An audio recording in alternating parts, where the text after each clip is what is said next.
officials to meet the local government and social care ombudsman to better understand the issues of the current complaints process. I'd be very happy to meet the honourable member. We will separately be publishing updated statutory guidance on advocacy services for children very soon, but the points raised by the honourable member are important.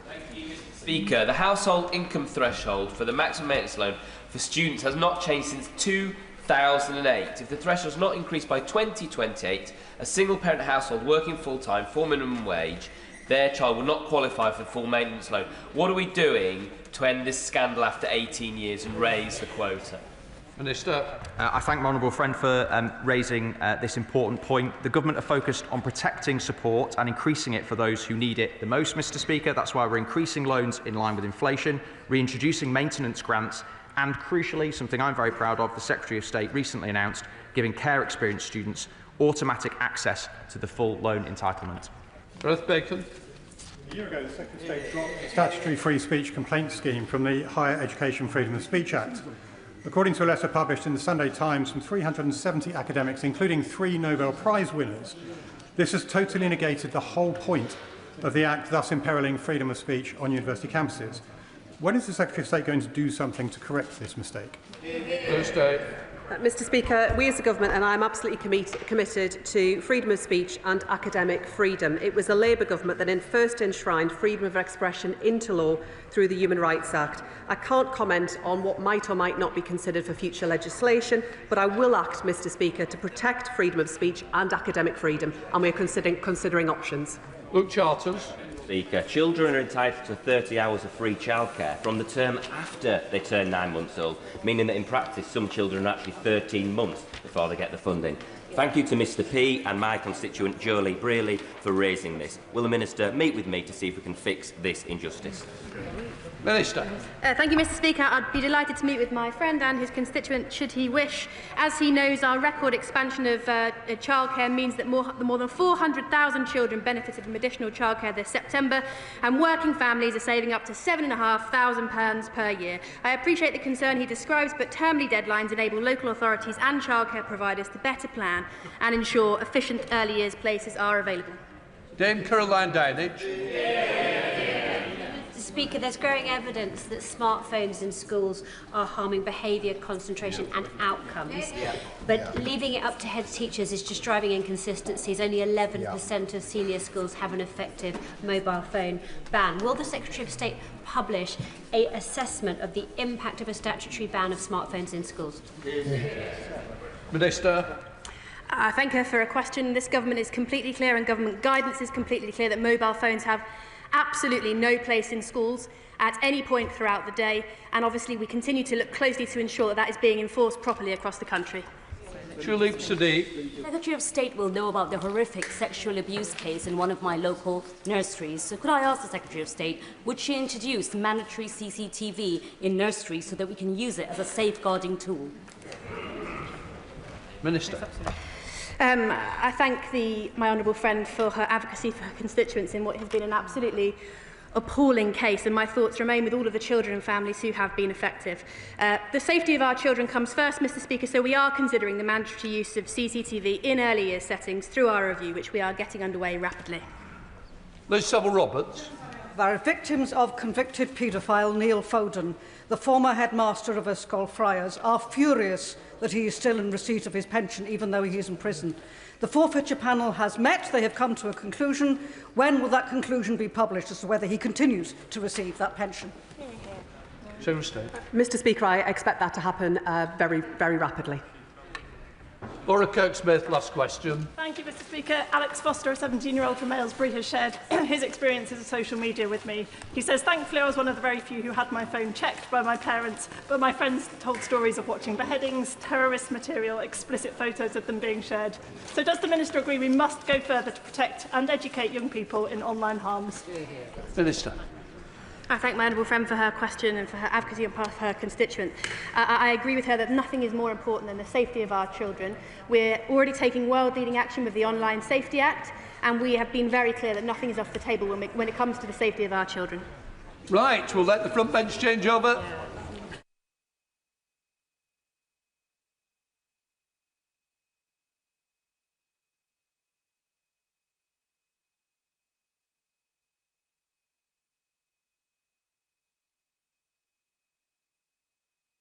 We now come to the urgent question. Shadow Chancellor Sir Melstride.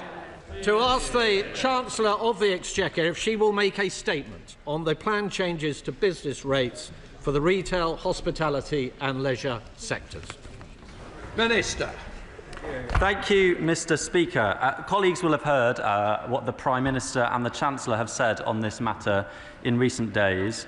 I'm not going to add further comments on the specifics at this question, and when there are further comments to be made, I'm sure they'll be made, Mr. Speaker, in the usual way. At the budget, the government announced a comprehensive set of reforms to business rates. We have created a new sustainable system with permanently lower multipliers for retail, hospitality and leisure businesses. Business rates are, in line with the usual timelines, revalued every 3 years, and new valuations, which were set in train by the previous government, come into effect in April of this year. It was right, Mr. Speaker, to support businesses during COVID. However, the previous government went into the election with plans to scrap the temporary support entirely in 2025, and if they had won re-election, they would have removed it overnight in April of last year. If the opposition had intended to extend the relief, then why did they not say so, and why was it not included in their forecasts or projections? We, on this side of the House, Mr. Speaker, have chosen a different path. We extended the support at a lower rate in 2025-26 and are slowly unwinding it over the coming 3 years with the help of £4.3 billion of transitional support. I think all members can agree that it isn't sustainable to have a £1.7 billion annual temporary COVID tax relief to still remain fully in place at the end of the decade. At the same time, Mr. Speaker, our reforms to rebalance the underlying Glad that someone is enjoying them. At the same time, Mr. Speaker, our reforms to rebalance the underlying design of the business rate system towards high street businesses will be implemented in April. These new lower tax rates for RHL businesses will be introduced for 750,000 businesses, funded by a higher rate on the most valuable properties, including online giants. This is worth almost £1 billion and means that smaller high street businesses will have a tax rate 25% lower than for businesses with the largest properties. This has been supported by a significant support package, as I said, worth £4.3 billion over the next 3 years. As a result, Mr. Speaker, over half of ratepayers will see their bills either flat or falling next year, and around a third of properties pay no business rates at all, as they receive 100% small business rates relief. I look forward to supplementary questions from the Shadow Chancellor and other members, and I look forward to seeing whether the Shadow Chancellor can keep a straight face, given he knows that his government never did enough for our high streets. 7,000 pubs were closed over the 14 years that they were in power. Shops were shuttered on high streets up and down the country. Council services that keep our high streets clean and vibrant were cut to the bone. Investment was down, and the public suffered from the longest squeeze on living standards on record. That is the legacy for our communities, and is one that we are turning around. Sir Melstride.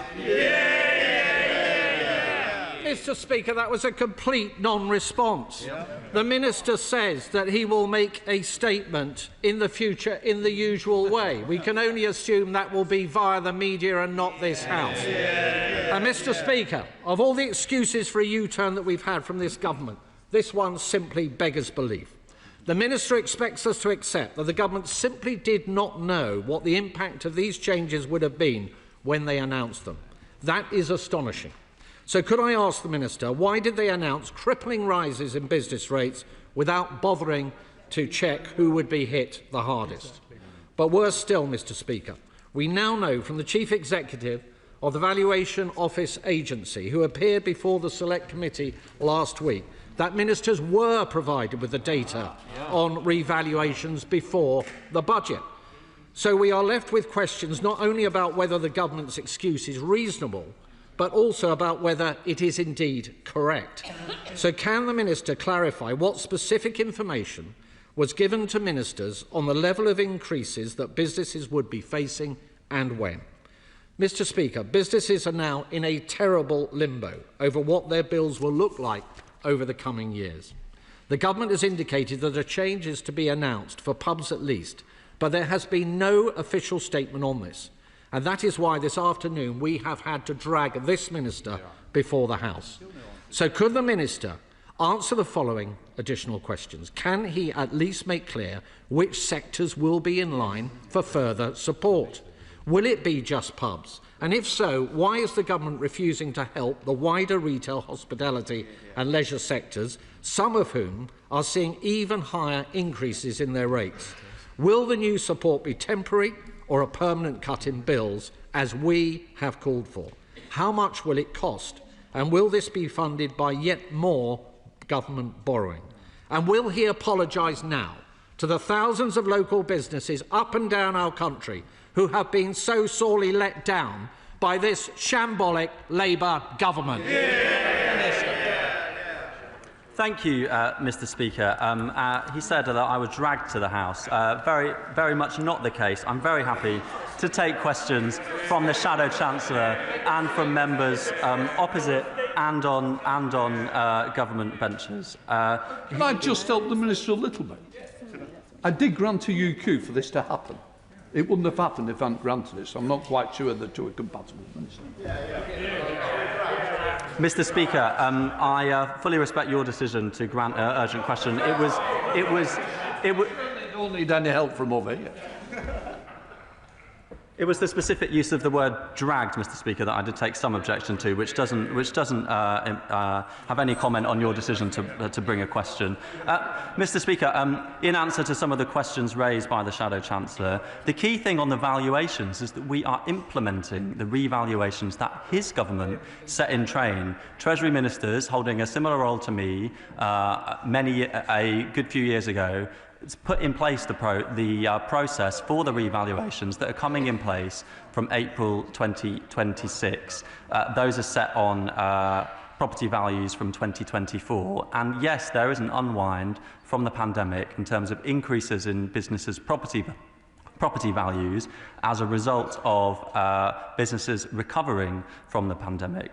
And we were aware, yes, of the impact of that valuation, and we were aware of the fact that there were the previous government, Mr. Speaker, didn't have any plans whatsoever to extend the temporary pandemic support. We extended it for 1 year, and then we, over the course of the next 3 years, are phasing it out with the support of £4.3 billion of decisions from the government through our transitional relief scheme. I'm not going to comment on speculation, Mr. Speaker, in this place and now, but what I will say, he refers to borrowing. Over the course of this Parliament, we're going to see the fastest reduction in borrowing of any G7 economy. Borrowing is set to fall in every single year of the forecast. Borrowing is set to fall in every single year of the forecast because of the decisions that the Chancellor made at the budget. We have doubled our headroom against our fiscal rules, and we're seeing a warm response from private sector investors and the markets as a result of the decisions that this government has taken. Chair of the Select Committee, Dame Meg Hillier. Thank you, Mr. Speaker. Mr. Speaker, many pubs in my constituency of Hackney South and Shoreditch are seeing eye-watering increases in business rates. And we know from the Valuation Office Agency, which gave evidence to the Select Committee last week, that the formula that was used is the same formula that's been used for 20 years. So it should have been no surprise that this was going to happen. Yet we learned in that meeting, as the Shadow Chancellor said, that there are over 2,000 pubs with a doubling of their business rates. This government came in with a mission to transform business rates. The government inherited a part-way through valuation cycle.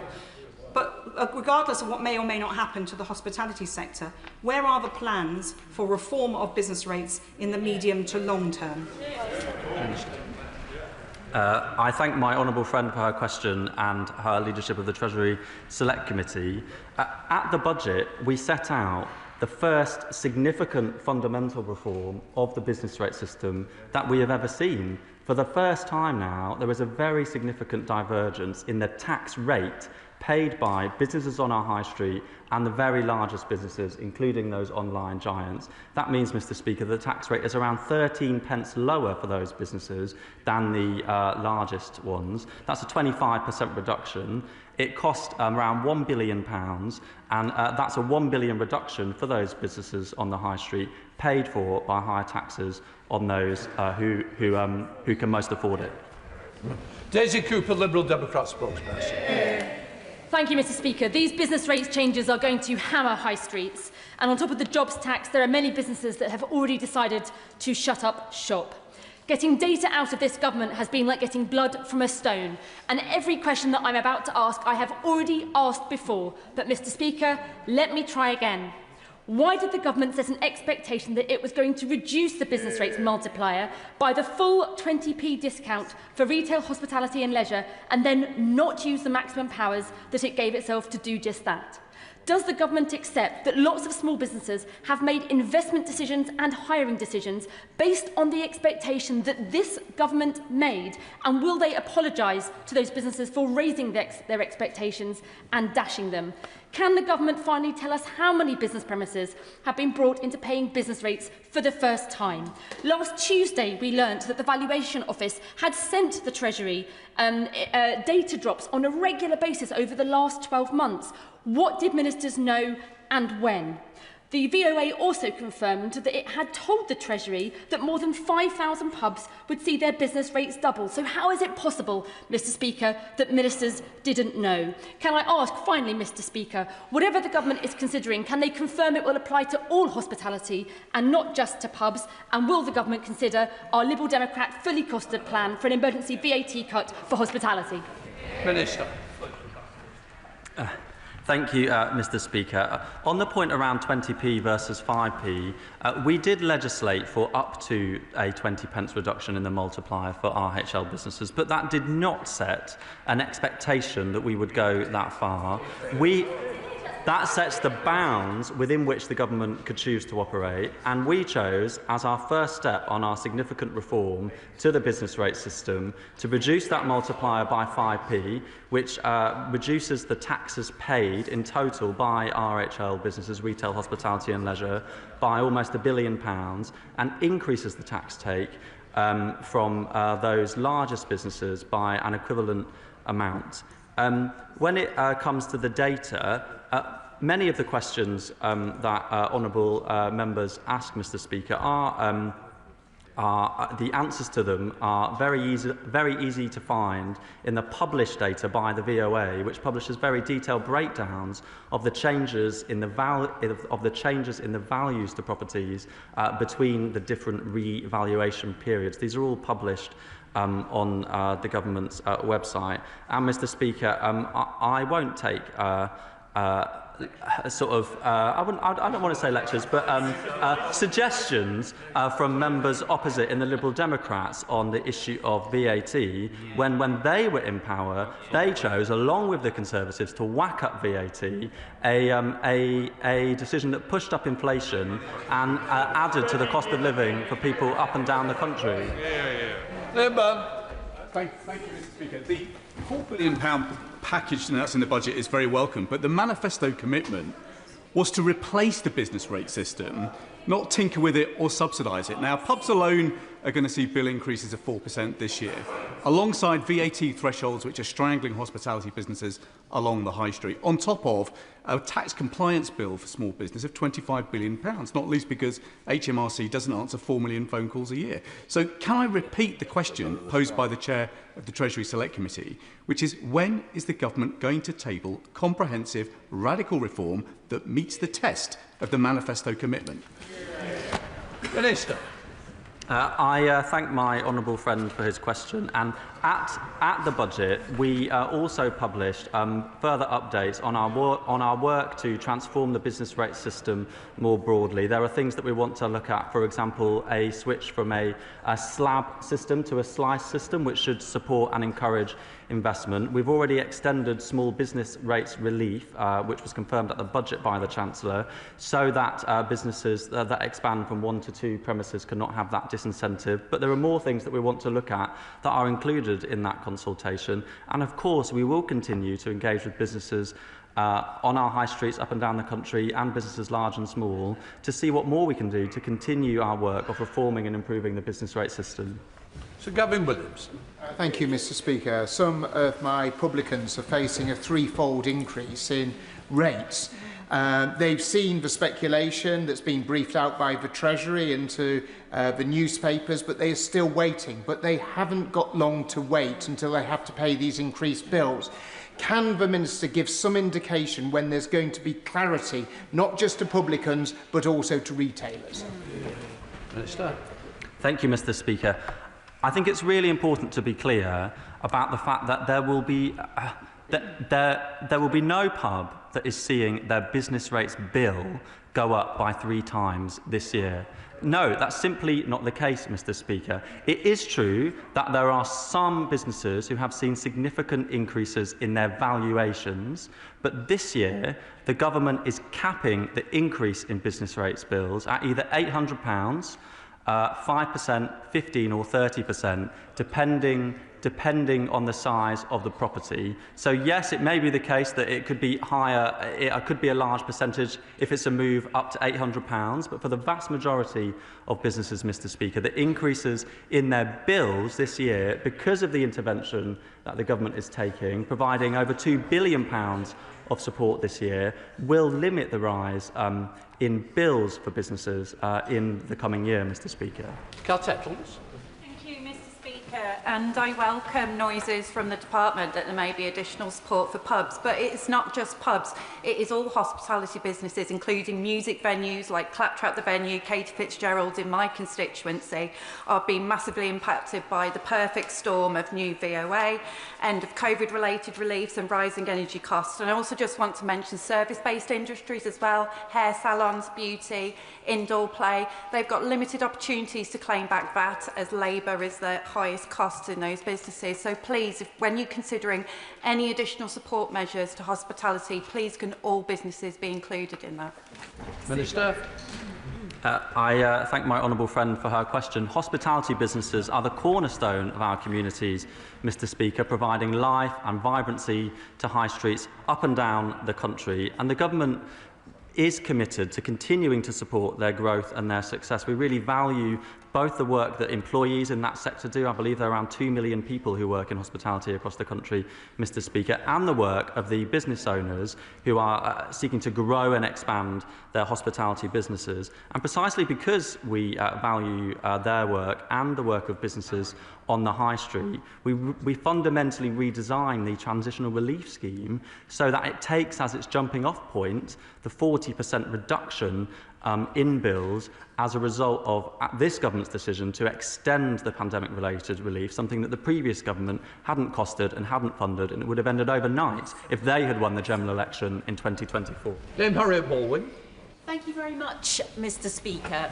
The problem is that the November Red Book said that the High Street will benefit from permanently lower business rates for retail, hospitality and leisure. And yet the reality for businesses up and down the land is that this is something that they feel has been entirely misleading. We've now had briefing to the newspapers that there's going to be a change, but the Minister today is saying that that's not happening. He's saying that we need to be part of the normal processes, which I interpret as meaning next spring's statement. So can the Minister tell those businesses who are lying awake at night worried about these increases when some relief is actually on its way? Minister. Thank you, Mr. Speaker. The changes at the budget did lead to a reduction in the tax rate paid by businesses on the high street as a result of the reforms that this government have brought in. We've been very clear about the need to start the work to rebalance the business rate system to support our high streets. And yes, it is the case that because the pandemic relief is being unwound over the course of the coming years, something that the previous government would have done overnight in 2025 if they'd have won the general election, and because of the increase in business rate values, because we're now coming out of the pandemic, there are some businesses seeing increases in their bills, and that's why we've capped those increases significantly this year and over the coming 3 years, providing £4 billion of support. And on the specific point in terms of updates in the usual way, it is of course possible, Mr Speaker, for ministers to make statements in the House. Toby Perkins. Very much indeed, Mr Speaker. My honourable friend's absolutely right to say that the party opposite has no credibility on this. Of course we know that if they had won the election, we either would have seen these increases quicker or the black hole would have been even bigger, would have been one or the other. But nonetheless, it is true that there are many pubs that are really concerned and are under the impression that further help is coming. So they are trying to make accounting decisions right now. Can he say any more about whether they are going to be seeing exactly the bills that they expect right now, or will further help be coming before April? Minister. I am grateful to my honourable friend for making the very important point that the previous government didn't have any plans to continue to extend the pandemic support. And on his other question, I am not going to comment today, Mr Speaker, on the speculation. He and others can see the words that the Prime Minister and the Chancellor have said about this at this dispatch box and in various media interviews. I don't have more to say on that. Bobby Dean. Mr Speaker, as already been mentioned, in the Labour manifesto they committed to reforming the business rate system, and in the Red Book for the budget they talked about permanently lower business rates for retail, hospitality and leisure. Now, if you're a business owner, that gives you the impression that your bills are going to be lower. And this get out about the rates being low when the government knew that the transitional reliefs were being phased out and that the rateable values were going up substantially is not cutting it for those businesses who made plans accordingly. Now, we heard on the Treasury Committee last week from the Valuation Office that the government knew for over a year about the size of the increase in rateable values. So why has this backlash taken the government by surprise? Minister.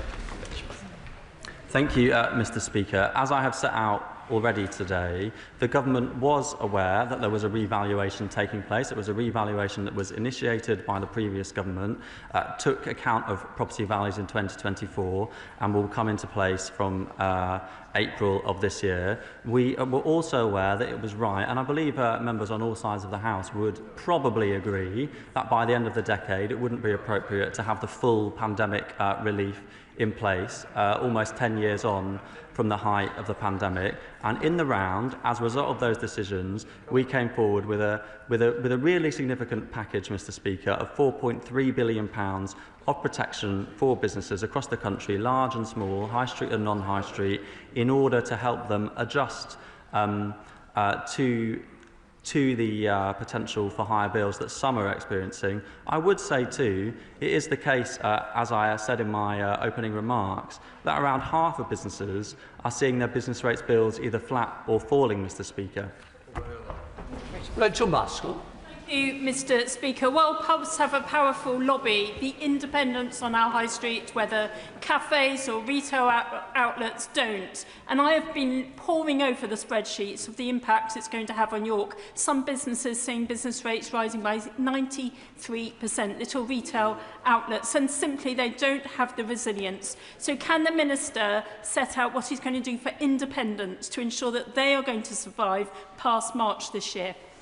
Minister.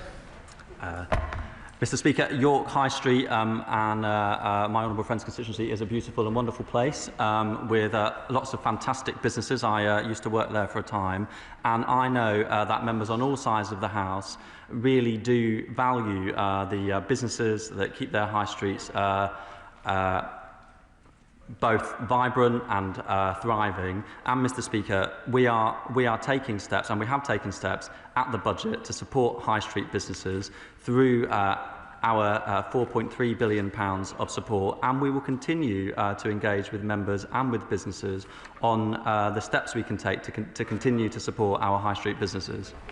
Paul Holmes. Mr Speaker, the Minister is talking in numbers, but actually out there on the doorsteps and on the streets and high streets, I've met a cafe owner and a publican whose businesses are busier than ever. They are selling more drinks and more food, and yet their top line is shrinking because of the decisions being made by this government. And indeed, one of my landladies was in tears with me about whether she should carry on directly because of the policies of this government.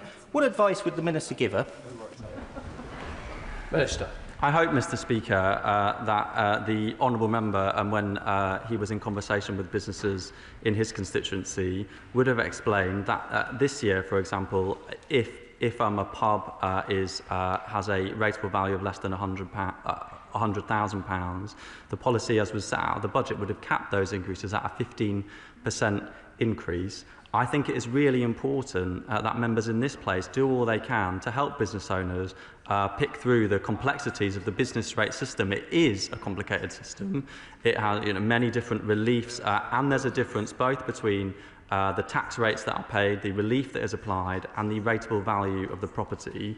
Of course, it is the case that some businesses are seeing their rateable values increase as we unwind from the pandemic, but that's precisely why the government came forward with the package of support that it did at the budget. Kim Johnson. Thank you, Mr Speaker. The hospitality and leisure sector in Liverpool is one of the largest employers and contributes quite significantly to the local economy. However, it is facing significant challenges at the moment, with the average hospitality business now facing an increase of over 48,000 in business rate over the next 3 years. Double the national average and a serious threat to sustainability. And this is compounded by 20% VAT rate, one of the highest in Europe, compared with Germany, which has reinstated 7% to support its sector. So can the Minister explain what targeted support will be provided to safeguard jobs, prevent closures and redundancies in the hospitality and leisure sector in Liverpool? And will he come to Liverpool to speak to the business owners, please? Thank you. I like to make sure when I'm up for Labour Party conference, to enjoy the pubs and the hospitality that is available in Liverpool. It is a fantastic and a vibrant city, and I know that the constituencies and the areas in the middle of the city have some of the highest number of pubs and hospitality businesses in the country, and she, like I, will really value those businesses, the work that the business owners do, and of course the work that the employees do, working what can be quite tough and demanding jobs. And precisely because we want to support hospitality, that is why the government at the budget redesigned the transitional relief scheme so that it applies with the 40% reduction as the baseline, rather than unwinding the support in full as the previous government would have done overnight. We also said at the budget that we'll be appointing a retail, hospitality and leisure envoy, and I look forward to that announcement in due course. Can I just help a little bit? We're going to run this for an hour from the start, so 4:40. The Minister can help members get in. That will be really useful. Monica Harding.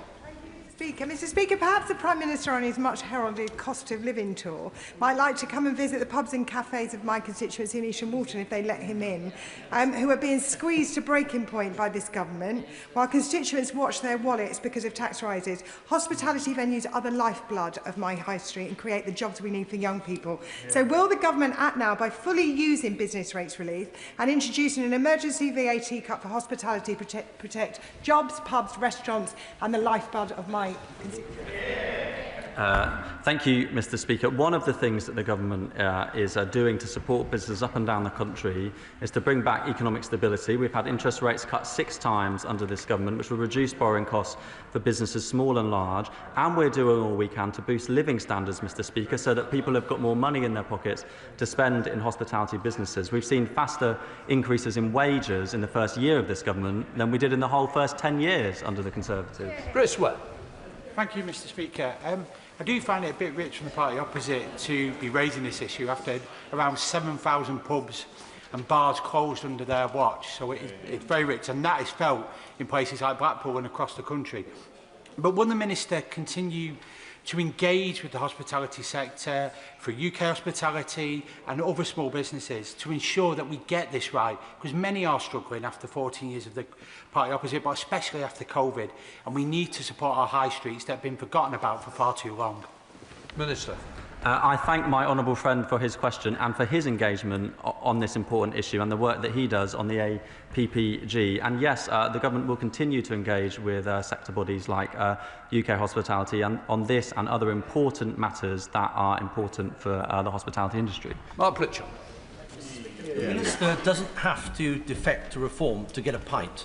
And I'm very happy to show him round Shropshire pubs and all the pubs that are in the villages and in the market towns. And I'll show him that pubs are not just about having non-alcoholic and alcoholic drinks. They lie at the very heart, often, of village communities, where local charities, the WI, pensioner groups, whatever it might be, meet there because the post office is closed or the shop is closed.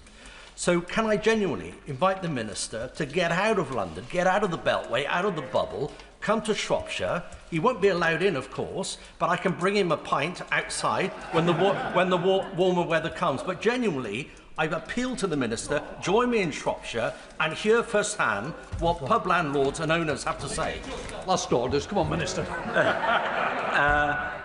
I don't quite know what the current government position is on whether or not pubs are allowed to have takeaway pints, but I would hope that they would be allowed in Shropshire if I were to visit. But in my constituency, Mr. Speaker, North London, I have around 30 pubs, and I have many conversations with publicans, both locally and in my role as Exchequer Secretary.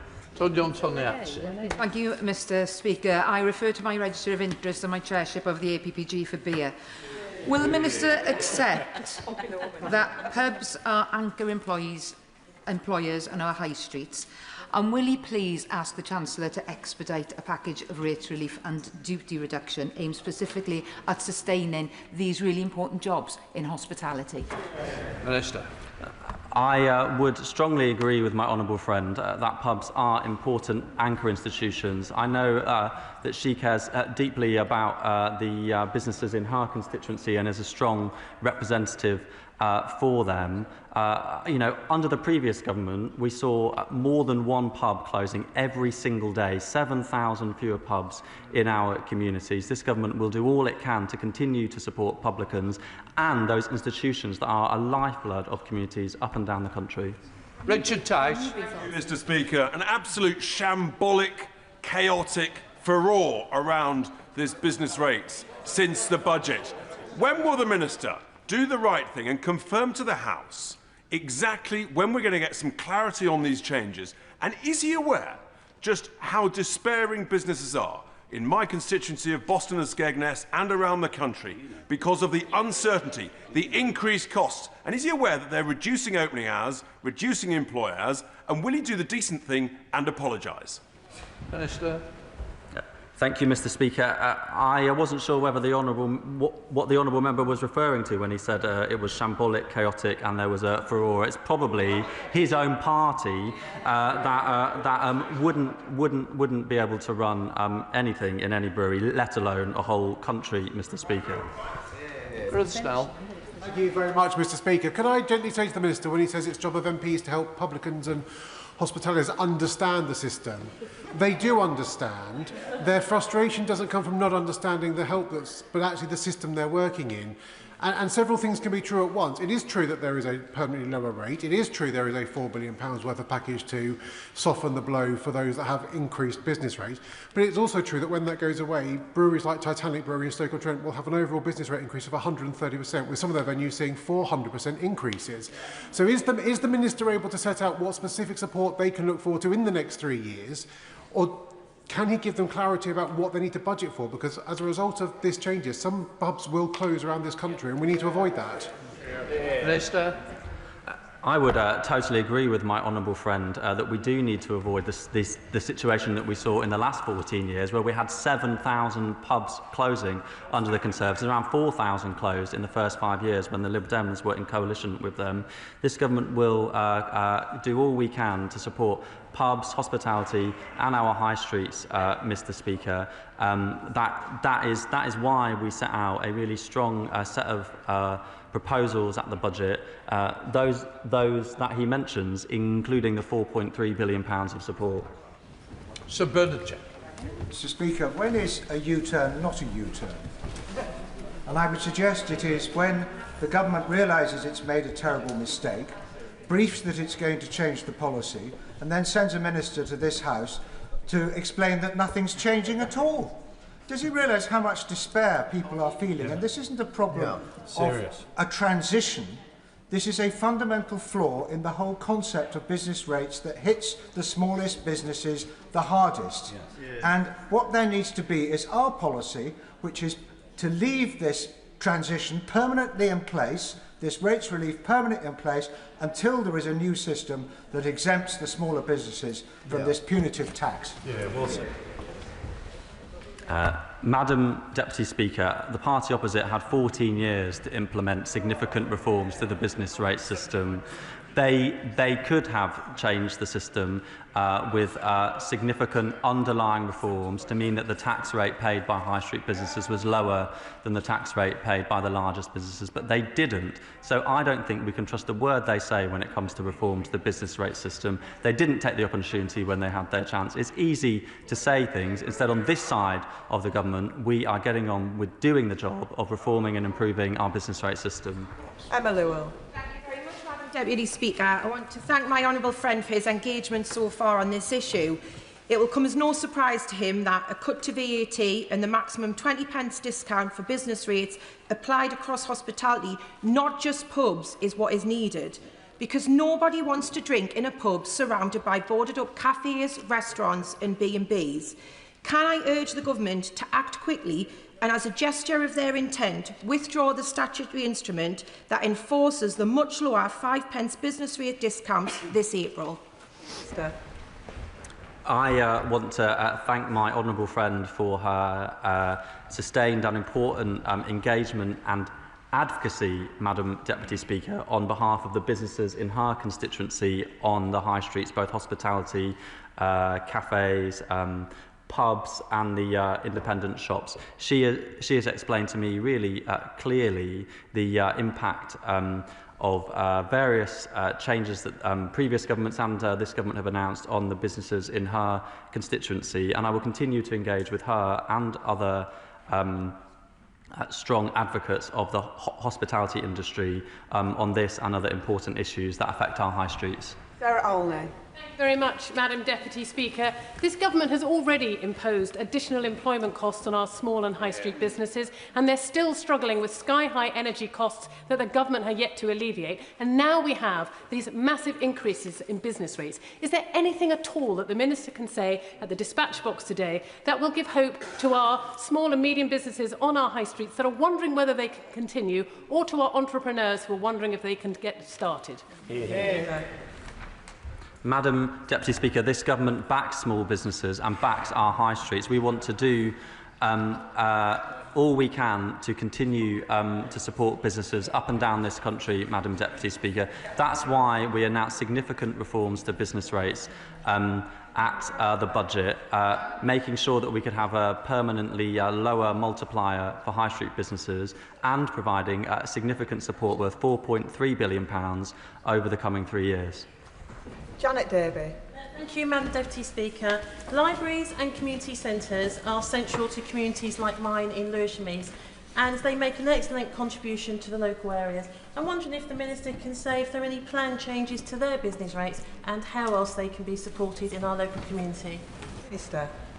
I thank my honourable friend for her question. She is right to highlight the role that libraries and community centres in her constituency and across the country play in providing places for people to socialise, to learn new skills, to grow and develop. I think of the libraries that lots of parents in my constituency take their children to get their first books to read. The reforms to the business rate system that we set in place at the budget will protect any businesses or premises that are seeing large increases in their rateable values, Madam Deputy Speaker. But I'm always happy to have conversations with honourable friends on what other steps more broadly the government could take to support important institutions such as those that she raises. Karen Bradley. Thank you very much, Madam Deputy Speaker.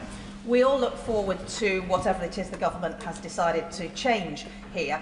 But can I ask the Minister to look at 2 points? Can he first of all look at when appeals can be made to valuations? At the moment, they have to wait till 1st of April, and that simply isn't giving any confidence to the sector. And can I also ask him to look at wedding venues in particular, who suffered enormously during COVID and are likely, as things stand at the moment, not to benefit from any relief that he's going to announce in the next few weeks? Minister.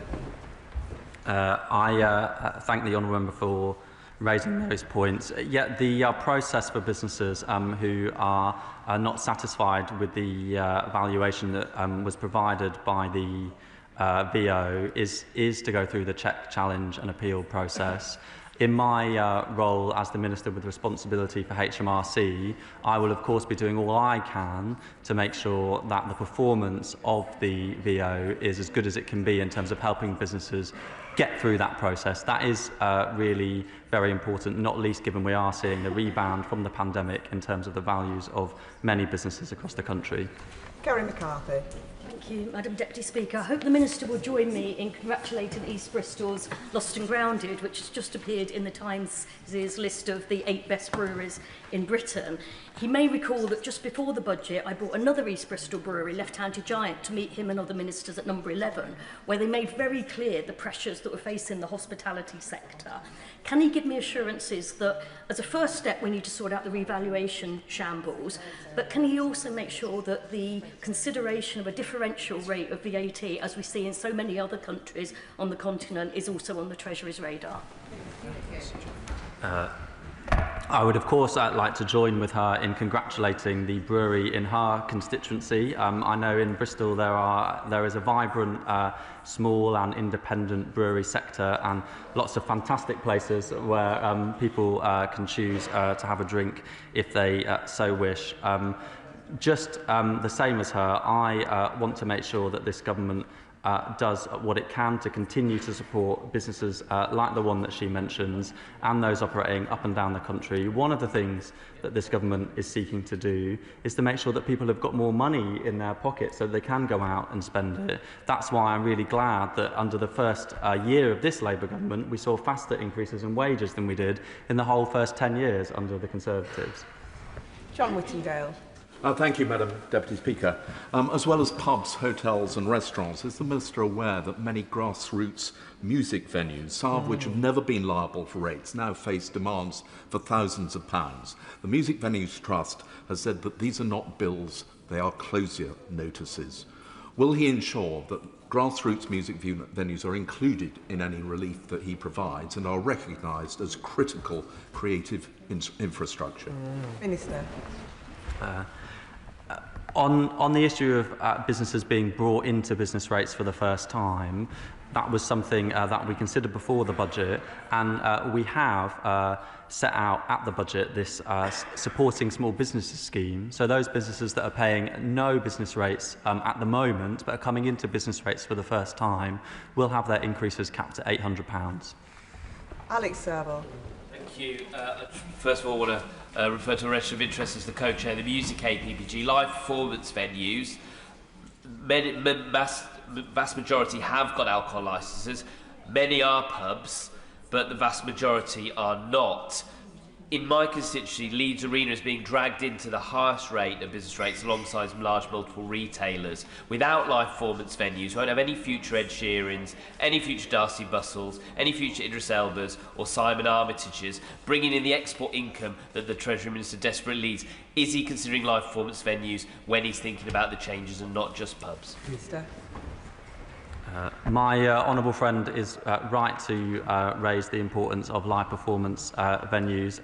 They not only support our economy directly through having people visit the venues and enjoy a good night out and a good performance, but Madam Deputy Speaker, they also support the local economy more broadly with people travelling to and from, choosing to go out for a meal before. And I and he do value the contribution that they make to our national life and to our economy.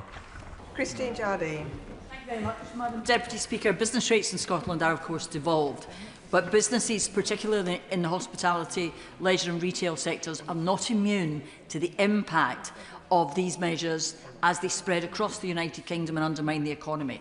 So can the Minister tell me if there has been any effort to sit down with the Scottish Government ministers to discuss a national strategy and how we can help businesses throughout the United Kingdom? The honourable member is right, of course, that business rates is a policy that has devolved, and I am in conversation with the governments in Scotland and Wales about a number of changes that were announced at the budget to taxation policy, and I would be happy, of course, to continue those conversations. We do need to make sure that we that we are continuing to support these vital businesses up and down the country, and that is why the Chancellor set out the package of support that she did at the budget. Thank you, Madam Deputy Speaker. Over 20,000 people have rallied around to try and save the local cafes on Hampstead Heath, including the likes of James McAvoy and Benedict Cumberbatch. And I recently spoke to one of the owners, Alfonso, who brought home to me the importance of having local cafes which are affordable and accessible. Could I ask the Minister, as a fellow North London MP, is he going to join the campaign to save the local cafes on Hampstead Heath? And is he going to reassure my constituents that protecting small businesses is at the heart of government policy? I thank my honourable friend for that question. If I get time and the parking permits in Camden allow, I do like to drive down and have a walk in her constituency. I haven't yet been aware of this campaign, but I look forward to talking more with her about it. I'm sure, on a personal level, I will do all I can to get my tea and coffee from those relevant establishments. Stuart Anderson. Thank you, Madam Deputy Speaker. I am speaking to loads of businesses across South Shropshire in the retail, hospitality and leisure sectors, and what they're telling me is the polar opposite of what the Minister is saying from the dispatch box there. And it shows that the government is completely detached from reality. There is a U-turn coming on this, but there are many businesses that are lying awake at night worrying how they're going to get through this. Can the government do it quickly? Minister. It is just worth pausing on the fact that, yes, there are some businesses who are set to see increases in their bills, but over half of ratepayers will see their bills either flat or falling in the next year. In part, this is because of the support that the government has provided to businesses that was set out at the budget. Mary Calify. Thank you, Madam Deputy Speaker. Hospitality and leisure businesses in the City of Durham are incredibly concerned about their future. So if we are truly to level the playing field between the high street and online giants, does the Minister agree with me that it's time we show our much loved pubs, cafes, restaurants and hotels the same level of support that distribution warehouses, office blocks and supermarkets are receiving? We are seeking to give even more support to those businesses than the very largest ones. Under previous governments, it was the case that there would have been the same tax rate for those businesses, but because of the changes that we put forward at the budget, the multiplier within business rates for the smallest businesses on high streets in Durham and across the country is 25% lower than the tax rate that is paid for by the largest businesses. This is the first significant fundamental reform to the underlying tax rates in business rate system in a very long time, Madam Deputy Speaker. Sammy Wilson. Thank you, Madam Deputy Speaker. Businesses right across the United Kingdom are feeling, especially small businesses, whether it's in retail, hospitality or pubs. And that's in no small part to action of government, increased taxes, increased energy prices and increased regulation. And rates play a big part in that. Can the Minister assure us that if there is to be further additional money to give support, that will be ring-fenced and not given to the devolved administration in Northern Ireland, where the Sinn Féin Minister has simply taken the money but spent it on something else? Minister. The honourable member raised the issue of small businesses, and it is worth noting, Madam Deputy Speaker, that a third of properties pay no business rates at all, as they receive 100% small business rates relief, and a further 85,000 benefit from reduced bills as this support tapers away. Steve Witherden. Thank you, Madam Deputy Speaker. Hospitality is the UK's third largest employer. When the sector is hit, jobs are affected at scale. Pubs sit at the heart of the hospitality industry. In Montgomeryshire and Glyndŵr, we have 136 great pubs employing more than 1,100 people across the constituency, including the Eagles in Acrevaya, where my wife used to work behind the bar, and the Brilliant Hand in Llanarmon Dyffryn Ceiriog. What steps is the Minister taking to support jobs in the hospitality sector? I thank my honourable friend for his question. I must say I'm very jealous that he has over 100 pubs in his constituency. I only have 27 in mine, and I haven't made it round all of them yet. He is right to highlight the importance of employment and job opportunities that can be provided by the hospitality sector, with around 2 million people working in it. We know that the sector can be the first job for many people and help them get their foot on the career ladder and progress in their careers too. That is why the government provided significant support for hospitality and for businesses at the budget, and it's why I will continue to engage with my honourable friend and members on the issue of business rates and on other matters where we can support our high streets. Adrian Ramsey. Thank you, Madam Deputy Speaker. Retail, hospitality and leisure businesses are at the heart of my constituency of Waveney Valley, and yet family-run village pubs such as the Blue Boar in Walsham Le Willows are facing significant increases in business rates from this April. So if the Minister does recognise that the current system is failing businesses, then when will he commit to meaningful reform and action, including giving local authorities greater powers to support socially and economically essential local businesses, as village pubs in rural areas undoubtedly are? Minister. I would be happy to talk further with the honourable member about any changes that we can make to give councils more powers in line with the issue that he raises. That isn't one that's crossed my desk before, but I would be happy to receive some correspondence on that topic. Sarah Edwards. 2 weeks ago, I held a round table just for hospitality businesses in Tamworth to discuss the broken business rates system. And I wrote to the department with their preferences for support. The rates are crippling, and they have asked me to ask the Minister when reform is coming and how they will receive support in the interim of the reforms coming through, which is essential for my constituency and our businesses. Minister. I thank my honourable friend for her question and for the engagement that she has carried out with the businesses in her constituency as a strong representative of the businesses and the people in Tamworth. The government did set out some significant reforms at the budget in terms of lowering the tax rate that's paid by businesses on our high street. We lowered it by 5p compared to where it would have otherwise been. And, Madam Deputy Speaker, that means that the tax rate paid by businesses on our high street is a quarter lower than it is for the very largest businesses that can afford higher taxes. And that's why we rebalanced the system with £1 billion extra tax revenue from those largest businesses and transferred that to businesses on the high street in her constituency and across the country. Mike Wood. Thank you, Madam Deputy Speaker. Now, the tables the Minister refers to shows that the median rateable value for pubs and wine bars is increasing by 1/3. Now, he visited the Prince of Wales to help them reopen last spring. Their rateable value is going up from £49,200 to £62,500, the pub in his constituency. So that's pushing them into the higher band and higher bills.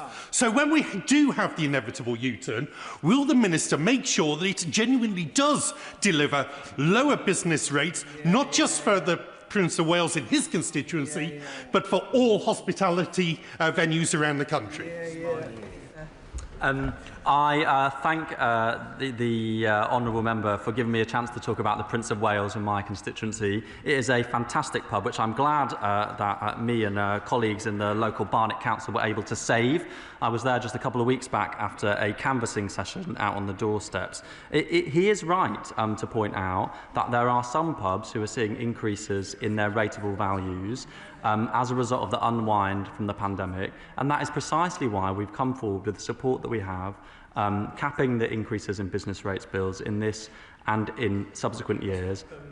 And in general, the point around pubs being at the heart of our communities is totally true. The Prince of Wales in East Barnet, the Griffin in Whetstone, I could go on, there's some fantastic pubs in Chipping Barnet, and I'm sure in his constituency too. Simon Arthur. Thank you.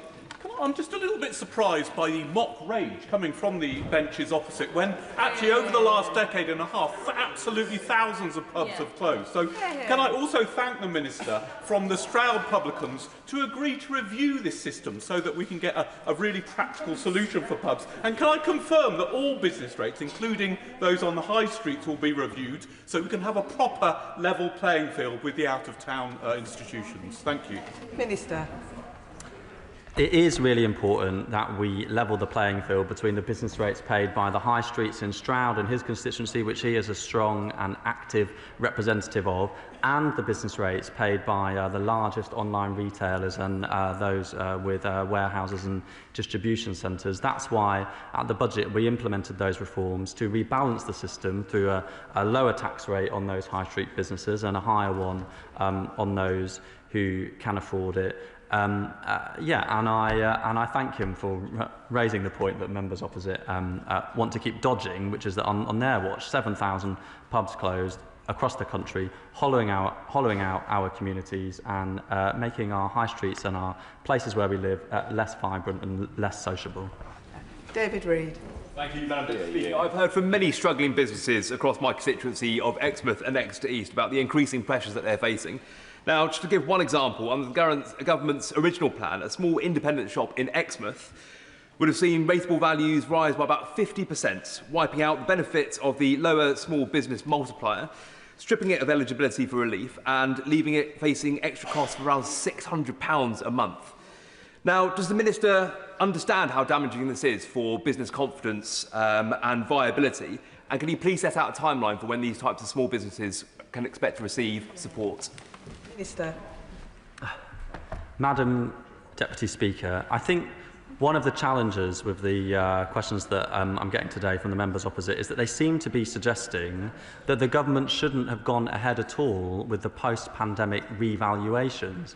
They were revaluations that were set in train by the previous government, and I don't know about the honourable member, but I think that if there are businesses in his constituency or in my own that have seen a decrease in their rateable value since the pandemic for whatever reason, that it would be right for the system to be updated to reflect the post-pandemic values.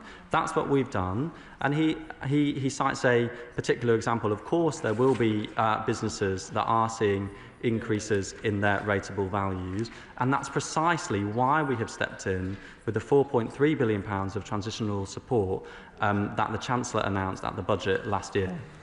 Jonathan Davies.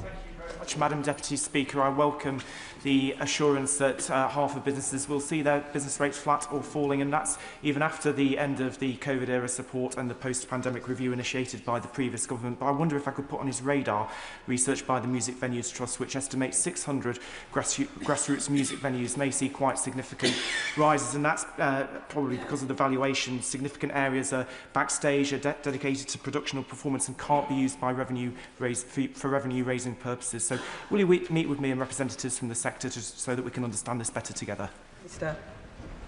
I thank him for raising this issue, and there's something else here too, which is that many grassroots music venues are valued as pubs.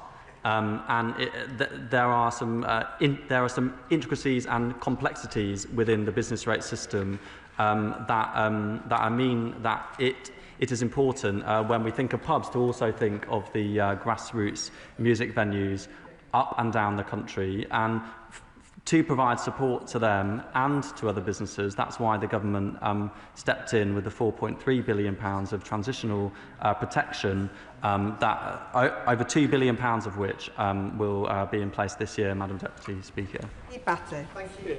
Madam Deputy Speaker, about the budget and the impact on their business rates bill.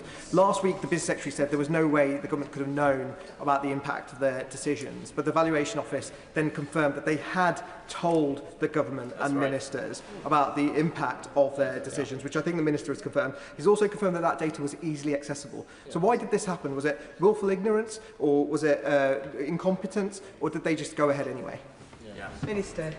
I'm glad that the honourable member was able to ask the exact same question that the Shadow Chancellor did. I am not going to comment on the policy-making process in the run-up to the budget. Jessica Turl. Thank you, Madam Deputy Speaker. Most fair-minded businesses would recognise that COVID-era subsidies couldn't last forever, yet many in hospitality, including in my Bournemouth West constituency, are worried about what bill will come through for their rates in April. So can the Minister reassure these businesses and outline what transitional support we're putting in place in the short term and how we're reforming rates in the long term? Minister. I thank my honourable friend for her question and for her continued representation for the small businesses in her constituency in Bournemouth, where I know there is a vibrant and growing hospitality and leisure sector. We have implemented reforms to the system to rebalance business rates away from the high street and towards the online giants, and I look forward to continuing to engage with her and other members of Parliament on business rates and on other issues and other steps that this government can take to continue to support the high street and businesses in her constituency. Greg Smith. Thank you, Madam Deputy Speaker. This morning I met with Rowley May, the landlord of the Russell Arms pub in Butler's Cross. Members of the government may recognise that it's the closest pub to Chequers, where they can drown their sorrows after an audience with the Prime Minister. That pub has seen a £17,500 business rates increase. I have heard similar horror stories from pubs like the Cock and Rabbit in the Lee and the Dinton Hermit in Ford and many others. Will the Minister at least accept that there is no more money to squeeze out of pubs that are absolutely on the brink of financial catastrophe under this government? Minister. This government does understand the pressures that hospitality businesses and pubs in particular are facing. One of those pressures that I've heard about very clearly is the fact that under the previous government, because they didn't invest in our energy security, because they didn't invest in making sure that businesses and families could have lower energy bills and certainty for their energy bills in the future, they saw their energy bills surge. In 2022, we saw inflation hit 11% under the previous government. And it's things like that that have made it difficult for small businesses up and down the country. Karen Paffey. Thank you, Madam Deputy Speaker. I think we all know that we are where we are precisely because of the disastrous legacy that we were left by the party opposite, who made unfunded promise after unfunded promise. So I do welcome the Minister's reassurance around transitional relief and the caps on those increases, but cafes and small businesses and hospitality in Southampton are not just concerned still about the future, they are concerned about the now. So what is the message that the Minister would give for them that this government is pro-business and does have their back?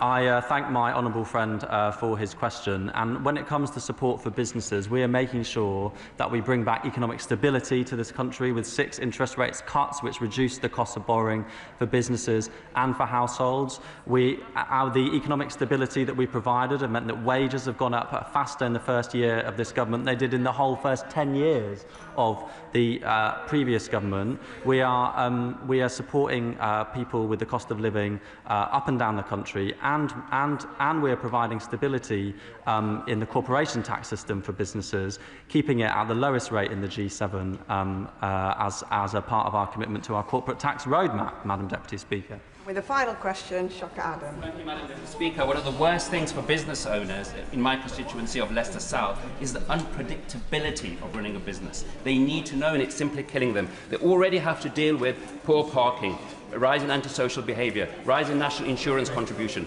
rise in business wages costs, energy costs. Now they thought they were going to have a reduction in business rate, possibly they're going to have a rise in business rate. Can the Minister from the dispatch box alleviate their fears and put them out of their misery? What is it going to be? Is it going to rise or is it going to stay the same? Minister. We do want to provide stability in our taxation system, Madam Deputy Speaker, and one of the things that the government is seeking to do in the coming years is to continue to have economic stability, something which was lacking for so long under the previous government. That's why we're focusing on getting government borrowing down in every year of the forecast, and it will fall faster in this country than in any other G7 economy. And when it comes to business rates, the reforms that we set out the budget will rebalance the system to provide a permanently lower tax rate, the multiplier for those small businesses on the high street. And that concludes the urgent question. We'll now give a few moments for the front benches to swap over before we start the next urgent question. Thanks, Judith.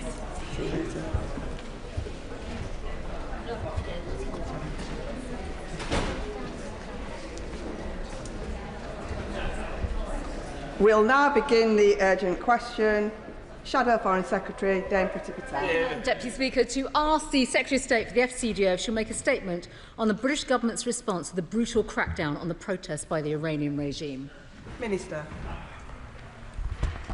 Madam Deputy Speaker, the United Kingdom condemns, in the strongest of terms, the horrendous killing of Iranian protesters and the most brutal and bloody repression against public protest in Iran for at least 13 years. The Iranian authorities must immediately end the abhorrent killings and uphold the human rights and fundamental freedoms of Iran's citizens, including the rights to freedom of expression, to seek, receive and impart information, and the freedom of association and peaceful assembly, without fear of reprisal. The Iranian security forces must be held accountable for the deliberate use of violence that has claimed thousands of lives. On the 13th of January, the Foreign Secretary was clear in her statement to this House and delivered that message directly to the Iranian Foreign Minister. The Prime Minister has issued a joint statement alongside the Chancellor of Germany and the President of France. On the 15th of January, alongside our G7 partners, we strongly condemned Iran and announced our readiness to oppose additional restrictive measures if Iran continues to crack down on protests and dissent in violation of their international human rights obligations.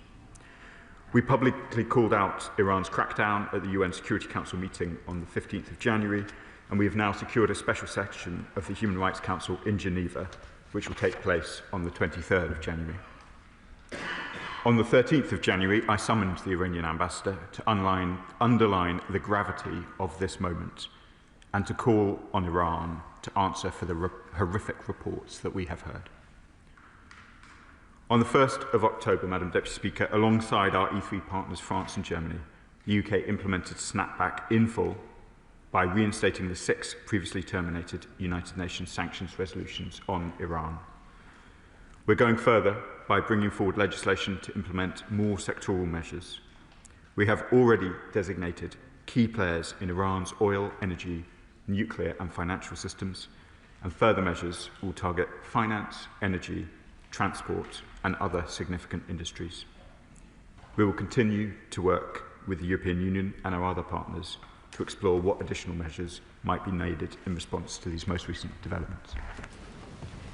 Shadow Foreign Secretary. Madam Deputy Speaker, since last week's statement, we're seeing more information about the horrific brutality the despotic regime in Tehran has inflicted and the bloodshed they are responsible for against their own citizens.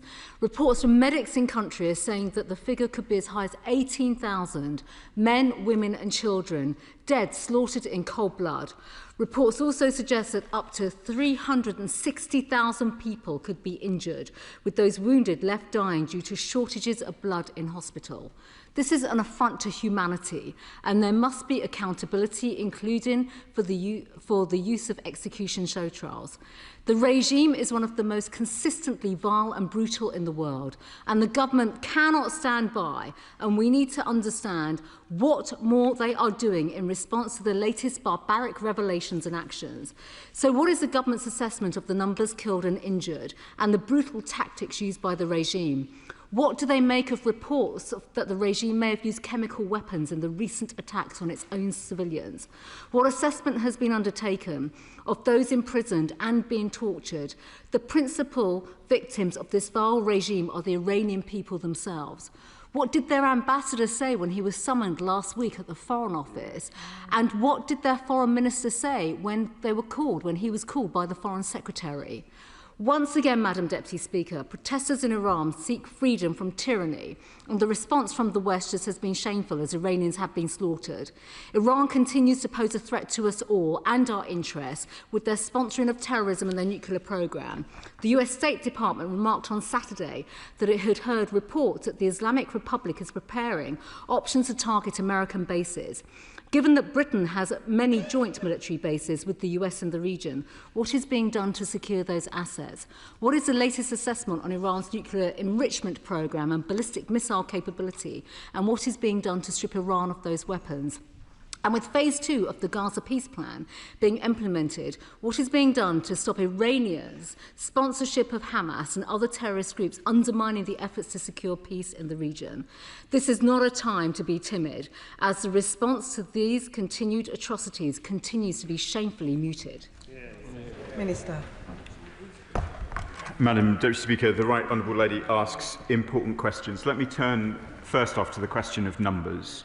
I do not want to give the House an artificial sense of precision when the internet remains restricted since the 8th of January. There clearly have been many deaths. We believe them to be in their thousands. We will not put a more precise figure on it at this time, because to do so would be at risk of misleading the House that we have a more precise picture than we do. That does not in any way take away from the strength of our condemnation. A variety of rationales have been provided by the Iranian regime, both in private and in public. They have claimed that they were responding to armed protesters. They have complained that others are seeking to interfere in their internal affairs. Let me be absolutely clear. There is no excuse for the scale of bloodshed that we have seen in relation to these protests. And it is not to seek to interfere in Iran's internal affairs to say that those protesters have rights, rights of assembly, rights to protest, and rights to have their internet turned back on. Chair of the Select Committee, Emily Thornberry. Thank you very much, Madam Deputy Speaker. I know that the Minister shares with me, and probably most of the House, a deep affection for the Iranian people, for their beautiful country and their extraordinary culture, which makes the killing that we have seen, the terrible violence that we have seen, even worse than we could possibly imagine. But the question I want to ask the Minister is this: can he give the House confidence that Britain and the international community will not now abandon the Iranian people out of geopolitical expediency? Madam Deputy Speaker, we will not. The Iranian people, as I said in my answer to the Shadow Foreign Secretary, have rights. They are rights that we hold dear in this place. They are rights we hold dear in this country, and we will continue to press these points with the Iranian regime. Liberal Democrat spokesperson Callum Miller. Thank you, Madam Deputy Speaker. Since the Foreign Secretary's statement last week, Ayatollah Khamenei has confirmed the death of thousands of protesters. Yet he has again deflected responsibility for the brutal crackdown by his regime. The Foreign Secretary told the House last week that sanctions against the leaders of the regime and the prescription of the Iranian Revolutionary Guard Corps relied upon new legislation or instruments. We have waited too long for this. Will the Minister today give the House a date by which this will be introduced? Can the Minister give an update on internet connectivity? What is the UK doing with our partners to help restore internet access so that people in Iran can communicate and so that evidence can be gathered to hold the regime to account? And finally, what dialogue have ministers or officials had since last week about the Liberal Democrat proposal to pursue through the United Nations an International Criminal Court investigation into crimes against humanity perpetrated by the regime? Minister. Madam Deputy Speaker, I'm sure my Liberal Democrat colleague knows that the processes of the ICC are independent of the decisions of ministers here, and rightly so. Turning to his other questions, Madam Deputy Speaker, you will know better than anyone, I won't I won't presume to dictate dates in which the House might pass legislation. I can confirm that we are progressing that legislation at pace. I'd just like to say a little bit about the impact of the sanctions that we have introduced, including most recently. I know the House is aware that we now have over 550 sanctions on Iran. Most recently, in October, we sanctioned the IRGC financier Ali Ansari. As an indication of the scale and the efficacy of our sanction regime, I'm pleased to confirm to the House that has led to the freezing of over £100 million worth in UK property. There is exposure from Iran to the UK, and we will take every step required. Dan Carden. Thank you, Madam Deputy Speaker. We must not be indifferent to the pleas of the Iranian people. What we're seeing is absolutely horrific, and I welcome sanctions, but we have to be honest. Sanctions are unlikely to change the behaviour of this brutal, murderous regime. The people of Iran are fighting for their freedom.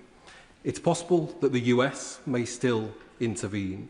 And can he reassure me that the UK government is thinking about how it can offer meaningful support to the people in Iran who are fighting for their freedom?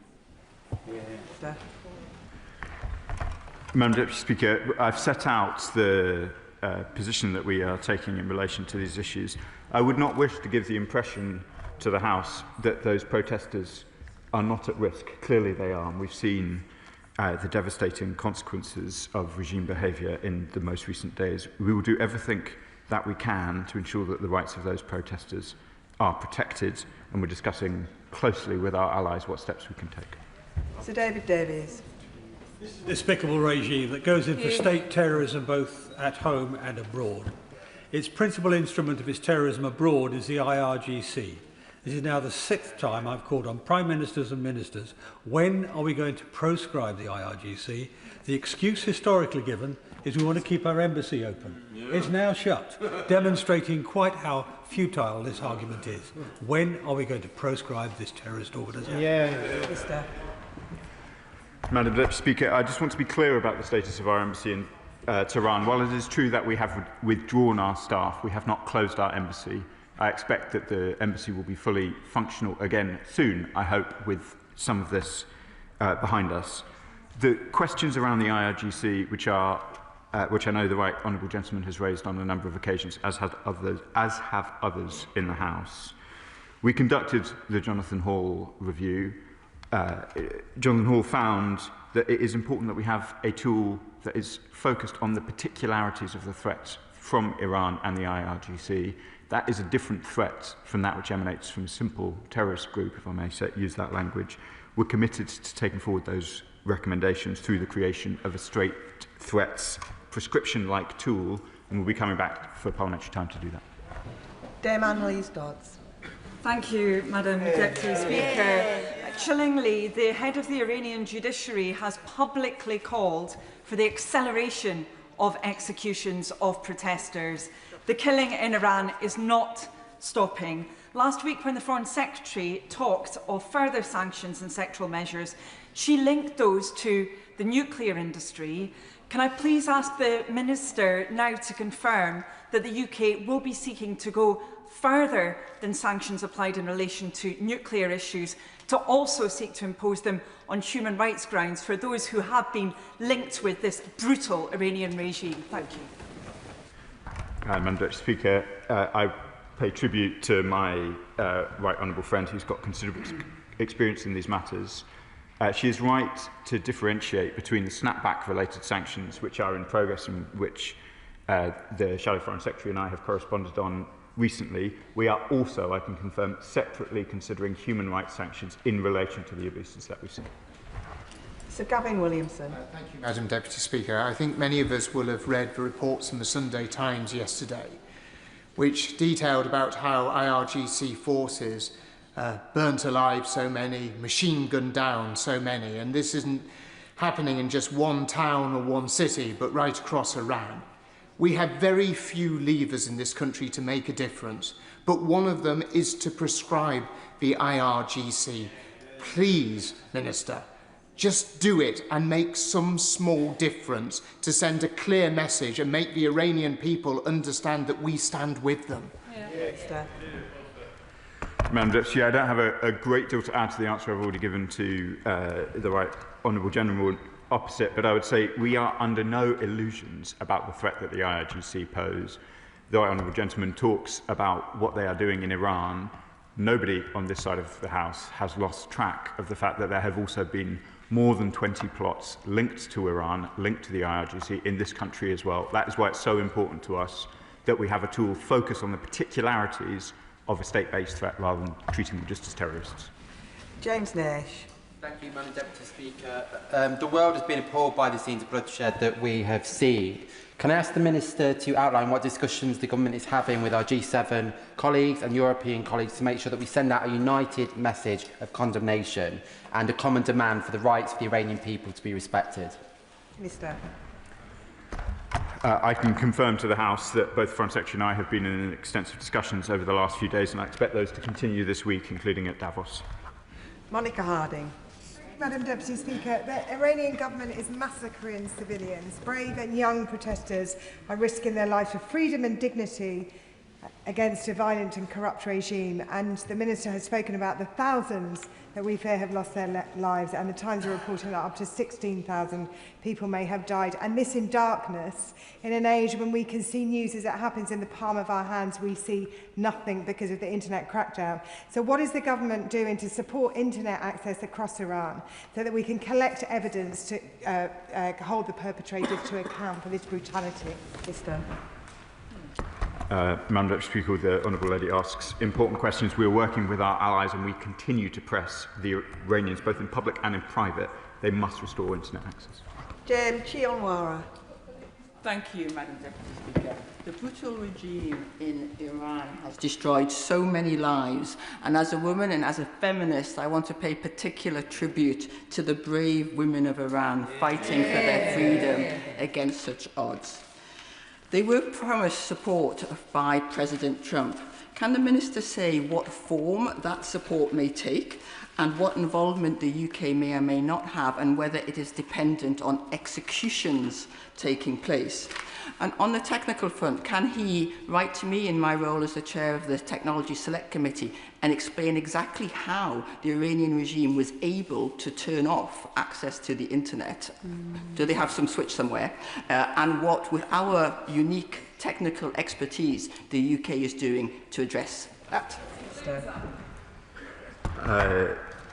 I just want to join with the Honourable Lady in her comments about the bravery of the protesters. I'm sure we've all seen pictures of incredibly courageous protesters, often young women, showing defiance against a regime clearly, deeply intent on not only stopping the protests but silencing the voices and ensuring that nobody can see them.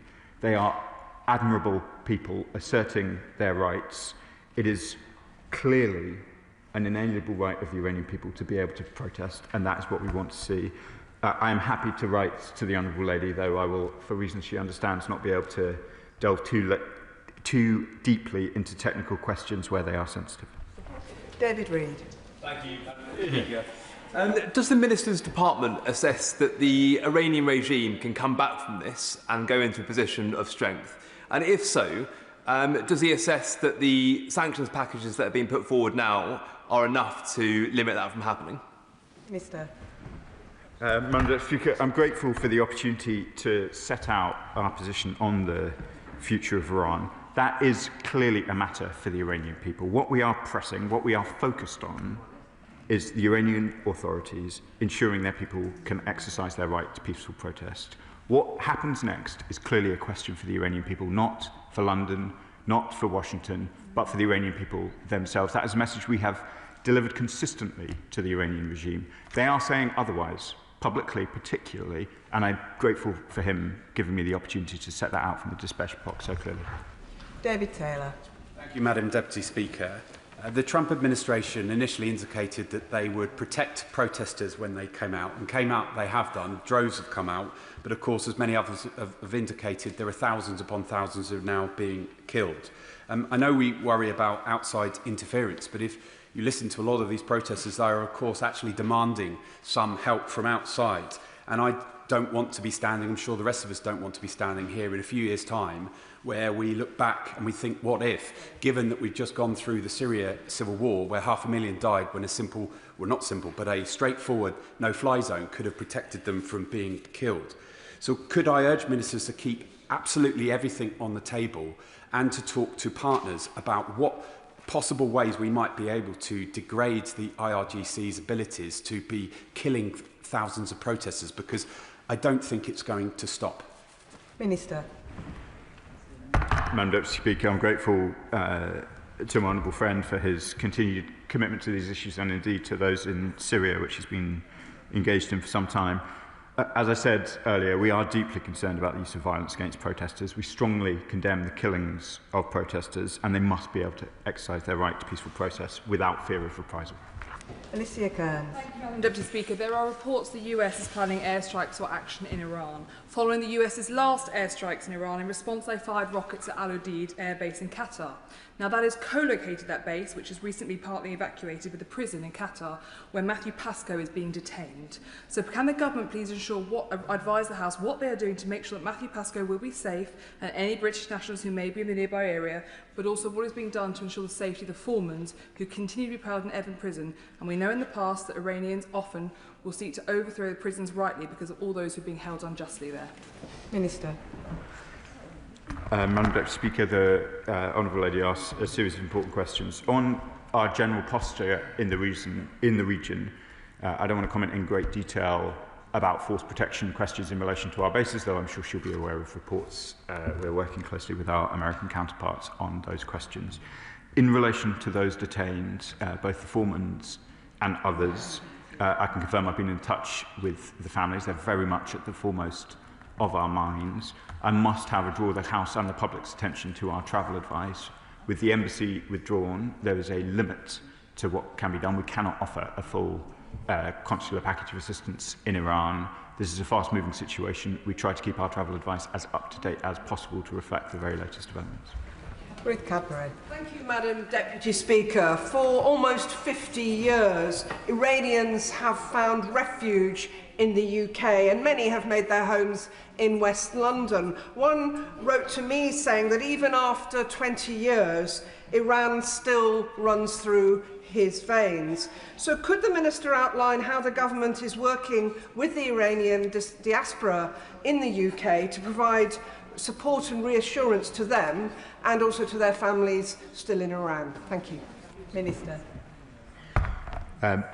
Madam Deputy Speaker, I know how many families in the UK will feel very personally affected by developments in Iran. Of course, where there are consular-related questions, that is very much on our minds, both dual nationals and mono-nationals. In relation to wider community concerns, I'm afraid it's a question for MHCLG. Vicky Slade.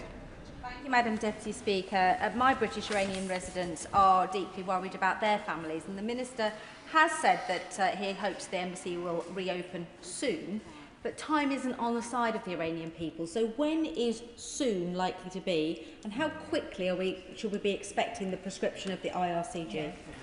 Minister.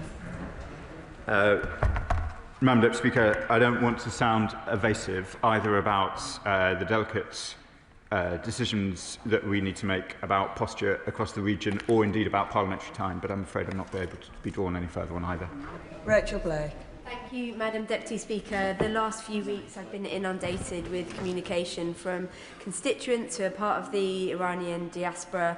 It is very difficult to convey the extent of their agony about the lack of contact with their family and the fear that they feel for their loved ones. They have said to me they really want to see the strongest possible action on sanctions, and they want to see the fastest possible progress on prescribing the IRGC. I've listened carefully to what the Minister had to say about the particularities of state-backed terror. I would ask him now to set out in some more detail about why he believes that that will take some further time in order that we can actually tackle this vile state-backed terror that is affecting us all so much.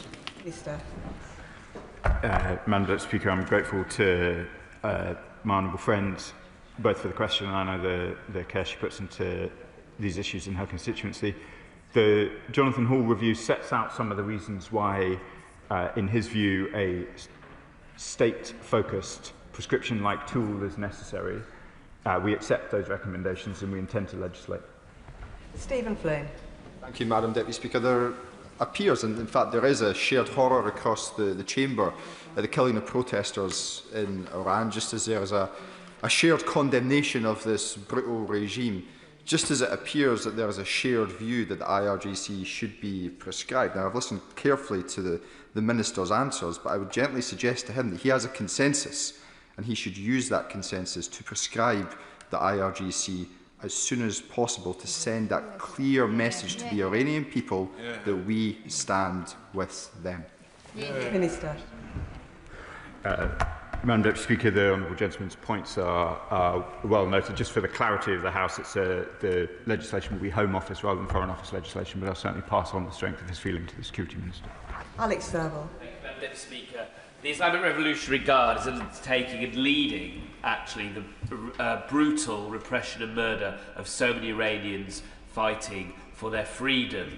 But we know that the IRGC used 2 registered cryptocurrency exchanges to move approximately $1 billion since 2023, evading international sanctions. ZSX and ZCION routed funds between IRGC-controlled wallets, offshore intermediaries and Iranian crypto companies. What's the government doing to ensure that the IRGC cannot be funding this brutal crackdown through British-based companies? Minister. If my honourable friend writes to me, I'm happy to provide a more detailed answer in writing, but clearly our sanctions regime is wide-ranging and any British companies would need to be taking very careful attention to it. It sounds, on the face of it, like this would not be consistent with our arrangements, but please, if you write to me, then I'll respond. Dr Andrew Merriton. Thank you, Madam Deputy Speaker. The Minister and I share a dubious distinction, that is, having summoned Iranian ambassadors, but does not agree with me whether it's Ambassador Mousavi or Ahmadinejad or Abbas Araghchi. It doesn't really matter because they're not the problem. The problem is the IRGC and its constituent parts. And will he accept that Jonathan Hall KC's review is not particularly controversial? He makes recommendations that would effectively get around the problem he has around prescription of state actors. There's cross-party agreement and agreement right across this House that would get this measure through in a day. And it's not as if we don't have enough time, as today's cancellation of business has shown. Minister. I'm wounded, Madam Deputy Speaker, for the comparison to be dubious. On time, I would gently say to my predecessor that there was rather a lot of time. Glad to see the Foreign Secretary in his place. There was rather a lot of time over the last 14 years to pass these things, but we've done the whole review and we're committed to implementing it. Gareth Snell. Thank you very much, Madam Deputy Speaker. Madam Deputy Speaker, the brutal regime in Iran is well known to be attacking its own people at home, but it also poses one of the largest credible threats to Jewish people here in the UK. And as the regime is currently blaming Israelis and Jews and Zionists for being responsible for the protests, can the Minister set out what discussions are happening across government to make sure that those proxies and agents that we know are in the UK are being monitored to make sure that the Jewish population in the UK don't feel the backlash as a result of the protests in Iran? Minister.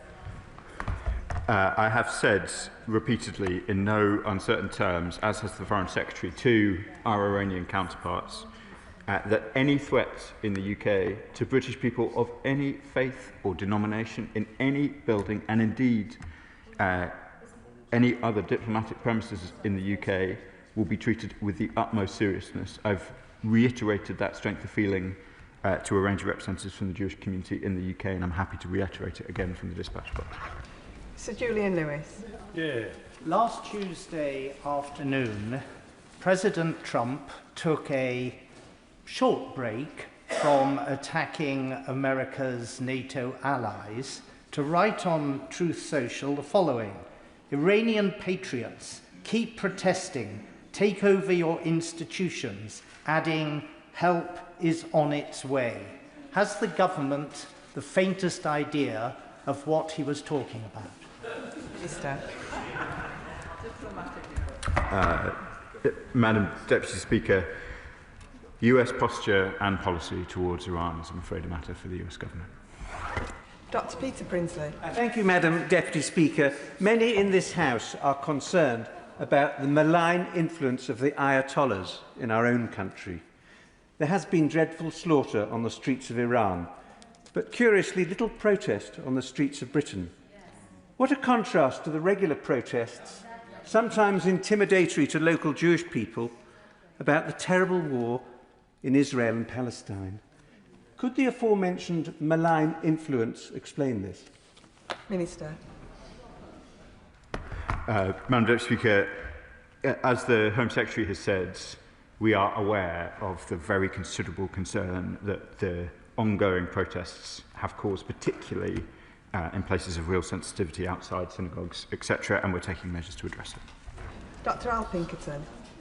Thank you, Madam Deputy Speaker. At the weekend, I visited several Iranian-owned businesses in my community to show my support and solidarity. And what those business owners told me was that they have relatives inside Iran who are going to extreme and increasingly extreme lengths in order to pick up information from the outside world due to the internet shutdowns, travelling close to the border with Iraq to pick up a mobile phone signal, or travelling across towns in order to connect to the kind of community-owned Starlink network. They expressed their frustration at the lack of activity as they see it from the British government, but also fears that the US government have marched protesters up to the top of the hill and have left them abandoned there. So can I ask the Minister, what coordination has he had with our, if I can still call them this, American allies, about their approach, and are we aligned with them on what we are doing in Iran? Minister. Madam Deputy Speaker, I understand the degree of anxiety within Iran. The restriction of the internet since the 8th of January is obviously a source of real concern, both to clearly Iranians in Iran, to those with family links there, and of course to those few but nonetheless profoundly affected British families who have loved ones detained, who are also suffering from these restrictions. As I said earlier, clearly US policy and posture towards Iran is a matter for them, but we are in close consultations and discussions with our American and indeed other counterparts. David Pinter. Thank you, Madam Deputy Speaker, and I share the Minister's horror at the brutal repression we have seen in Iran. Hendon is home to a large and vibrant Iranian community, and we are all horrified beyond words to see the savage, murderous violence being meted out by the Iranian regime against protesters. But is not the reality that, even when there aren't protests in the street, the regime is engaged in industrial levels of violence against its own people, with executions in Iran more than doubling in the last year alone? Does the Minister agree with me that we must keep up the pressure on the Iranian regime to end this barbarity once and for all and let the Iranian people exercise their fundamental rights? I do. We've spoken in some detail about the current events in relation to the protesters, but I can also confirm to the House that we oppose any and all executions in Iran, as we do across the world. Richard Tice. Thank you, Madam Deputy Speaker. As thousands of brave Iranian protesters are slaughtered on the streets of Iran, I was humbled yesterday to speak in front of thousands of wonderful Iranians here in Whitehall, and they asked me to ask the government a simple question. How much more will it take this government to do the right thing and prescribe the terror group, the IRGC, and while they're at it, prescribe the Muslim Brotherhood? Minister. I'm grateful to my Lincolnshire colleague for the question. I don't have a great deal more to add on the IRGC discussions that we've already had this afternoon, where the Muslim Brotherhood is a term that covers a whole range of groups, including, of course, depending on how you want to consider it, Hamas itself. Where there is a violent threat to the UK, then we will, of course, take prescription action as necessary. John Slinger. Thank you, Madam Deputy Speaker, and I thank the Minister for his statement, and I condemn the violent oppression of the Iranian people. Will the Minister join me in paying tribute to the work of the BBC World Service and the BBC Persian Service, both in getting free journalism and the truth into that country, and also getting their stories of bravery and courage and suffering out to the wider world? Minister. I will. BBC World Service and indeed BBC Persian are a lifeline, as so many other of the World Service channels are, and I pay tribute to the vital work that they do in reporting even amongst the most difficult circumstances. Spain Objective. Deputy Speaker. If I may, I just wanted to return to the topic of Craig and Lindsay Foreman. The Minister will obviously be aware that they've now been in prison for over a year and are currently in Evin prison, regarded as the harshest prison in Iran. Since the outbreak of violence in Iran in recent weeks, can he just give us an update in the House as to their medical condition, and can he give us any assurances in terms of the current medical condition and the last time he was informed of their medical condition, whether they are currently still safe? Minister. Madam Deputy Speaker, I'm sure the honourable gentleman will appreciate I don't want to provide too much personal information to the House, but I can confirm that we have had consular access relatively recently, and I've spoken to the families, I think, twice since the protests began. They're very much at the foremost of my mind. Jonathan Davies. Thank you very much, Madam Deputy Speaker. These scenes from Iran are absolutely barbaric, and those executions that we are aware of are an affront to human dignity. But often wherever you look around the world, you see the malign influence of Iran, including here. And our own National Security Strategy published in June last year highlighted that. So can the Minister assure me that our law enforcement is taking every step possible to manage that risk? And if I may, just following on from the question raised by my honourable friend, the member for Rugby, perhaps he would like to make a contribution to the BBC Charter Review consultation in respect of the very positive work that the BBC is doing in that troubled part of the world. Minister. I thank my honourable friend for the question. The Foreign Office obviously has a special relationship with the BBC, given our role in the World Service, which we have talked about already in this session. And I can confirm to the House that law enforcement is making full use of the powers afforded them, including under the National Security Act of 2023, and it's under that Act that there has been recent arrests in May of last year of those associated with potential violence. Manuela Pertigala. Thank you, Madam Deputy Speaker. My constituents have contacted me sick with worry. They have not heard from their loved ones for over a week. And there are reports of tens of thousands of citizens being killed now, but the number could be higher because of the deliberate communication blackout. So this is now an international human rights emergency. Will the government now act faster on the proscription of the IRGC, and will the minister support stronger diplomatic consequences for this brutal regime? Minister. Madam Deputy Speaker, we've discussed the IRGC prescription process, and I don't have very much further to add on the more detailed timing questions she's seeking to press me on. On diplomatic consequences, I've set out some of the actions we have taken in recent days, and I imagine we'll have more to tell the House shortly, including in FC orals tomorrow. Chris Finns. Thank you, Madam Deputy Speaker. The scenes that we see in Iran are obviously absolutely terrible. I'm also concerned about the impact that the ongoing situation in Iran is going to have on safety in this country as well. So can I ask the Minister to pass on my thanks to the Foreign Secretary for her decision in her previous role to list Iran under the enhanced tier of foreign influence registration scheme, but can I ask him to be specific as to what difference this will make? Minister. I'm grateful to my honourable friend. Putting Iran on the FIRS regime means that there is a new offence of seeking to act on behalf of the Iranian regime in the UK without properly so declaring. That means that it is harder for people to do this in this country without exposing them to the force of law enforcement. And as I said to my honourable friend from Derbyshire in the last answer, UK law enforcement has proven itself capable of finding these people and ensuring prosecutions. Chris Coughlin. There have been many calls across the chamber for sanctions and to prescribe the IRGC, which I fully support. But I think we need to be honest that those measures are unlikely to save the lives of protesters from a regime in fear of its survival. But I would point out, however, that the drone strikes against Soleimani, the head of the IRGC in 2020, did influence Iranian behaviour.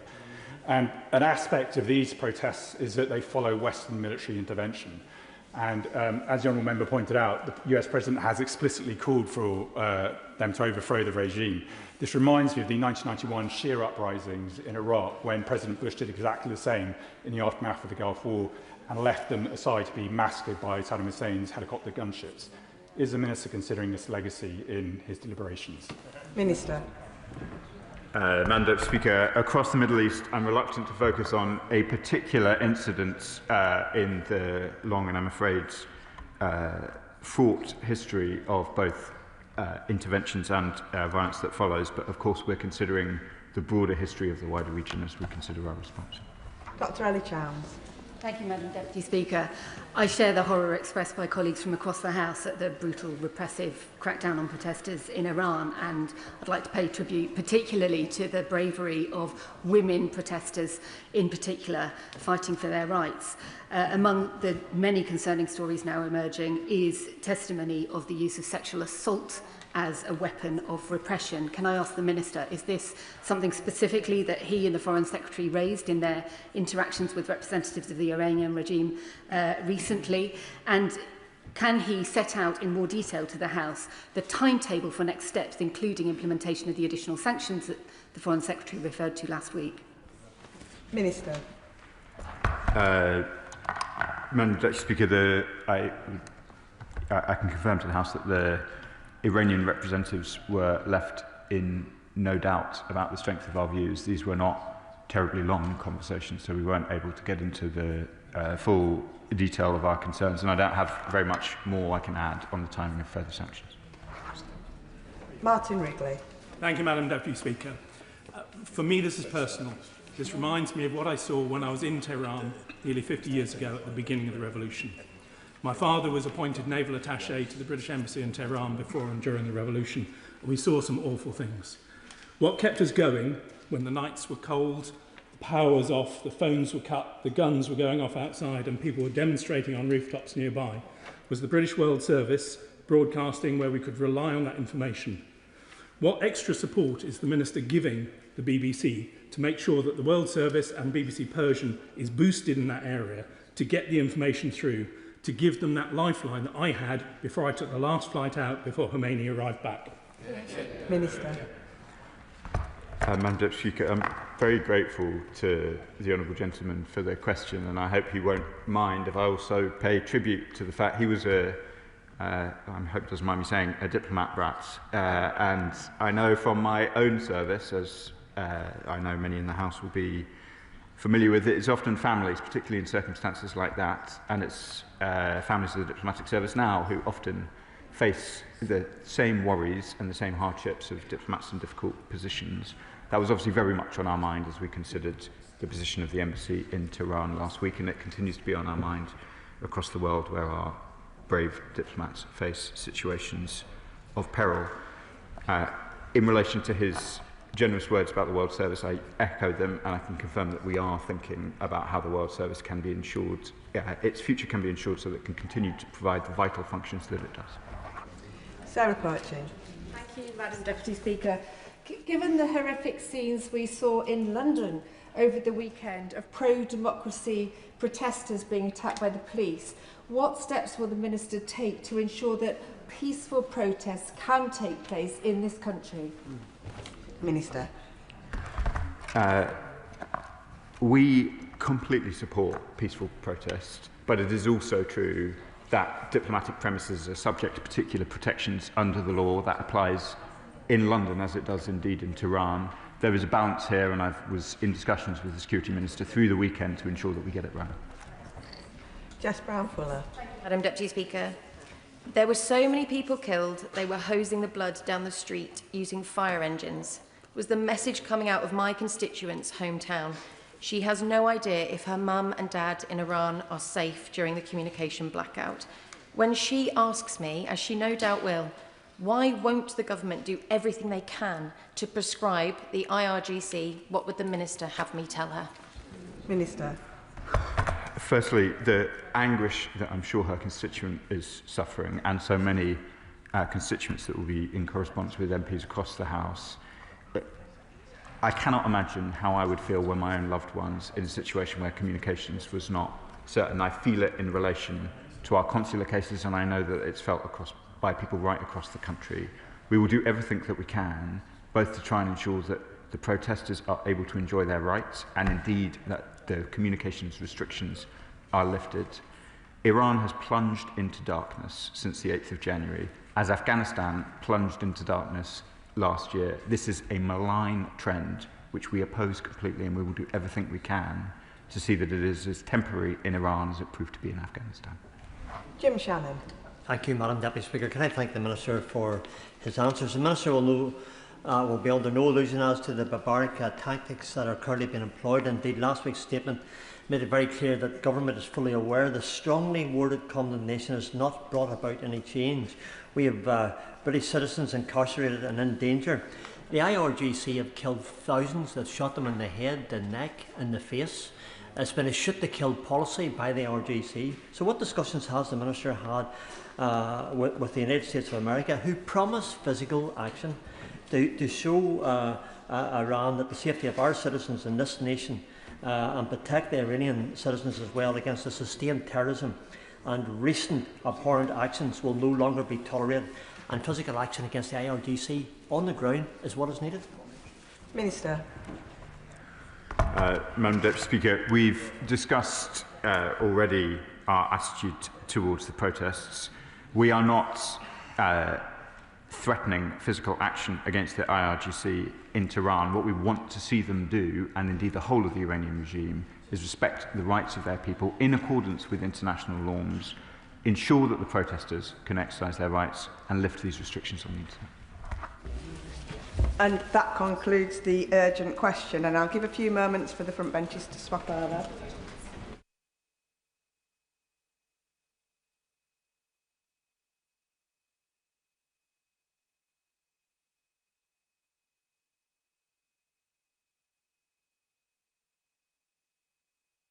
Question, Sir James Cleverly, Shadow Secretary of State. Thank you, Madam Deputy Speaker. If you'll make a statement on the cancellation of the scheduled local government elections in May 2026.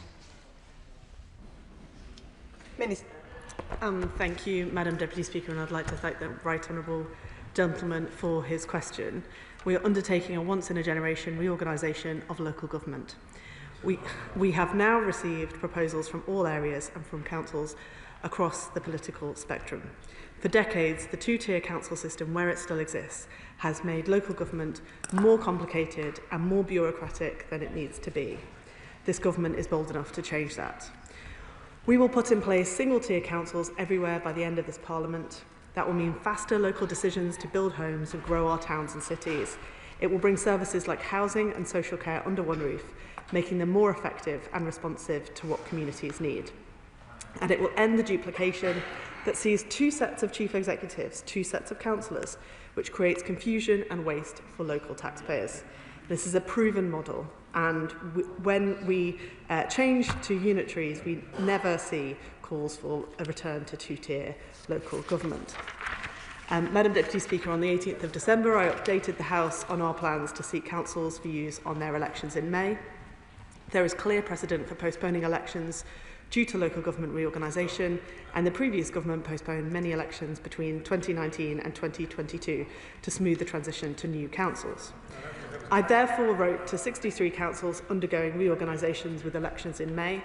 We asked them if postponing their elections could release essential capacity to deliver reorganisation and to allow it to progress effectively. It's only right that we listen to councils when they're expressing concerns about their capacity. Local leaders know their areas best and are best placed to judge their own capacity. And as we have said, should a council say that it has no reason to delay, then we will listen. If a council voices genuine concerns, we will take these seriously. Madam Deputy Speaker, we're running a legally robust and fair process, and all representations are now being considered before decisions taken. The Secretary of State has also written to 4 councils asking for more clarity on their position by 10 a.m. tomorrow, and these councils are Essex County Council, Norfolk County Council, Oxford City Council and Southampton City Council. As I've said, no decisions have been made, but we want to make them as quickly as possible to give councils certainty, and we'll update Parliament on decisions in the usual way. Shadow Secretary of State. Madam Deputy Speaker, this government has moved seamlessly from arrogance to incompetence and now cowardice. 3.7 million people are being denied the right to vote. It was the government that rushed a huge programme of local government reorganisation, imposing new structures, imposing timetables, and it is the government that is failing to deliver them. And rather than take responsibility for its own failure, the Secretary of State has chosen to dump the consequences of their incompetence onto the laps of local councils. The government's own election strategy said, and I quote, "The right to participate in our democracy should not be taken for granted." Cancelling elections was not part of that strategy. The Electoral Commission has been clear that the scheduled elections should go ahead as planned and that capacity constraints are not a legitimate reason for delay. So, why was the Electoral Commission not consulted on these cancellations? Why is this being done at the last possible moment? And does the government accept the Gould principle that at least 6 months' notice should be given for any changes to election administration? Ministers say they are following the wishes of local councils. And the Minister said at the dispatch box that the Secretary of State has written, amongst others, to Essex County Council. But the leader of Essex County Council has been clear that these elections should go ahead. And yet, the Secretary of State still cites Essex, amongst others, to justify the cancellations. And it's all well and good for the Secretary of State to write to the councils basically asking them the same question, but they have already given an answer. So, when does the Secretary of State intend to lay the SIs for these areas? Does he think that it is appropriate to use secondary legislation under the Local Government Act? Did Parliament really allow ministers to run scared and cancel elections at will? Madam Deputy Speaker, I've always said these elections should go ahead, but the Secretary of State was the one that called these elections pointless. So why does he not have the courage of his own convictions, take responsibility for his own ineptitude, and stop laying the blame on local councils? Minister. Thank you, Madam Deputy Speaker, and I thank the right honourable gentleman for the points that he has made, and I will certainly relay them to the Secretary of State so that he can take them under advisement. On the Electoral Commission, we wrote to the Electoral Commission to notify them. We're grateful for their ongoing engagement, and we will certainly have regard to all views and representations made, including theirs. But this is fundamentally about local councils and their capacity, and that's why we've asked for representations from them. On the Gould principle, he asked about the Gould principle. The need for certainty underpins that principle to make sure that if there are technical changes, that those responsible for the delivery of elections could have time to adapt, but this is not about technical changes. We are listening to council's views about their capacity in the context of local government reorganisation. And finally, he asks when the Secretary of State will take decisions. We've moved quickly to get these representations from councils, and the Secretary of State will take a decision as soon as he possibly can. Chair of the Select Committee, Florence Eshelirmi. Thank you, Madam Deputy Speaker. And I thank the Shadow Secretary of State for raising this issue. This is an important issue, and I think I accept the Minister highlighted that there are concerns from councils, but again, we find ourselves here in quite a disappointing area, and this is quite disappointing. The Minister highlighted just before Christmas the fact that councils were asked to delay this, and after the Secretary of State had repeatedly told our Select Committee that this would be going ahead. And as a former election organiser, there'll be key dates etched in a lot of our minds. It's 108 days still polling day. For a number of people who have to reapply for postal votes, 31st of January deadline, April deadline to register to vote. We want people to vote. So I'm concerned that we are seeing a postponement yet again. Can the Minister outline when this government will make the final decisions, and do they plan to reject any of the requests for delays? The Minister also outlined the fact that They want councils to be up to date and not having to stress with the reorganisation. Reorganisation will take a lot of time. It will take a lot of resources. But we have a situation where we are effectively asking councils to choose between running day-to-day services or running an election. It shouldn't be either or. We should have councils in a state to be able to deliver those services. So can the Minister outline that she's confident that the reorganisation will not distract hard-working frontline staff and that residents across the country who rely on those council day-to-day services? Thank you, Madam Deputy Speaker, and I'd like to thank the Chair of the Select Committee for her questions. She mentions how important it is for elections to take place, and as she knows, large numbers of people will be voting in May. We're talking about a relatively discrete number of local authorities undergoing reorganisation.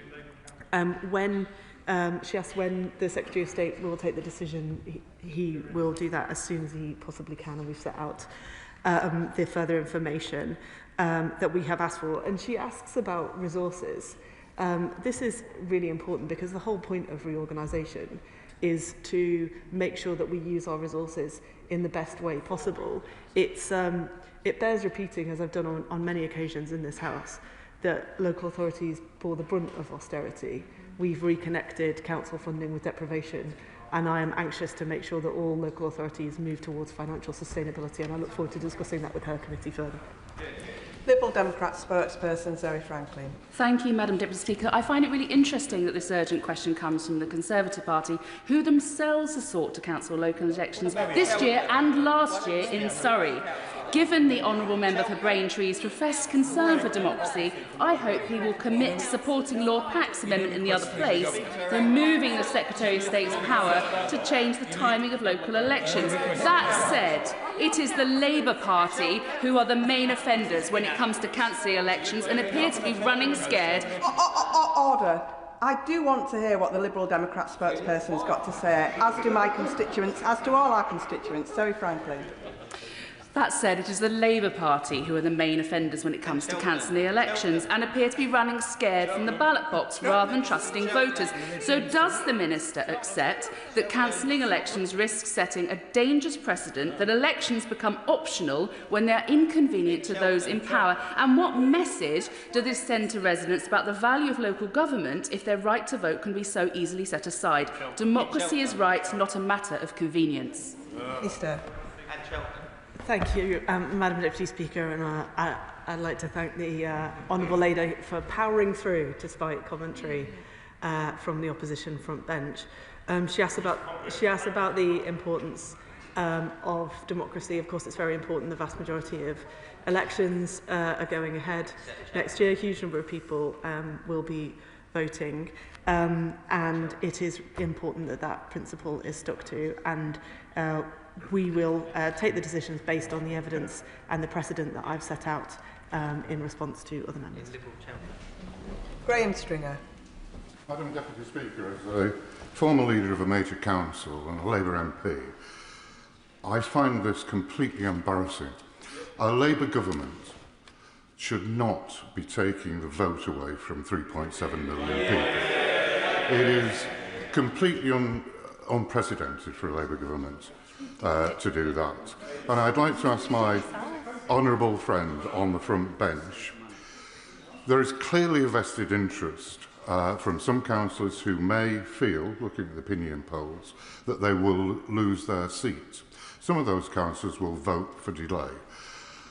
How will she distinguish between that motivation and whether or not there really is a lack of capacity to carry out the elections? Because I don't believe any of those councils are unable to hold those elections. Minister. Thank you, Madam Deputy Speaker, and I thank my friend for his question and the views that he expresses, which I'll be certain to pass on to the Secretary of State as he takes his decision. In the statement before Christmas, I set out the kind of evidence that we are looking for, and that's the kind of thing that we'll take into consideration. Sir John Whittingdale. Thank you, Madam Deputy Speaker. A year ago, ministers told council leaders in Essex that it was necessary to postpone elections to facilitate reorganisation to, quote, the most ambitious timetable. A year later, there has been absolutely no progress, and we don't even know how many authorities are proposed. Was it not wrong to cancel elections last year and wrong to cancel them again this year? Thank you, Madam Deputy Speaker. We have made progress on the reorganisation, and I anticipate us making strong progress this year. I hear the points that he makes about his own views, and those will be taken account of alongside the other views expressed. Chris Curtis. Thank you, Madam Deputy Speaker. Local elections will be going forward in full in Milton Keynes this year, and I look forward to continuing working with my brilliant, hard-working Labour councillors. The ongoing process of reorganisation is delaying elections, but it's also delaying the creation of new combined authorities across many parts of the country. Given that, will the department look again at the fast-track process and whether places which have already gone through reorganisation are fully unitarised, like Bedfordshire and Milton Keynes, should be added to that programme, and the creation of new combined authorities should be sped up in those places, given it's taking some time in others? Thank you, Madam Deputy Speaker, and I thank my friend for his question. Coming myself from an area with a unitary council and a combined authority that is taking steps to improve public transport and other things, I appreciate fully the points that he makes, and I'll pass those on to the Minister for Devolution. Richard Tice. Thank you, Madam Deputy Speaker. Only dictators cancel elections, as well as Labour, Conservative and Lib Dem councils that are terrified of facing the wrath of the voters. So we will be carrying out a judicial review of this decision, this appalling decision to cancel elections. Could the Minister confirm, if the noble judges rule in our favour that this is the wrong thing to do, will the government abide by the ruling of the judges? Thank you, Madam Deputy Speaker. He mentions a legal process which I'm not at liberty to comment on in detail, but we want elections to go ahead unless there is a strong justification. That's what we've said, and that's what we'll stick to. Helena Dollimore. Thank you, Madam Deputy Speaker. Many people I represent in Hastings and Rye don't understand why we have this inefficient, duplicative, confusing system of two-tier councils at the moment. And they're looking forward to having one council and this process going ahead. But as we await that process, it's really important that the councils we have remain responsive to our constituents' needs. To give one example, next month I'm organising a meeting about local bus services in my constituency, and I've invited East Sussex County Council, run by the Conservatives, as the responsible transport authority. They are currently refusing to send anyone to that meeting about local bus services. Does the Minister agree with me that this is unacceptable, particularly because they've been given a record amount of money by this Labour government, over £10 million, to improve our bus services, and my constituents want to tell them their experiences of buses? Thank you, Madam Deputy Speaker, and I'd like to thank my friend for that question. Given the amount of times that buses have been raised with me when I've been door-knocking in elections, I'm often surprised that buses don't lead the news more often. So I congratulate her on her efforts to get decent bus services for her constituents. I would say to any local authority that if they want to engage with residents on the things that they care about, buses should be top of their list. Sir Bernard Jenkins. Madam Deputy Speaker, is it just a coincidence that the only three councils in Essex that want to cancel the elections, Basildon, Harlow and Thurrock, are all run by the Labour Party, but all the others, Essex, Braintree, Chelmsford, Colchester, Brentwood, Epping Forest, Rochford and Southend, they want the elections to go ahead. Is she going to listen to the majority?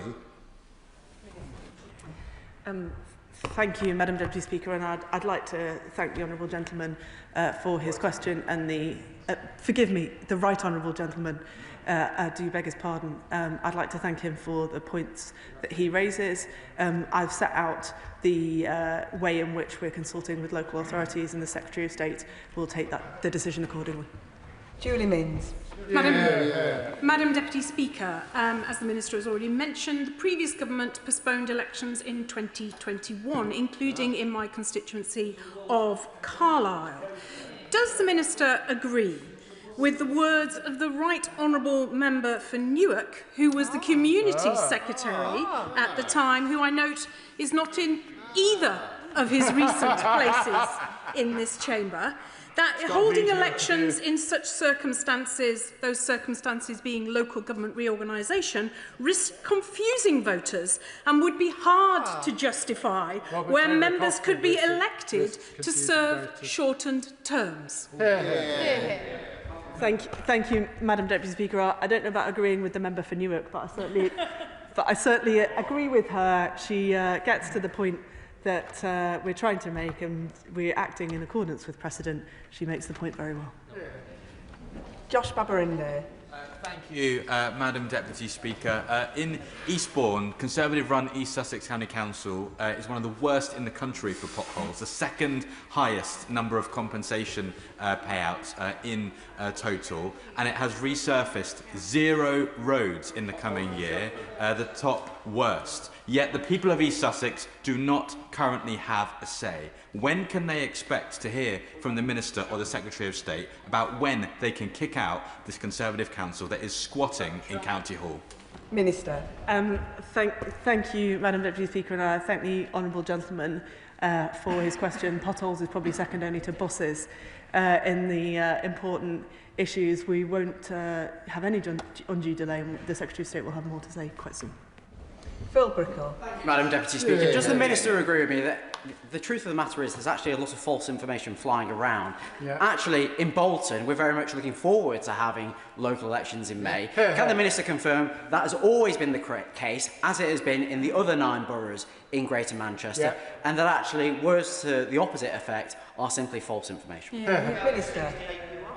Thank you, Madam Deputy Speaker, and I'd like to thank my friend for his question. He's right, of course. Elections are taking place up and down the country, and I'm sure there are lots of people who are looking forward to participating. David Reed. Thank you, Speaker. The good people of Exeter want their elections to go ahead as planned in May.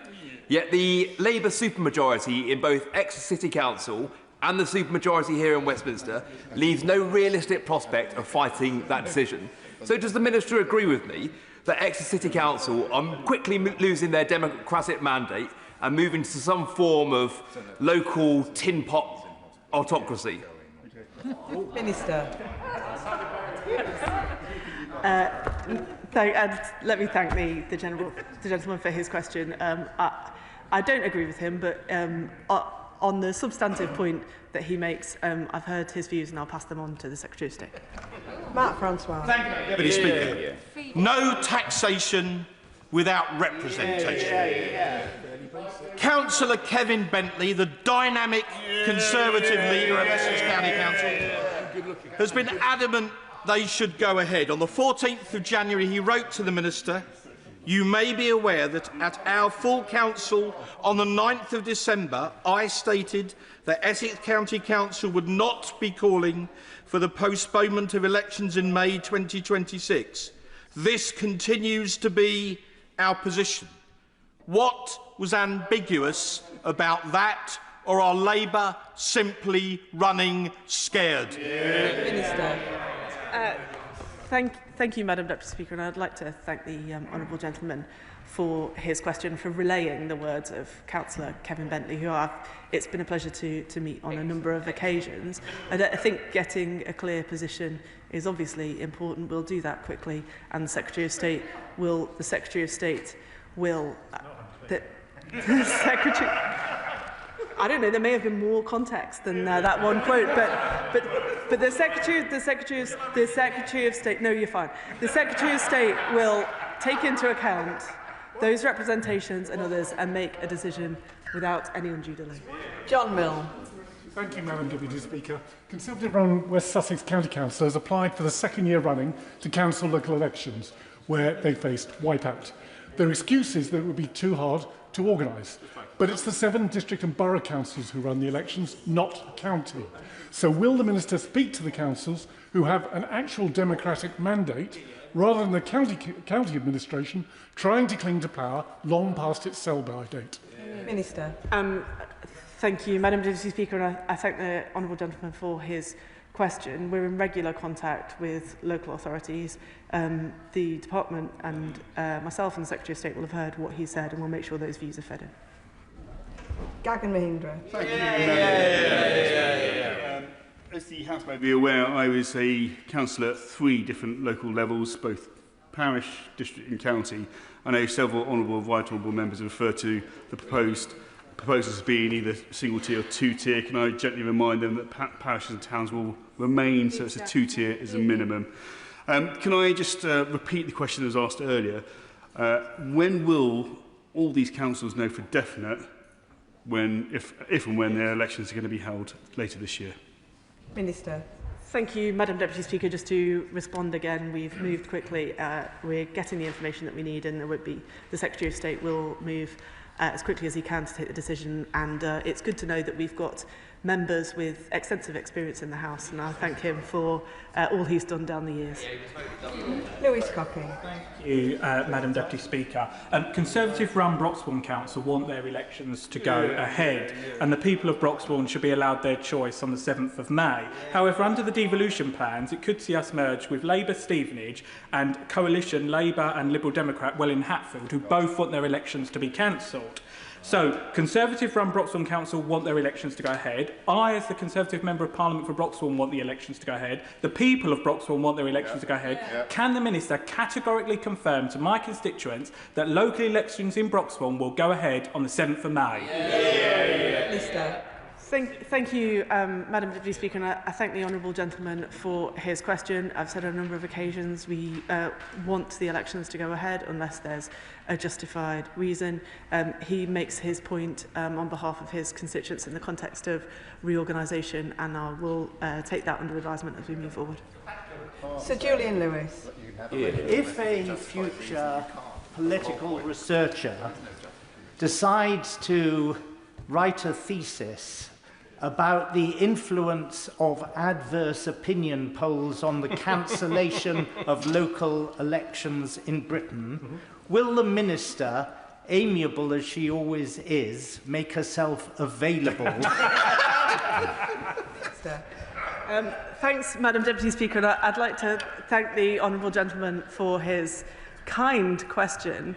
And I would say that I hope at that point I might be doing something else other than politics, and perhaps I might not quite have time. Sammy Wilson. Speaker, people in Northern Ireland on a day-to-day basis know well how casually the democratic process can be set aside, not just by this government but by the previous government, when permission was given to the EU to impose its laws on the people of Northern Ireland without any say at all. Now the people of England are beginning to experience that. 3.7 million people who would want to vote against the £280 million of additional taxes imposed on them by Labour councils will now be denied the ability to have their say. Is it that the government is running scared of reform, or is it that they simply don't want to be held to account and do not realise that behaving like this turns the United Kingdom into some kind of third world dictatorship? Minister. Thank you, Madam Deputy Speaker, and I thank the honourable gentleman for his question, which I take in the serious tones in which it's meant. The vast majority of elections are going ahead. It's very important that people have their say. I hope he will appreciate the way I've set out previously the reason why we've taken these steps and the manner in which we'll take the decision. But he makes a very important point about the centrality of democracy, which I take seriously. Joe Robertson. Thank you, Madam Deputy Speaker. I refer to my register of interest in that I'm a serving Isle of Wight councillor. Local government reorganisation in Hampshire and the Isle of Wight is a mess. Meanwhile, the government is proposing to cut £13 million of funding from our Isle of Wight council. We're due to have elections in just 3.5 months' time. Our council wants those elections to go ahead and wants to prepare for them. Will the Minister confirm we can do that and those elections will go ahead on the Isle of Wight in May? Thank you, Madam Deputy Speaker. And as I've said to other ministers, where councils want to go ahead and they've got the capacity and there's no issues, that's fine. Elections go ahead unless there's a strong justification. Why not? Which is what I would... Where councils want the elections to go ahead, that's fine, and we'll listen to what they've got to say. The issue that the member raises about funding and capacity is an important one, not least in a place as unique as the Isle of Wight. We're currently in a process considering the local government finance settlement, and he'll know that we're working very hard to try and get that right. Sarah Perchin. Thank you, Madam Deputy Speaker. Last year, the Junior Housing Minister stood at that dispatch box and said, and I quote, "Local council elections are happening in 2026. We are cracking on with them." For some communities, this is the second year in a row that the elections have been cancelled. How does the Minister expect the British people to believe anything this government says or have any faith in their commitment to democracy? Thank you, Madam Deputy Speaker, and I thank the Honourable Lady for her question. Elections will be happening up and down this country in May. We're committed to democracy, and it's very important that people have their say. Jim Shannon. Thank you, Madam Deputy Speaker. The Honourable Lady is a very honourable lady in her response and the way that she does things in the House. But the fact is, whatever it be down to reorganisation, will it be down to a new strategy, whatever the reasons that the government or the Minister puts forward, the fact is 3.7 million people will see it a denial of their right to cast their vote. 3.7 million people will see it as a denial of their franchise. So it will mean that people reduce their confidence in government and indeed in the Minister and local government as well. So what will the Minister and government do to restore that confidence in light of the denial of their franchise and their right to express themselves democratically? Where's the Secretary of State? Thank you, Madam Deputy Speaker, and I'd like to thank the honourable gentleman for his question and for the attention and care with which he gives these issues. And he gives me the opportunity to come back to the underlying reason for this whole process, which is reorganisation to get councils in a good position. Once those areas that are undergoing that reorganisation, once we've got those new institutions set up, which we're doing without delay, then people will be able to elect those new institutions. That's what's happened where we've had reorganisation previously, as has been mentioned, where this process has been gone through recently, and that will mean people can elect their councils and have their say about the kind of public services they want in their area. And that concludes the urgent question. Point of order, Sir James Cleverly. Madam Deputy Speaker, the Honourable Lady, and again, just in the final comments she made, referred to the cancellation or the delay of the 2020 local government elections as being justified by the reorganisation of local government. That is a factual error. They were quite unambiguously delayed because we were in the middle of a global pandemic. How is it best to correct the record with regards to the reason those elections were delayed? I thank the honourable gentleman for his point of order. That is a continuation of debate, and I am not responsible for the Minister's comments. However, he has put his point of view on the record. That does conclude the urgent question. We now move on to the next urgent question. Point of order, Sir Bernard Jenkins. Madam Speaker, I must correct the record. Harlow Council is a Conservative council, but that's the exception that then proves the rule, that they're otherwise all Labour councils. I thank the honourable gentleman for his point of order, and he's now corrected his record. We now move on to the next urgent question. I'll give a few moments for the front benches to reorganise.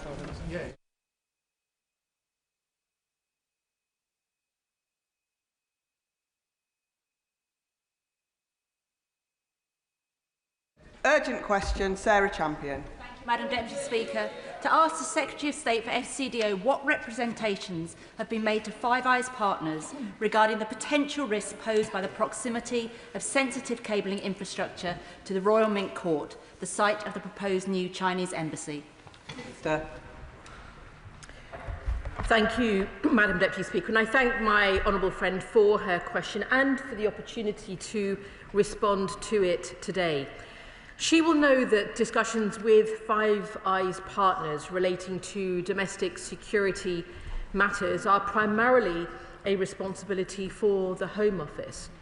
The decision on planning permission for the proposed Chinese embassy at Royal Mint Court rests solely with the Secretary of State for Housing, communities and local government in his quasi-judicial capacity, he has set the 20th of January as the target date for his decision.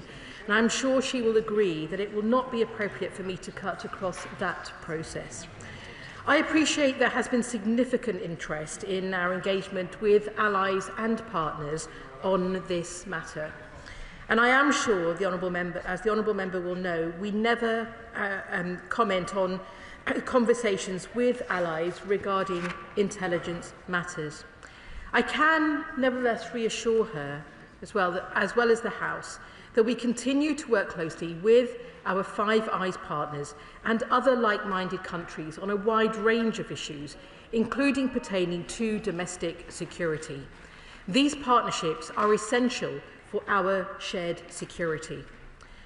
We've been consistently clear that national security is the first duty of government, and it has been our core priority throughout the embassy process, with the close involvement of the security and intelligence agencies. Our intelligence services have been involved throughout, and a range of measures have been developed and are being implemented to protect national security. The Home Secretary and Foreign Secretary also publicly identified two issues: consolidation of China's diplomatic estate in London and public access, which would require resolution before a decision could be made. In November, they wrote to confirm that appropriate resolutions to those issues had been reached. As the Director General of MI5 commented last month, our security services have over a century of experience in managing the risks that arise from foreign embassies on UK soil, and I have full confidence in their ability to do so effectively. Sarah Champion. Thank you, Madam Deputy Speaker. I hear what the Minister has said, but I'm not reassured, and neither are our partners. We've now had interventions from the Dutch Government, Swiss Parliament, Swedish Parliament, and 2 interventions from the White House about the risks that pose to UK infrastructure by the cabling that runs along the Royal Mint Court. Last year, a Minister said reports regarding the cables were inaccurate. So does the Minister believe this to be the case still? I understand that we are now briefing Five Eyes partners that, I quote, no sensitive government data is transmitted through these cables. Will the Minister confirm this? And, Madam Deputy Speaker, surely that line is a tacit admission that financial services based in London could be affected by Chinese proximity. Minister, what were the mitigations MI5 and 6 suggested to avoid espionage risks, and will their implementation be conditional for planning approval? I remind the House that the US has confirmed 3 major infrastructure hacks in the past 18 months, while we have faced hacks on the Electoral Commission, Foreign Office and parliamentarians, to name just a few. A Chinese mega-embassy in the heart of London is an issue of national significance, not purely planning as the government tries to present it. Combined with the heightened risk to dissidents, campaigners and the wider public, is this really a risk we should be taking? Can the Minister offer reassurance to my British Hong Kong constituents that transnational repression will not increase if this mega-embassy is approved? Once planning is given, we cannot take it back. We will have lost control. I know I speak for colleagues across the House and the wider country because they've contacted me when I say this is not a risk we can afford to take, and the government should refuse this disastrous plan tomorrow. Minister. Let me thank my honourable friend for her remarks, and just to reiterate again that our intelligence services have been involved throughout, and a range of measures have been developed and are being implemented to protect national security. She also will know that the government is still to make a decision, and that planning decision will be made independently by MHCLG ministers on planning grounds. It is also important to recognise that we have set clear red lines as well through this process, and that has included, as I have referenced, For example, the consolidation of the diplomatic presence of China from 7 buildings to 1, which will also have security benefits. It is also important to say that we do routinely engage our allies, including with the US, our closest ally, liaising with them closely on a range of issues, including security and intelligence, and in relation to China. And it is important to recognise that we do that routinely, recognising also that it's important to discuss national security factors we may consider, and also to perhaps respond to my honourable friend's comments in relation to transnational repression. She will know that the UK government will not tolerate any attempts by foreign governments to coerce, to intimidate, to harass or to harm their critics overseas, especially in the UK. And we continually assess potential threats in the UK and take the protection of individuals' rights, freedoms and safety very seriously. Shadow Minister Alicia Cairns. Thank you, Madam Deputy Speaker, and can I congratulate Member Rotherham on her question?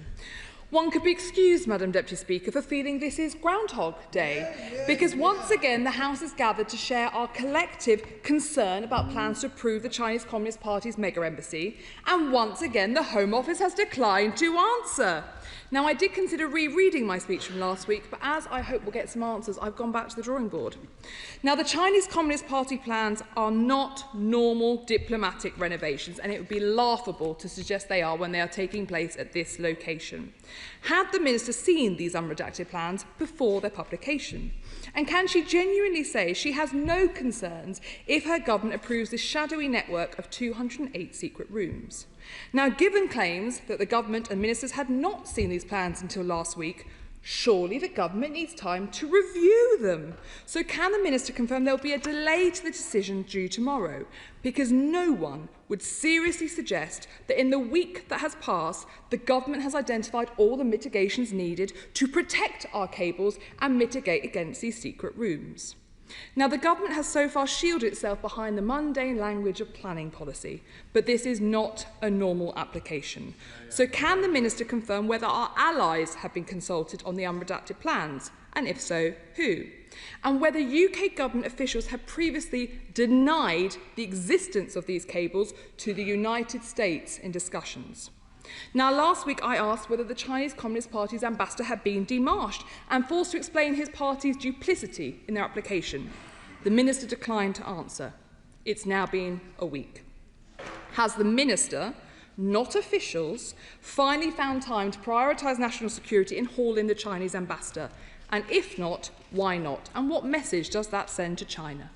Now, not once has this Labour government demarched the Chinese ambassador since they came to power, despite cyber attacks, putting spies in this place and putting bounties on the heads of Hong Kongers. What does the Chinese Communist Party have to do for this government to defend us and act to deter future hostile acts? The government tells us security concerns have been addressed, including ones they knew about a week ago. Tell us how. Finally, Madam Deputy Speaker, the Prime Minister has not yet publicly confirmed his vanity visit to Beijing. Has the Chinese Communist Party made approval of the new embassy contingent on the visit going ahead? The government has a duty to protect our country. Without national security, there is no economic security. This House clearly speaks with one voice on this issue, and that voice says no. So will the government join us, or will they choose a dereliction of their duties? Minister. Thank you, Madam Deputy Speaker, and may I also thank the Shadow Minister for her remarks. In relation, firstly, to the Prime Minister's visit, any Prime Ministerial or ministerial travel will be confirmed in the usual way. But it is right, and we are clear, that the planning decision is an independent one for the Secretary of State, for the Ministry of Housing, Communities and Local Government to take independently, and that decision is made in a quasi-judicial capacity. It is also important to say that the decision on the embassy will be taken in the proper way, regardless of any attempts at pressure from anyone. And we have been clear throughout that it is a planning decision for MHCLG ministers. It is important also to recognise that national security is the first duty of government. And I know the Shadow Minister will understand that more than anyone with her own background. And we will always act to protect it. It is taken extremely seriously by the Home Office and the Foreign Office.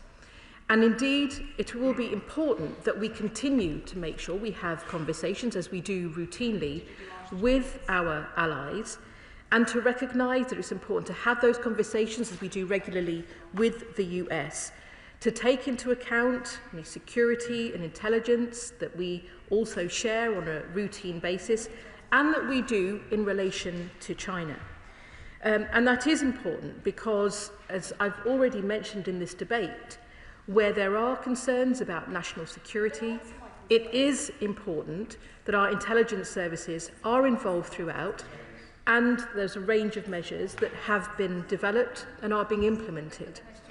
And I'm sure that these are matters that will continue to be part of the debate, and also I'm sure that the Security Minister will address further. But I do want to mention that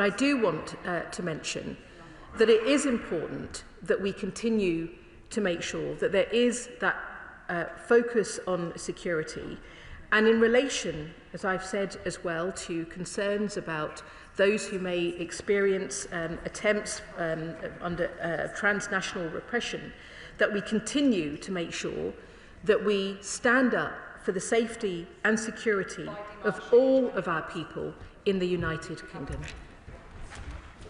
Rishinara Ali. Thank you, Madam Deputy Speaker. My honourable friend will be aware that the site of the proposed embassy is in my constituency. I have relayed the concerns of my constituents on a number of occasions to the government. They are concerned about, first of all, the security issues, the human rights record of the Chinese government, and also local disruption as a consequence of the development, which my honourable friend will be well aware of in terms of the concerns that have been highlighted on a number of occasions, including statements in the House. What assurances can the government provide my constituents and others with serious concerns about the proximity of the proposed embassy to critical and sensitive communication cables serving the City of London and the local area? I'd be grateful for her in taking that into account. Minister. Let me thank my honourable friend, and I know that she has raised her concerns on a number of occasions previously also. And to reiterate that national security considerations are always the first duty of any government, and security and intelligence agencies have been involved throughout this process. As I noted also in my opening statement, the two national security issues as well that the FCDO and the Home Office made public as part of the planning process have now been addressed. And if the planning application for a new embassy in Tower Hamlets is approved, China has committed to replace 7 different sites that make up its diplomatic footprint in London with the new embassy, which will also clearly bring security advantages. And I'm sure that she will continue to have conversations with her local council and with the government in due course. Liberal Democrat spokesperson Luke Taylor. Thank you very much, Madam Deputy Speaker. The Liberal Democrats have made very clear from the beginning of this saga the approval of China's supremacy would be a terrible betrayal of those Hong Kongers who moved to the UK to escape the very repression which the government is now inviting to their doorstep.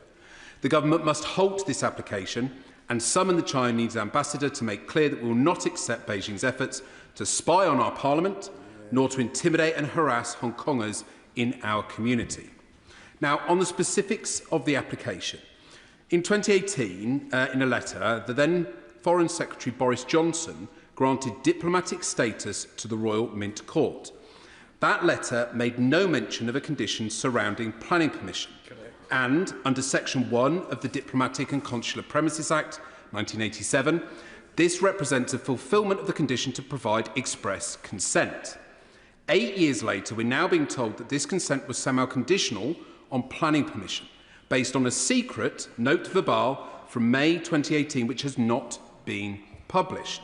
So, will the government release that note verbale, which is the only evidence that diplomatic status was provided conditional on planning permission, and therefore that this application was not prejudged by the government? Minister. I thank the honourable member for his question, and it is important to recognise and to also agree that the decision to provide China with the consent to use the Royal Mint as diplomatic premises was made in 2018 by the previous government under a former Foreign Secretary, Boris Johnson, and was subject to planning permission, and China purchased the site on that basis. And it is important to say as well that that is also what my colleague Baroness Chapman has also shared, and it is important to recognise that this will be an independent decision. It is an independent decision that will be made by MHCLG through a quasi-judicial process. Graham Stringer. Thank you, Madam Deputy Speaker. I think I heard my honourable friend say clearly that the government wouldn't stand for coercion by the Chinese diplomatic service. Has the Foreign Office not been looking at what's been going on over the last 10 years? People in the consulate in Manchester were demonstrating against the Chinese government. They were dragged into the grounds and beaten up, and the diplomatic staff left with nothing happening to them. There are pop-up police stations all over the country that intimidate members of the Chinese community, whether they're British citizens or whether they're from Hong Kong or other parts of China.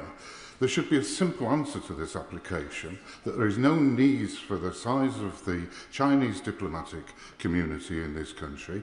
It is there to intimidate Chinese people and undermine the elected representatives in this chamber.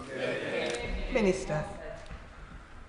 I thank my honourable friend for his question, and he is right that we must not tolerate any attempts by foreign governments to coerce or intimidate or harass, and he has highlighted some examples that we know have caused great concern and that we take extremely seriously. We continue to assess potential threats in the United Kingdom and take the protection of individual rights and freedoms a matter of great concern for the government.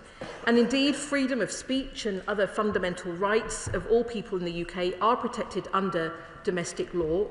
The police and security services monitor these issues very closely. The UK has a broad suite of powers that are available to counter foreign interference, including acts which amount to transnational repression. And we continue to implement measures in the National Security Act 2023, which strengthens our legal powers makes the UK a harder target for those states which seek to conduct those hostile acts. And the Security Minister also announced last year that training and guidance on state threats activity is being offered by counter-terrorism policing to all 45 territorial police forces across the UK. This will enhance the ability of frontline police officers and staff in the identification of state-directed crimes and the actions that can be taken and must be taken to escalate and mitigate this activity. Sir Julian Lewis. The Intelligence and Security Committee was set up specifically to fill a gap in oversight whereby this House could not directly look at highly classified and sensitive information. Having chaired that committee throughout the last Parliament when we undertook our very detailed and very sensitive inquiry into China, the published version of which was quite well received, to put it mildly, I can assure the Minister that there is absolutely no aspect of this that could not be shared with the ISC. Can she tell the House whether or not the National Security Advisor has discussed with the ISC and briefed them the security aspects of this proposal, which enjoys such hostility to proceeding on both sides of the House? Minister. I thank the honourable member for his question and indeed recognise and acknowledge his deep experience in the House and indeed on chairing the ISC. And what I can say is that we continue to keep our matters of security and intelligence as matters that are a first priority for this government. And indeed, in relation to national security, both with the National Security Advisor and indeed our partners abroad and Five Eyes that were also part of the question today, it's important to recognise that we continue to keep those conversations around security and intelligence around all areas of concern to the United Kingdom and indeed in relation to China. Alex Serval. Thank you, Madam Speaker. The Speaker of the US Congress, Mike Johnson, was here today in Parliament. Last night he was asked about the Chinese embassy application, and he said that he's this is quoting him, I'm very concerned about it, but if it were me, I'd be very cautious about that. The Minister's heard the caution in this House from the US Speaker, from the White House, from many others about the proposed Chinese embassy, which give much greater ability for China to undertake transnational oppression, espionage and attack our national critical infrastructure. I want to ask the Minister again, is she listening to all the voices, and is the government listening to all the voices before it's making its decision? Because once Pandora's box is open, you cannot put it back. Minister. I thank my honourable friend for his question, and he will know as well from his own discussions that we do continue to routinely engage and discuss with the US a wide range of national security issues. And indeed, the US has also had its own relatively recent experience of China's building of a new embassy in their capital. But I do recognise the importance of making sure that views across the House are heard, and indeed we've had a number of debates on this. But it is also important to recognise that we have made it clear throughout the process that this is a planning decision, that is a matter for MHCLG ministers to make in an independent, quasi-judicial capacity. Dr. Andrew Morrison. Deputy Speaker, circumstances have changed dramatically since 2018, and the Minister can't simply dismiss this as a planning application, just like it was a conservatory. It's a matter of national security. So will the government at least concede that if this goes ahead, as a condition of any planning permission, all that cabling along Mansell Street at the Wapping Exchange should be relocated as a planning condition and at the applicant's expense? Minister. I thank the honourable member for his question, and I will just mention that our intelligence services have been involved throughout the process and indeed advising on a range of measures that are being implemented to protect national security. And it may be useful also to mention, and indeed for the right honourable gentleman, that we have engaged with the Intelligence and Security Committee as well on this matter, and most recently as part of a cross-HMG UKC appearance before the committee on the 26th of November. James Nash. Thank you, Madam Deputy Speaker. Can I ask the Minister whether she personally shares any of my concerns that the proposed so-called mega embassy risks becoming not only an excessively large diplomatic site, but a focal point for intimidation and surveillance of Hong Kongers and members of the Chinese, Uyghur and Tibetan diaspora, over 700,000 people in total, given we know China's track record of transnational repression, such as million-dollar bounties on UK Hong Kongers? If not, why not? And if so, how is this being prioritised in the decision-making process? I thank my honourable friend for his question, and I will make two comments in response. I think, firstly, to mention that the UK does have a broad suite of powers, important powers, available to counter any foreign interference, and that it is extremely important that we see our security services and law enforcement agencies are armed with the tools that they need to deter, to detect and to disrupt modern-day security threats. And indeed, as the Security Minister announced in March last year, training and guidance on state threats activity is now being offered by counter-terrorism policing to all 45 frontline or territorial police forces. Just to finally make one comment, that in relation to the planning application, there is clearly in any replacing of 7 different sites a security advantage if we see that China's replacing of as its commitment to replace those 7 different sites will make up one diplomatic footprint in London with that new embassy. Speaker, following on from my right honourable friend, the member for New Forest East, I too would be very surprised as a co-author of the Intelligence Committee's report into China if the National Security Advisor had not been seen by the committee on such an important issue. The Director General of the Security Service gave a speech some time ago when he spoke about China using a whole of system approach. Can I encourage the government to do the same when it comes to our own national security and to deliberately juxtapose planning with national security and ensure that our nation is kept safe? But one easy way for the government to act to ensure that we are safe from the malign influence of Chinese spies operating in this country is to ensure the number of diplomats at the new embassy, which is going to be the largest Chinese mission in Europe, is commensurate with the number of diplomats in China, UK diplomats in China. Minister. I thank the honourable member for his question, and indeed it is right to say that national security is the first duty of government. We will always act to protect it, and it is a matter of great concern for the FCDO and also for the Home Office.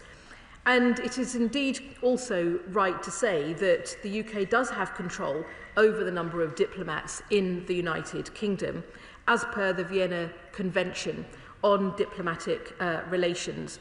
And we follow our legal obligations just on this matter, and indeed have robust systems in place to ensure that any diplomatic positions at the Chinese embassy must be approved on a case-by-case basis. Bobby Dean. Thank you, Madam Deputy Speaker. I think this chamber has grown tired of the government's insistence of framing this as a mere planning application, a quasi-judicial process that national government can do nothing about. That is simply not the case. This is a test. It is a test of this government's resolve in standing up to the threat that China poses to the UK. Now, the Prime Minister clearly thinks that handing this gift over to the Chinese in Beijing will strengthen his hand in trade negotiations. I believe that China will just smell weakness. So I challenge the government, reject the mega embassy, cancel that visit, and don't go back there until they get Jimmy Lai back on these shores.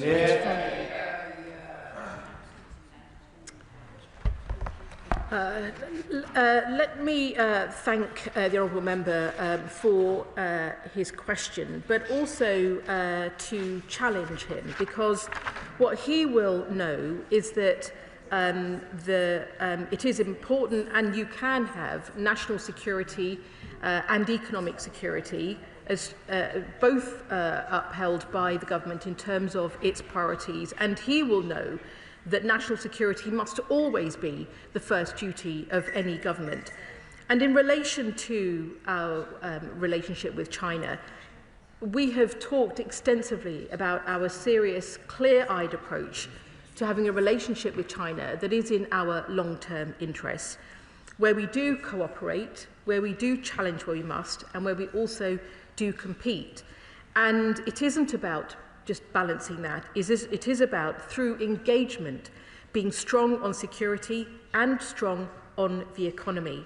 And he will also know that with China being the world's second largest economy and the UK's third largest trading partner, that not engaging is no choice at all. Sir Desmond Swain. Madam Deputy Speaker, the urgent question for the Honourable Member for Rotherham, which Mr Speaker granted, explicitly refers to our Five Eyes partners. The first thing that the Minister said when she got to her feet was that she could not answer any question of the Five Eyes partners because that was her Home Office responsibility. Why did she come? Did she argue with those who sent her? Did she say, "Baggy, not me, I can't answer that question"? The fact that she came, willingly or unwillingly, frankly, is an insult to this House. Minister.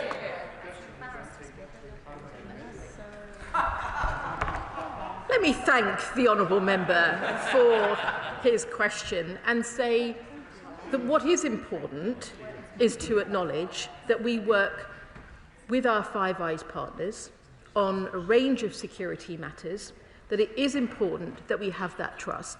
It is important we share security concerns and intelligence, and it is also important to recognise that some of those matters are primarily a responsibility for the Home Office, but also that whilst we engage with our partners, as I have described, including the US, on matters routinely in relation to security and intelligence, those aren't always things that can be shared in the Chamber, but they are matters that are important to the functioning of government. Chris Law. Mr Speaker, the UK Government does not seem to recognise the message that was sent to Tibetan, Uyghur and other exiled communities in the UK who face intimidation, surveillance and abduction attempts almost on a daily basis if it disregards the safety and approves the new China mega embassy. Now, I've heard warm words about upholding the various measures for transnational repression, so I want to ask more specifically, can the Minister outline what assessment the Government's made of the risk that this proposed embassy could be used to facilitate transnational repression, bearing in mind there will be hundreds more diplomats? And secondly, what specific safeguards are being put in place to prevent this? Minister. I thank the Honourable Member for his question, and indeed we continue to raise all concerns in relation to human rights at the highest level with the Chinese government. And it is important to also say, in reference to diplomats, that any new diplomatic position at the Chinese embassy must be approved on a case-by-case basis by the FCDO's protocol department. And the UK does have control over the number of diplomats in the UK as per the Vienna Convention on Diplomatic Relations. And we will always take security of all those in our country extremely seriously. Sir Bernard Jenkins. Oh, he's left the chamber. Harriet Cross. Thank you, Madam Deputy Speaker. The Minister has said that the intelligence services are engaged, but she hasn't been able to give any information on whether or not they're happy or whether or not they're able to mitigate any of the risks. Why can she not give us this information? And on the timeline, as the Shadow Minister asked, the unredacted plans were seen a week ago, yet the first application was rejected in 2022, the revised plans went or the revised application went in 2024, it was called in then, and it's now 2026, but with a week they've now been able to decide based on plans they've seen. Why that quick turnaround? Minister. Let me just reiterate that in relation to the decision on the embassy, that must be taken in the proper way. It is a matter for MHCLG ministers, and it is an independent process. And it is a matter that we have been very clear on throughout the process. Thank you, Madam Deputy Speaker. The Minister has stated several times this afternoon that national security is a priority for this government. So why then is this government letting in a hostile state who wants to sabotage us, who wants to spy on us, letting them into the very heart of our government? Minister. I'm not sure whether the Honourable Lady was referring to Russia or a country, but in relation to China, perhaps I will just say again what I referenced in some earlier remarks, that China is also the world's second largest economy and the UK's third largest trading partner. Not engaging with China is no choice at all, and we can both, through engagement, be strong on security and strong on the economy. Thank you, Madam Deputy Speaker. Can the Minister not hear herself and how absurd it is that this government insists that they should treat this decision as to whether to allow this embassy in London, to treat it as this quasi-judicial, independent planning question? It's not a planning question, it's a question of national security. And if the Prime Minister had any backbone, he'd own it, decide it one way or the other and talk to the House about it. I don't know how up to speed the Minister is on her Greek mythology, but before the Trojan horse was pulled in, after 10 years of besieging it, there was one priest, Laocoon, and he said that you should not pull this into Troy because it will be the end of it. And that is what this role this House is playing today. Does the Minister think that the decision as to whether to pull the Trojan horse into Troy should have been treated as a veterinary issue? Minister.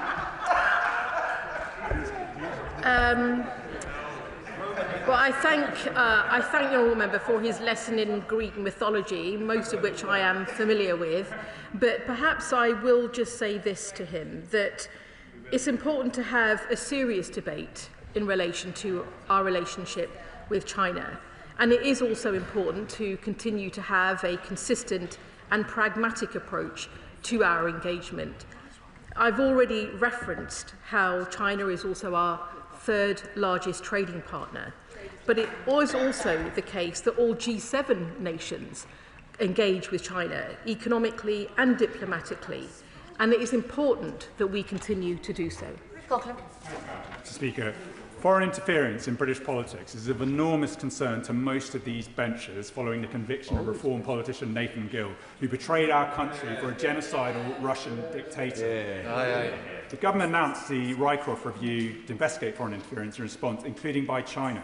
So will the government delay the decision on the super embassy until the Rycroft review has reported? Minister.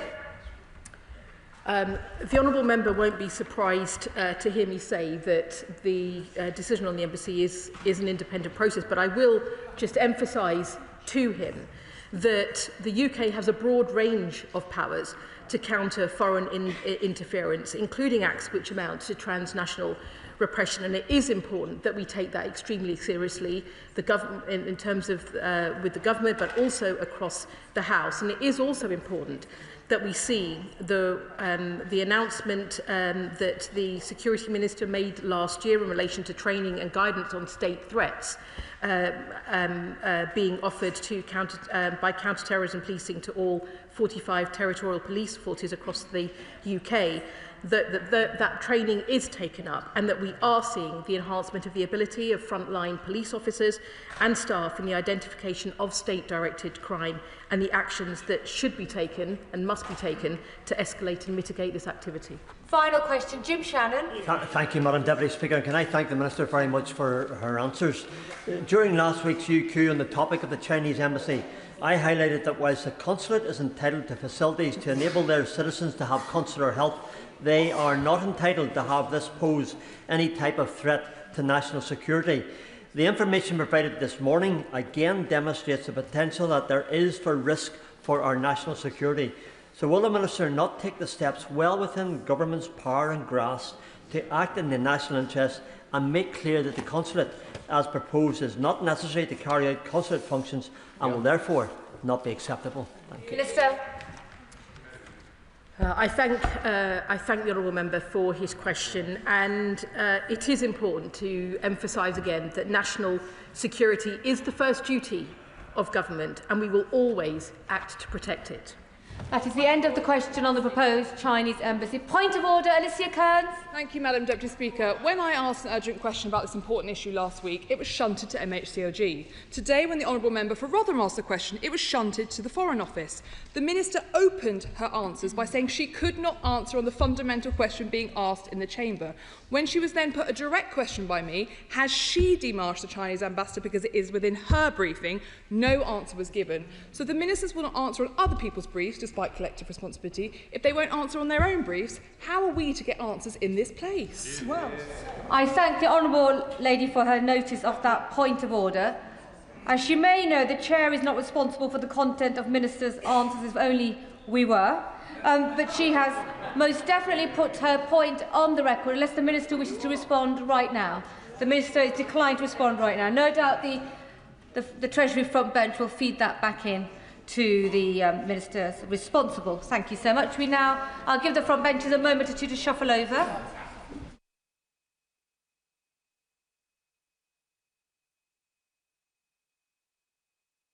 Come to the first statement from the Foreign Secretary on Arctic security. Foreign Secretary. Thank you, Madam Deputy Speaker. Can I begin by expressing my deep condolences to all those affected by the terrible train crash near Córdoba last night. Thank you to the Spanish emergency services who responded overnight and throughout today, and I'm sure the House will join me in thinking of the people of Spain at this distressing time. With permission, Madam Deputy Speaker, I'll make a statement on Greenland and wider Arctic security. On the evening of Saturday, the 17th of January, President Trump announced the intention to impose 10% tariffs on goods from Denmark, Finland, France, Germany, the Netherlands, Norway, Sweden, and the UK over the future of Greenland. This is a serious moment for our transatlantic discussions and partnerships. So let me outline to the House the UK's response, which rests on three key principles. First, Greenland is part of the Kingdom of Denmark. Its future is a matter for Greenlanders and the Danes, and them alone. This reflects the fundamental principles of sovereignty and territorial integrity to which this whole House is committed. Second, the use or the threat of tariffs against allies in this way is completely wrong, it is unwarranted, and it is counterproductive. Third, Arctic security is a shared concern and a shared responsibility for both sides of the Atlantic. It can only be effectively addressed and maintained through a cooperation between transatlantic allies and, crucially, through NATO. So instead of divisions that only aid our adversaries, we now need a serious and constructive dialogue about our Arctic security, which is built on respect for sovereignty and collective security and the rules which underpin our alliance. As the Prime Minister set out this morning, the North Star for the government's foreign policy is to stand up for the UK's national interest, to defend and advance Britain's security, Britain's prosperity and Britain's values. And we do so through the alliances and partnerships that we build abroad that make us stronger here at home, including alliances where that transatlantic cooperation between Europe and North America has long been vital. As the Prime Minister has made clear, our close and deep-rooted partnership with the United States is a hugely important part of our security and our prosperity. The depth of our cooperation on intelligence sharing and defence helps keep us safe, and our trading relationship and the new agreements we have reached in the last 12 months are driving billions of pounds of investment in the UK, supporting jobs across the country. But the Prime Minister has also made clear that we will be very direct about our differences, as he was in speaking to President Trump yesterday. Because standing up for the UK national interest means the defending the principles that underpin stable and enduring international cooperation. That means respect for sovereignty, and it means respect for long-standing allies. Denmark is a close ally of the United Kingdom and the United States. Indeed, Denmark has long been one of the US's closest allies, a proud NATO member that has stood shoulder to shoulder with the UK and with the US, including at real human cost in recent decades. Rooted in that partnership, the US already has in place a 1951 treaty with Denmark, which already provides for an extensive US security presence in Greenland. And alliances endure because they are built on respect and partnership, not pressure. And tariff threats like this are no way to treat allies. Yeah. Madam Deputy Speaker, the tariff threat has come following the pre-coordinated preparations for the annual Danish programme of activities under the framework Arctic Endurance, which is focused on addressing Russian security threats in the Arctic. And last week, at the request of the Danish government, one UK military officer currently based in Denmark joined a planning group visit in an observational capacity. And these sorts of visits are a regular part of military planning ahead of exercises and operations. Work amongst allies to strengthen Greenland's security that should be recognised for its importance, not used as a reason to impose economic pressure. A trade war would hurt workers and businesses on both sides of the Atlantic. It would be in no one's interests. Both sides of the Atlantic should be working together on Arctic security, not moving apart. And that is why the Prime Minister and this government are working intensively in the UK national interest to prevent this happening and to reach a resolution. Yesterday, the Prime Minister spoke directly with President Trump, with the Danish Prime Minister and other close allies and international leaders. Today, I welcomed the Danish Foreign Minister, Lars Rasmussen, here to London for valuable discussions earlier today, and the Europe Minister has been in touch with the Greenland Foreign Minister. I've also been in direct contact with the US, Canada, France, Germany, and other European colleagues, and on Wednesday, my Right Honourable friend, the Defence Secretary, will visit Denmark. We will continue with this urgent diplomacy in pursuit of the principles that I have set out. And we will also argue for the strengthening of our multilateral cooperation around Arctic security. Because the Arctic is the gateway for Russia's Northern Fleet to threaten Britain, Western Europe, and North America. Threats to undersea cables, threats to critical national infrastructure. We've seen greater presence of Russian ships and submarines making their way to the North Atlantic. We've seen Russian aircraft testing our air defence, as shadow fleet vessels pass through our waters, trying to evade our sanctions and continuing to fund the war in Ukraine. Northern Norway, Finland, sea routes through Greenland, Iceland, UK gaps have long been strategically significant when considering Russian threats. And we know that the strategic significance of the Arctic is likely to grow as the melting of Arctic ice stands to open new routes through the Arctic Ocean, and with newfound geo-economic competition for critical minerals and rare earths. So Arctic security is crucial not just to the UK, but to the entire NATO alliance. Of the 8 countries north of the Arctic Circle, 7 are NATO allies. So across our alliance, working together, we can and should do more. So that is why last week I travelled to Finland and Norway to discuss the threats they currently face. My Right Honourable friend, the Defence Secretary, was also in Sweden. And in Helsinki, I met with the Finnish Foreign Minister and was briefed on their border force activities to tackle a Russian ship that had damaged undersea cables between Finland and Estonia. In northern Norway, I met with the Norwegian Foreign Minister.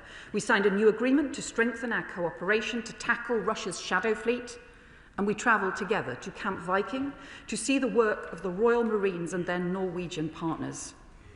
In the bitter cold of this unforgiving landscape, our commando forces are training and exercising, preparing for contingencies.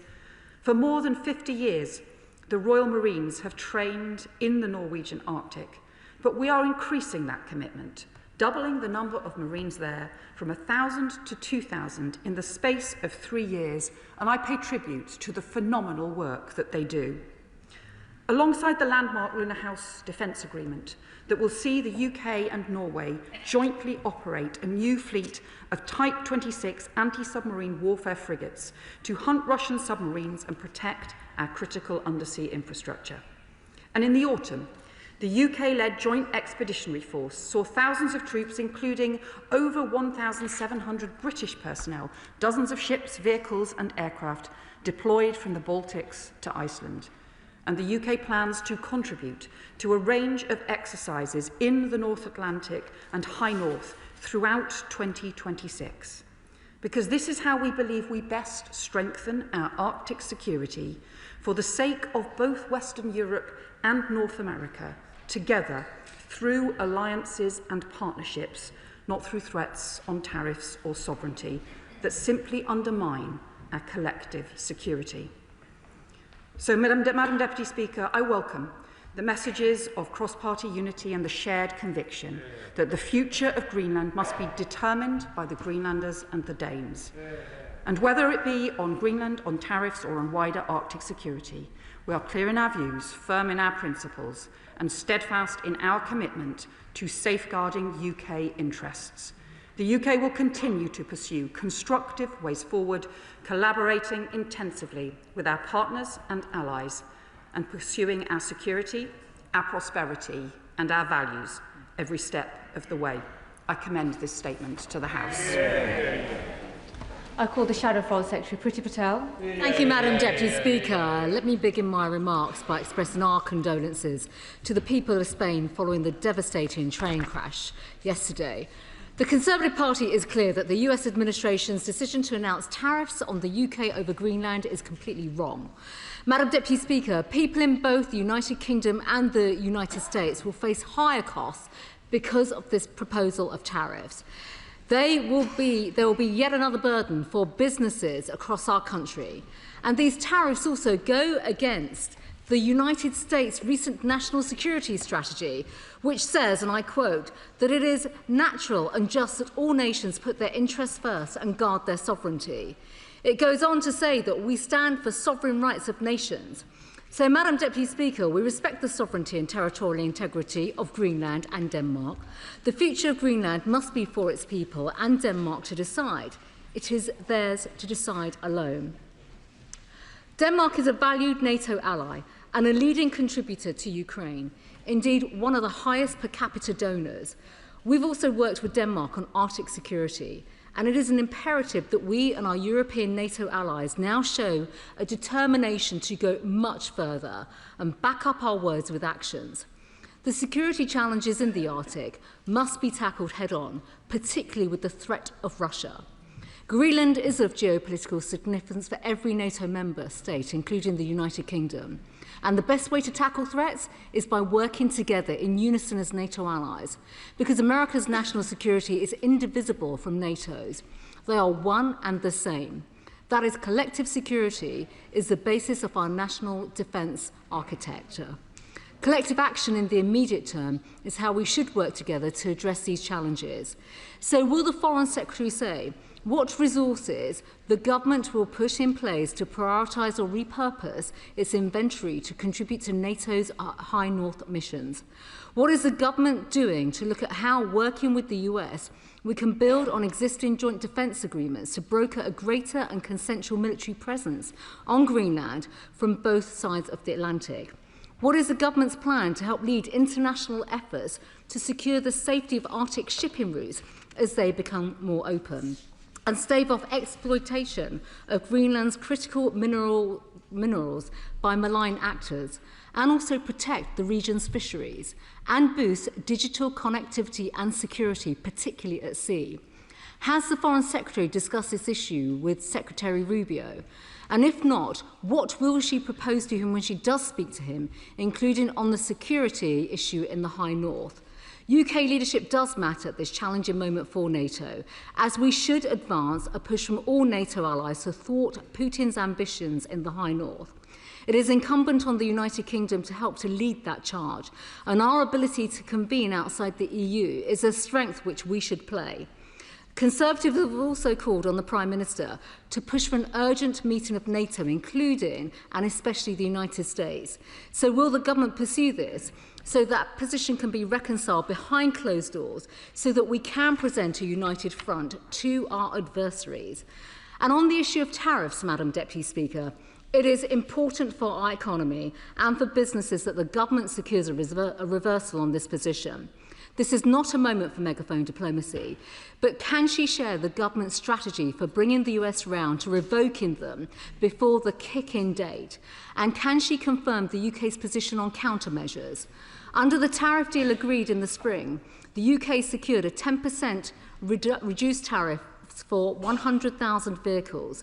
So can she update the House on whether she expects this 10% tariff, Greenland tariff, to be added to the existing 10% tariff, effectively doubling the tax on British car exports to 20% from the 1st of February? Pharmaceuticals were also a cornerstone of the agreement on tariff-free exemptions. So does the Foreign Secretary expect life sciences to be protected from this new baseline tariff, or will the 100% tariff threat mentioned in late 2025 now be accelerated?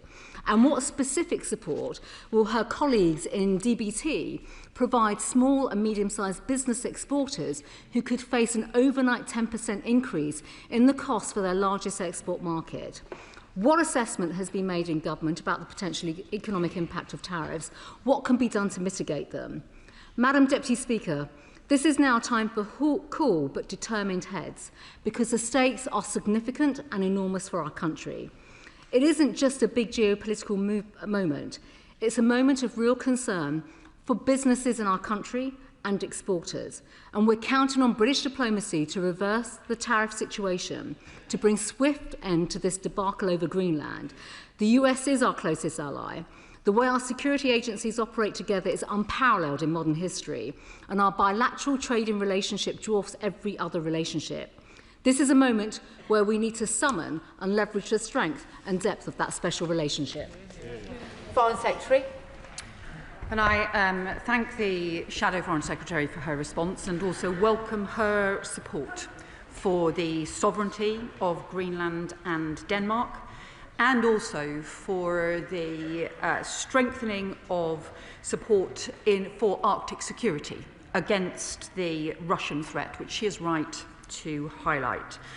And she asked what work can be done to establish constructive discussions and talks.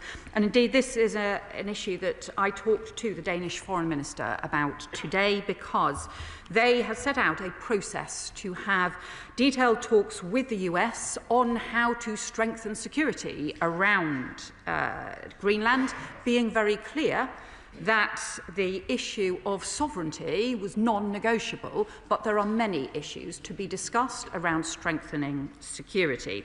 I have spoken to Secretary Rubio today, and we have agreed to take forward further discussions on this issue, and I can assure her as too, we will be pursuing every avenue for discussions directly with the US, but also with all of our close allies on this, the purpose being to prevent the tariffs, to prevent the trade escalation, the trade war that will be in no one's interest, and to replace the threats to sovereignty and tariffs with a constructive, shared approach to our security, including the issue of security in the Arctic.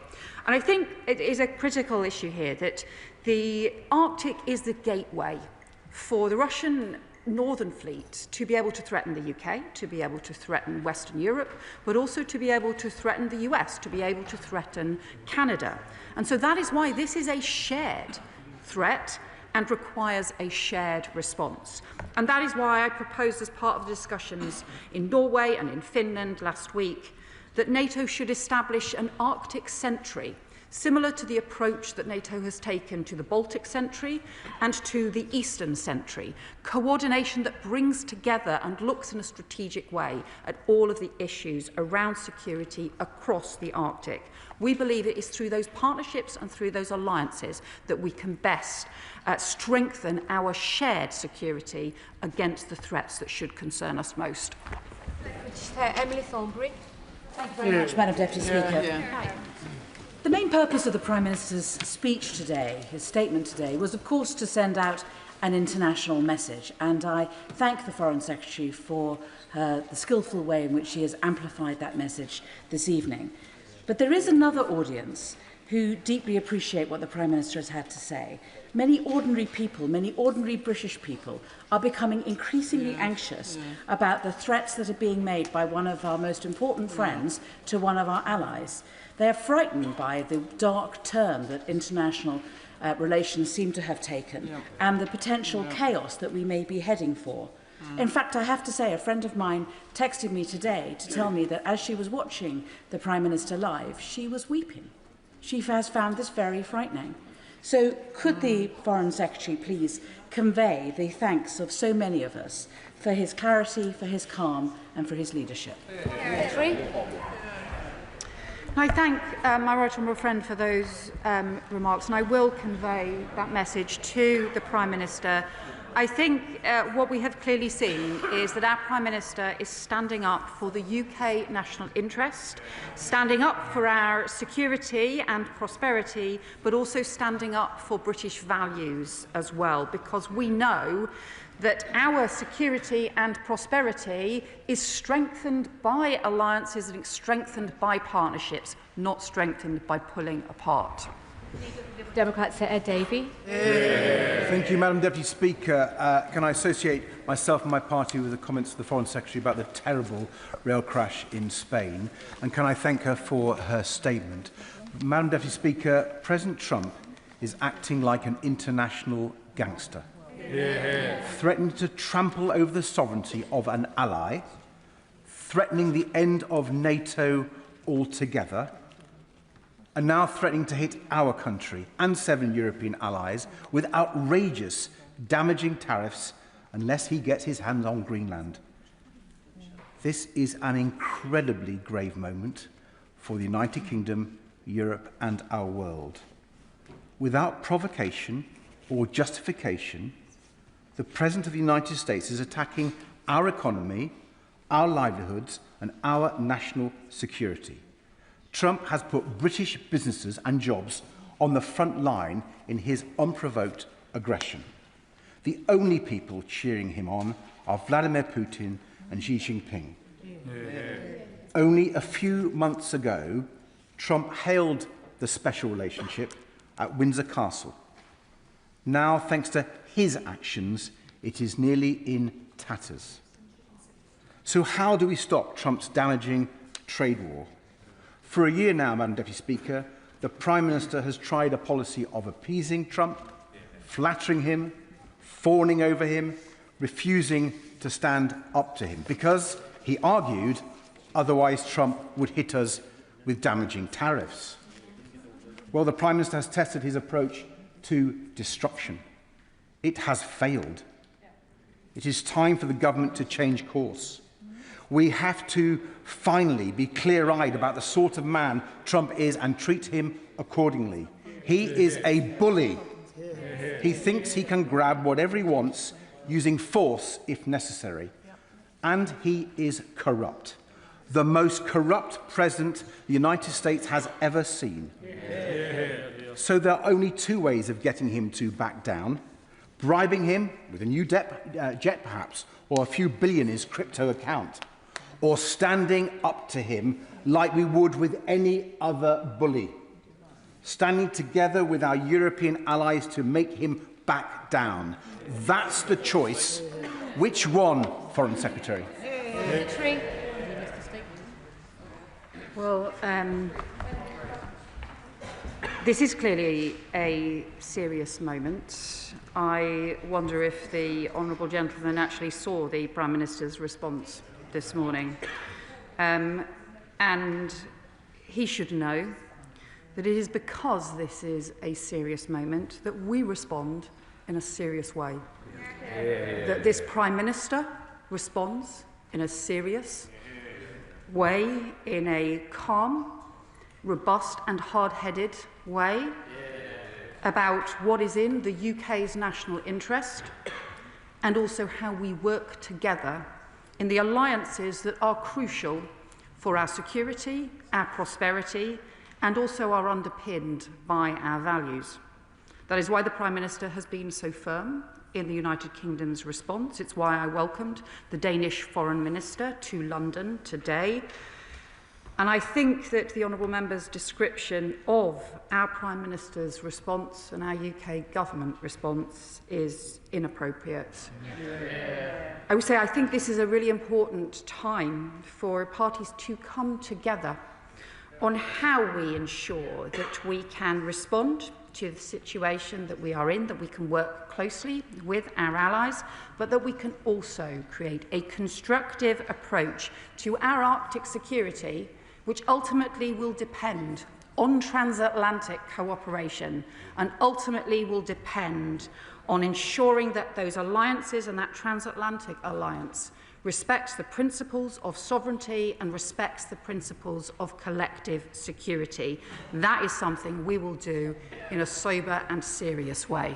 Thank you very much, Madam Deputy Speaker. What we're witnessing is a very rude awakening for European nations, including our own, that if you don't properly invest in sovereign capabilities for defence and security and rely instead on others, then sooner or later you will be bullied or blackmailed by larger nations. And the question for us is, are we just going to kick the can down the road and just trundle along with small, gradual increases in defence investment, or are we going to chart a path to 3% GDP defence spending in this Parliament? Now, in terms of Arctic security, the Foreign Secretary intimated that only one British officer was involved in the Danish-led Operation Arctic Endurance in Greenland. Could she please update the House as to our current and future planned participation, and are there any political or practical constraints in that future participation? Secretary. On the specific issue that he raised, it was not an operation, it was a planning process, as takes place very routinely, and that continues to be the case. What we are arguing for is a broader approach to Arctic security. In fact, the UK's strongest contribution is around the north of Norway. Our partnership with Norway is really now unrivalled. Both the commandos, the excellent work that I saw at Camp Viking and elsewhere, and also of the frigates, the joint frigates there. And that is our unrivalled. For a non-Arctic nation, our contribution to Arctic security is now unrivalled, and we see this as being part of Arctic Sentry, a wider approach to the collective Arctic security. But what I would also say is he raises the issue about investment. We are this is exactly why we are have put forward the biggest increase in defence spending for very many years. Madam Deputy Speaker, the Foreign Secretary, I'm afraid, is being rather mealy-mouthed about a situation that the President of the United States obviously sees as very simple. He believes that either through extortion, and he's not denying that he may use military force to acquire Greenland, whichever way you look at it. So, two questions. First of all, as she will know, there are significant military assets owned by the United States based here in the United Kingdom. Could they be used as part of an invasion of Greenland against our will? And secondly, does she recognise that when tariffs were first wielded as a weapon against the Canadians, we should have stood with them rather than cutting a snivelling deal? Foreign Secretary. Well, all I would say to him, first of all, is clearly that is not the situation that we are talking about. We have been very clear about the importance of both sovereignty and collective security, that this is not just part of the NATO alliance, that these are fundamental principles that we stand for as well. And in terms of the work around tariffs, as we'll know, the work the Prime Minister led has been effective in addressing tariffs in the past. We will show the same determination and robust approach again. Similarly, we have done so on other issues as well. It is important that we focus around the results that we can get by taking a hard-headed approach. That is what we're continuing to do. Dame Chianwara. Thank you, Madam Deputy Speaker. Knocking on doors in Denton and Westerhope, Arthur's Hill and Wingrove, for the first time in my 15 years as an MP, the #1 issue was global insecurity. President Trump has succeeded in uniting the British people against his unwarranted attack on a close ally. Now, my right honourable friend is right to be calm and diplomatic, but will she reassure us that given the current President's volatility, she and her government will ensure that our sovereignty is not dependent on US capability, and specifically that our technology procurement, both civil and defence, will reflect this? Well, my honourable friend is right to talk about the very strong feeling on this right across the UK, the very strong feeling for the sense of protecting sovereignty for the people of Greenland, for the people of Denmark more widely, and also the real deep sense that to have tariffs proposed in this way is just deeply wrong.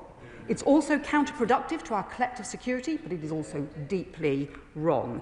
She also raises the issues about sort of UK resilience as well. She will know on things like the Five Eyes partnership, there is very deep, long-standing cooperation and shared technology, but there are also areas where we agree that Europe needs to do more for its own defence and its own investment as well, and that's what we're doing.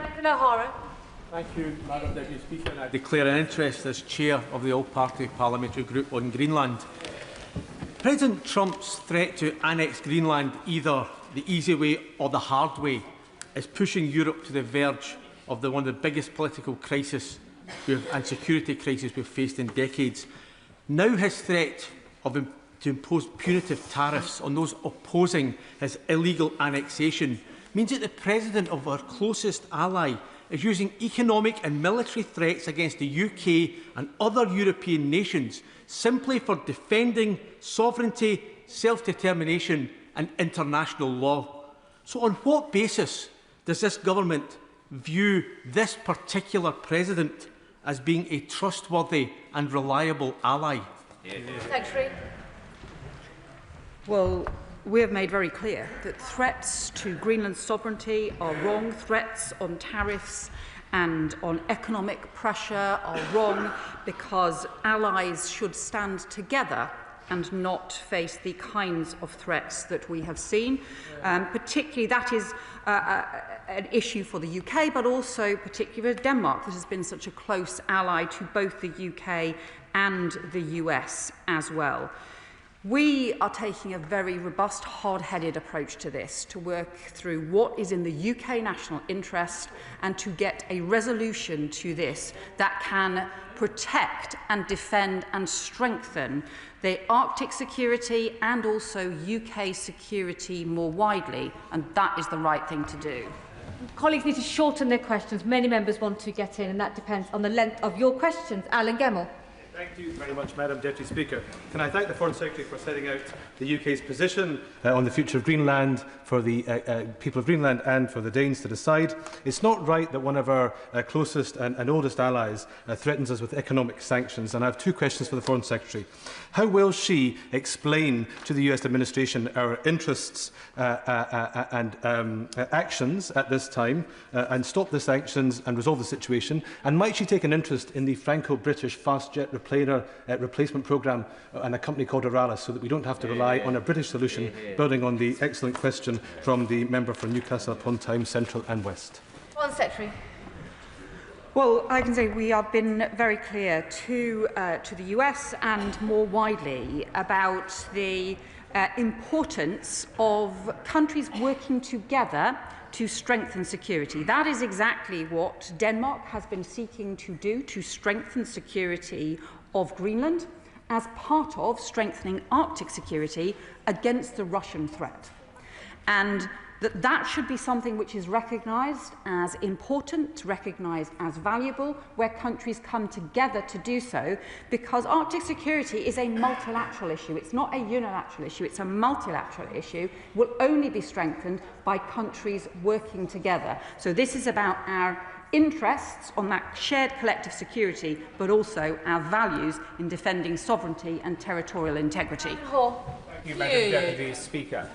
The Foreign Secretary, the Prime Minister, NATO, the Danes and others have been commended for responding to this through the usual channels and through the usual means. And that would be fine if we had an occupant of the White House who understood all of that and who respected all of that. But he laughs now, not just behind his hand, but blatantly in our faces as a result of that. So whilst all of that continues, we need to try and work out what makes this man tick. He is thin-skinned, he has an ego, and he doesn't like to be embarrassed. Should the state visit go ahead this year? Should football teams play in American stadia for the World Cup? These are things which would embarrass the President at home. We now need to fight fire with fire. Well, I think we heard from the Prime Minister the approach that he was taking this morning, and what I would say is that the approach that our Prime Minister has taken, the approach that this government has taken, has already led to very big changes in the United States' initial proposals on tariffs that were, as a result, substantially reduced and changed as a result of that engagement.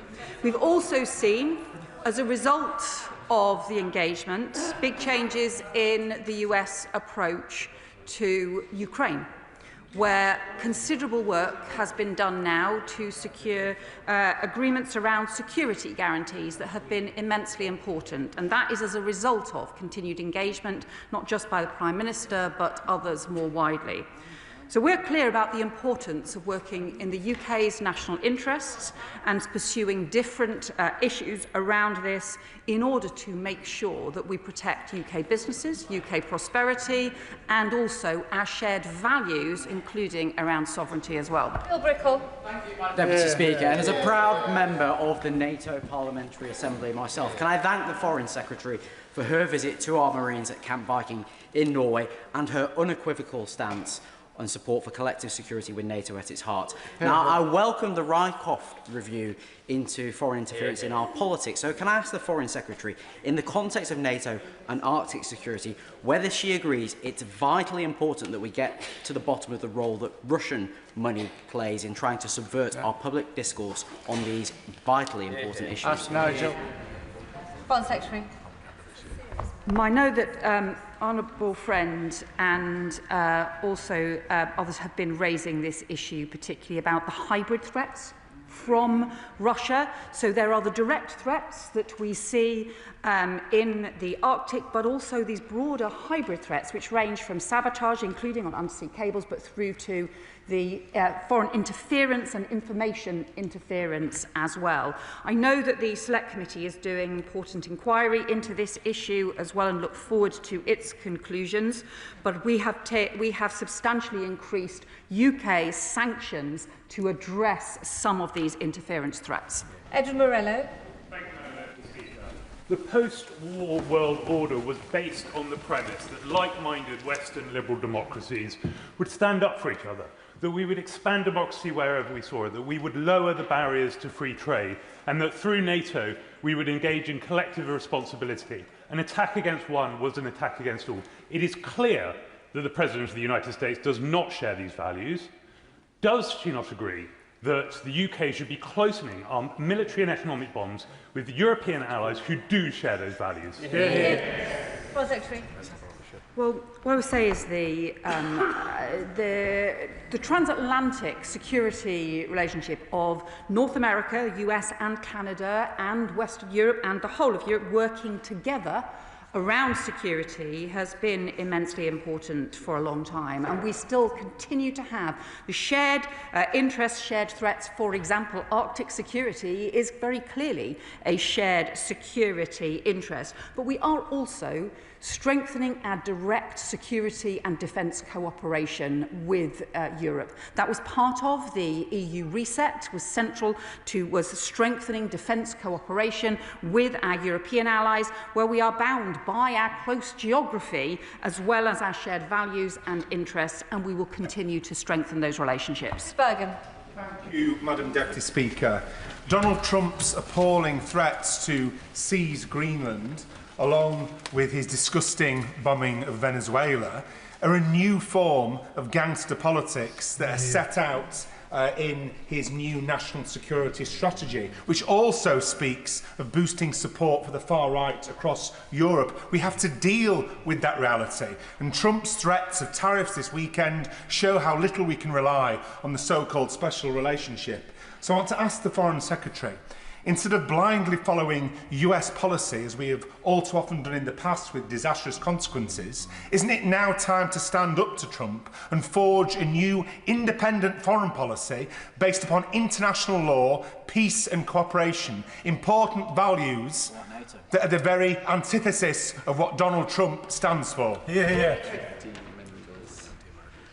Can I just caution the honourable member against somehow suggesting equivalence in a whole series of different areas, and I obviously am disappointed he doesn't, as part of his discussions, recognise the scale of the threat from Russia, which is the most serious threat the UK faces. Andrew Morrison. We have to ride the Trump tiger as best we can until November 2028. But the future of Greenland is for Greenlanders. However, when she's talking to her Danish interlocutors, could she ever so gently point out that small countries like Denmark have historically spent very little on their and on collective defence?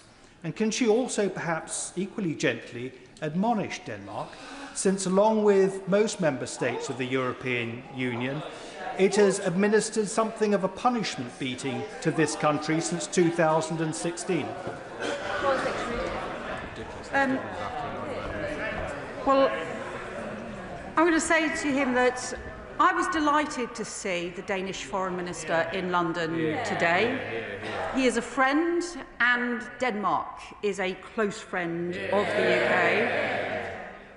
Denmark also stood firm alongside the UK, alongside the US, and including putting their own armed forces' lives at risk in Afghanistan, in other conflicts, in order to support close allies. I think they have shown immense dedication to principles of collective security. They continue to show substantial support for Ukraine against Russia, and I would just strongly show Denmark the UK's support.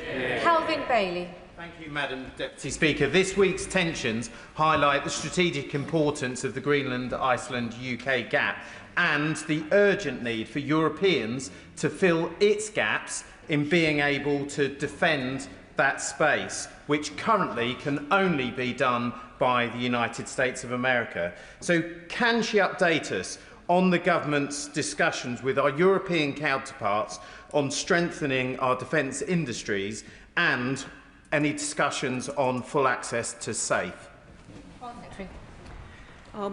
My honourable friend has immense expertise in this area. He's right to highlight the Greenland-Iceland-UK gaps as being crucial to maintaining the security of the Atlantic, and as one which a lot of the Arctic security issues are based. But it's also exactly why the UK and Norway are now jointly building new frigates as part of a major investment programme, one of the biggest defence contracts we have ever had, but also not just investing in jobs in the UK, but crucially in an unrivalled partnership to strengthen our maritime security. Hobhouse. Thank you, Madam Deputy Speaker.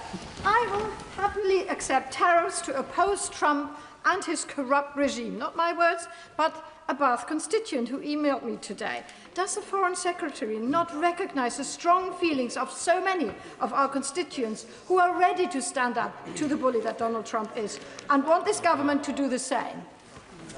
Foreign Secretary.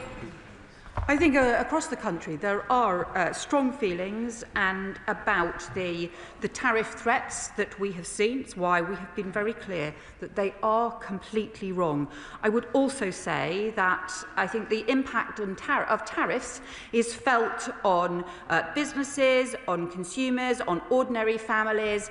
In the US and in the UK, that is why, and in other European countries, that is why tariffs are completely counterproductive as well as being completely wrong. Emma Lewell. Thank you very much, Madam Deputy Speaker. I welcome the Prime Minister's calm diplomacy this morning. It is right that only adversaries stand to gain from the fracturing of NATO. I know the government doesn't believe the US President is serious about using military force to seize Greenland, but even just in the last hour, he has refused to rule this out. And my right honourable friend will also know that the President spoke about wanting Greenland in his previous term in office. He has long been serious about this. As the UK is the lead nation in the Joint Expeditionary Force, can she assure me that alongside NATO-level discussions, we are also engaging fully with our JEF partners? Foreign Secretary. Well, I can tell her that we do regularly engage with the Joint Expeditionary Force partners. Indeed, there were meetings around the Joint Expeditionary Force last week, and I believe are further such meetings later this week as well, which of course the Ministry of Defence is heavily involved in supporting as well, exactly because we take these shared security issues so seriously. We know for a country like the UK, our security depends on the alliances that we build, including with close European allies through the JEF. Thank you, Madam Deputy Speaker. Greenland is being offered two options: to be sold or to be annexed. This is naked imperialism. The government of Greenland has made very clear that they will work with the US in any way that is necessary to protect our security and that of Europe's. But I'm afraid that beyond vague diplomatic assurances of diplomatic activity and claims of being hard-headed, as a result of today's statement, I am not any clearer on what the government is doing to keep us safe from these tariffs, but more importantly, to protect our security and the sovereignty of Greenland. Foreign Secretary. Well, what I would say to the honourable member, and I would be, actually, to be honest, I am surprised at that question from her, because she does have experience around foreign affairs, and she knows the way in which the diplomatic discussions take place and the urgency with which those discussions are taking place right now. She will understand the importance of those discussions. She will understand the importance of the collaboration with our allies and partners and the way in which those discussions take place. She will also have seen the results of taking a similar hard-headed and robust approach in previous issues and the previous discussions that we have taken and will continue to take forward. What I would also just say is that the people of Greenland, we have seen the protests on the streets in Greenland, we have seen the strong views expressed as well by the people of the Kingdom of Denmark more widely. We will continue to support them and their sovereignty. Sonia Kamal. Thank you, Madam Deputy Speaker. The 2009 Greenland Self-Government Act, Chapter 8, Section 21, states decisions regarding Greenland's independence shall be taken by the people of Greenland. Therefore, no external coercion should be applied to their people. What steps is my right honourable friend taking with our European allies to ensure that the Greenland's Self-Government Act is respected and that no major power can pressure the Greenlanders over their constitutional status?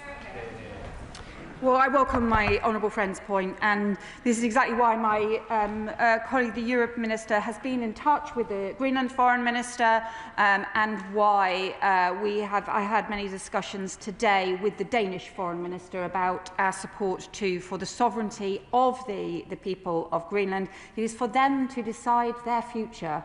as part of, and for them and the Danes side by side to decide their future and not for anyone else. Martin Wrigley. Deputy Speaker, I welcome the Foreign Secretary's approach saying we should be working with our allies. I fear that Donald Trump does not agree with her, however. What is the government doing to harden our infrastructure? We are heavily dependent on several American IT systems. For example, Palantir, which is controlled by Peter Thiel, who is well into the coterie of Donald Trump's administration. We've seen with a sanction that they could switch off Microsoft providing services to the International Criminal Court. Will the government look into making Palantir not a single point of failure in our critical systems, in the health service, the defence and cabinet office, and now police? Foreign Secretary. Well, I can tell him that we do take immensely seriously all issues around critical national infrastructure. We do have long-standing areas, for example, in our security and intelligence Five Eyes partnerships, which do involve technology partnerships which go back very many generations. And in fact, I remember some of my first meetings with Five Eyes meetings in the US on this in over 25 years ago, and that technology and partnerships have strengthened since. But he is also right to say that we should look at key areas where critical national infrastructure needs to be strengthened as well. Alex Sobel. I want to associate myself with the Foreign Secretary's statement that the future Greenland is a matter for the Greenlanders and the Danes and them alone. We all know that the geosecurity of the High North is because of Russia's threat to NATO. I'm really pleased you went to Norway last week because, in fact, we have 2 Russian bases on NATO territory in Svalbard. What discussions did she have with her Norwegian counterparts about the possibility of ending the Russian presence on NATO territory in Svalbard? Foreign Secretary. Well, he's right to highlight the issues in the High North being about the Russian threats, and this has long been the case, but we have seen those threats grow. There was a time at the ending of the Cold War when I think everyone was optimistic that this might fundamentally change, and sadly, many years on, that has proven not to be the case, and it is why this partnership between the UK and Norway is crucial, and it's crucial for our security, but it's actually crucial for the security of the whole of NATO and of many of our allies as well. I can assure him we keep a range of issues under discussion. Danny Kruger. Thank you, Madam Deputy Speaker. The Foreign Secretary is, of course, absolutely right to insist that the future of Greenland is a question only for the people of Greenland. Does she acknowledge, though, that this crisis is the consequence of our weakness, of decades of failure on the part of Europe and the UK to invest in defence, and indeed a historic failure of statecraft on the part of the United Kingdom that saw one naval officer attend Greenland and have the consequence of 10% tariffs imposed on us? So she mentions this conversation she had in Scandinavia last week. Did she offer to do more than simply cooperate with our partners and neighbours, but to actually lead in the defence of Greenland by committing a proper joint expeditionary force led by the UK with the proper commitments to ensure the safety of Greenland? Secretary. Can I just say to the honourable member that the biggest threat to Arctic security comes from Russia. And he would have a lot more credibility in talking about any of these Arctic security issues if he and his new party would actually look inwards at themselves and do the long-needed investigation into Russian influence in their party. Kerry McCarthy. Thank you, Madam Deputy Speaker. I welcome the Prime Minister's strong response and the assurances we've heard from the Foreign Secretary today. She quite rightly made clear that Donald Trump's claims to need to possess Greenland for security reasons are complete and utter nonsense. The US already has access, and she talked about a multilateral approach to Arctic security. There is also the critical minerals element, which I suspect is also a great deal to do with his interest in the country. Can she say what we're doing to have a similar multilateral approach to critical minerals as we seek to divest from Chinese reliance? And Foreign Secretary. My honourable friend is right to raise there's the broader issue around critical minerals. You know that many of the issues around Greenland are long-term issues as opposed to immediate critical mineral issues. But there is a wider thing about ensuring that we have security around our critical mineral supply chains and needing to work with other countries to prevent any country having a chokehold around the supply of critical minerals. That is crucial in some of our issues around new green technologies, but it's also crucial more widely on our economic prosperity and economic security for the future. Ben Spencer. Thank you, Madam Deputy Speaker. All relationships, especially special relationships, need a foundation, must have a foundation of respect and mutual consent. What is the status within NATO of economic measures being used to force the annexation of a sovereign territory within NATO? Well, NATO allies need to respect each other, and that is a core part of the NATO alliance. It is what makes the alliance effective, and to not do so simply aids our adversaries. Joanna Baxter. Deputy Speaker, I welcome both the Foreign Secretary's statement and the Prime Minister's remarks earlier this morning. It may be surprising that neither Greenland nor the Arctic were featured as a strategic priority in the United States' own national security strategy, which was published in November, but transatlantic trade did. So will the Secretary of State make clear to the United States administration that both its goals of prosperity and long-term security of the Arctic can only be achieved through close cooperation with allies rather than dangerous rhetoric and actions that risk weakening the collective strength on which we all rely?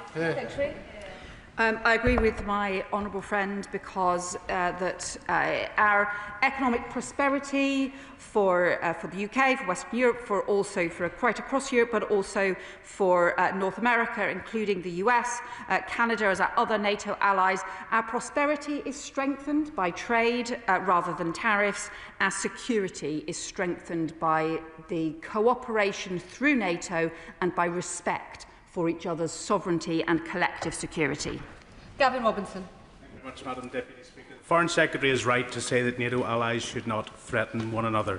She is also right to highlight the threat and potential harm caused by trade wars and tariffs imposed. But does she understand the bemusement on the Northern Ireland benches that while she talks strongly about sovereignty, it was this House that diminished the sovereignty of Northern Ireland and placed us into the European Union Customs Code? And I hope she recognises that there is a double-edged sword on tariffs for Northern Ireland. But Speaker Mike Johnson spoke at the weekend and he's addressing Parliament tomorrow. And he said very clearly that whilst he has heard what President Trump has said, he does not know what his aspirations are in relation to Greenland. Does she? Secretary. Well, what I hope that really everyone across, not just the US administration, across the US would agree, is that we should have shared aspirations for our shared security in the Arctic and recognise that that includes respect for sovereignty, respect for that collective partnership, and also recognising that the nature of the Arctic security threat and how much of it is maritime as well depends on countries working together, because it depends on being able to address issues around the eastern end of the Arctic, around northern Norway, and around the western end of the Arctic and the Greenland-Iceland gap. It's only through having that cooperation that you can keep the Atlantic safe, you can keep all of our countries safe. Dr. Peter Prinsley. As possibly the only MP with American grandchildren, would the Secretary of State agree with me that whatever disagreements may arise between the government and the government of the United States about Greenland, the bonds of friendship and kinship between the peoples of this island and the peoples of the United States are historic, vital and enduring? Foreign Secretary. My honourable friend is exactly right to highlight the strength of our bonds, the people-to-people bonds, but also the deep historic bonds and the continuing cooperation bonds.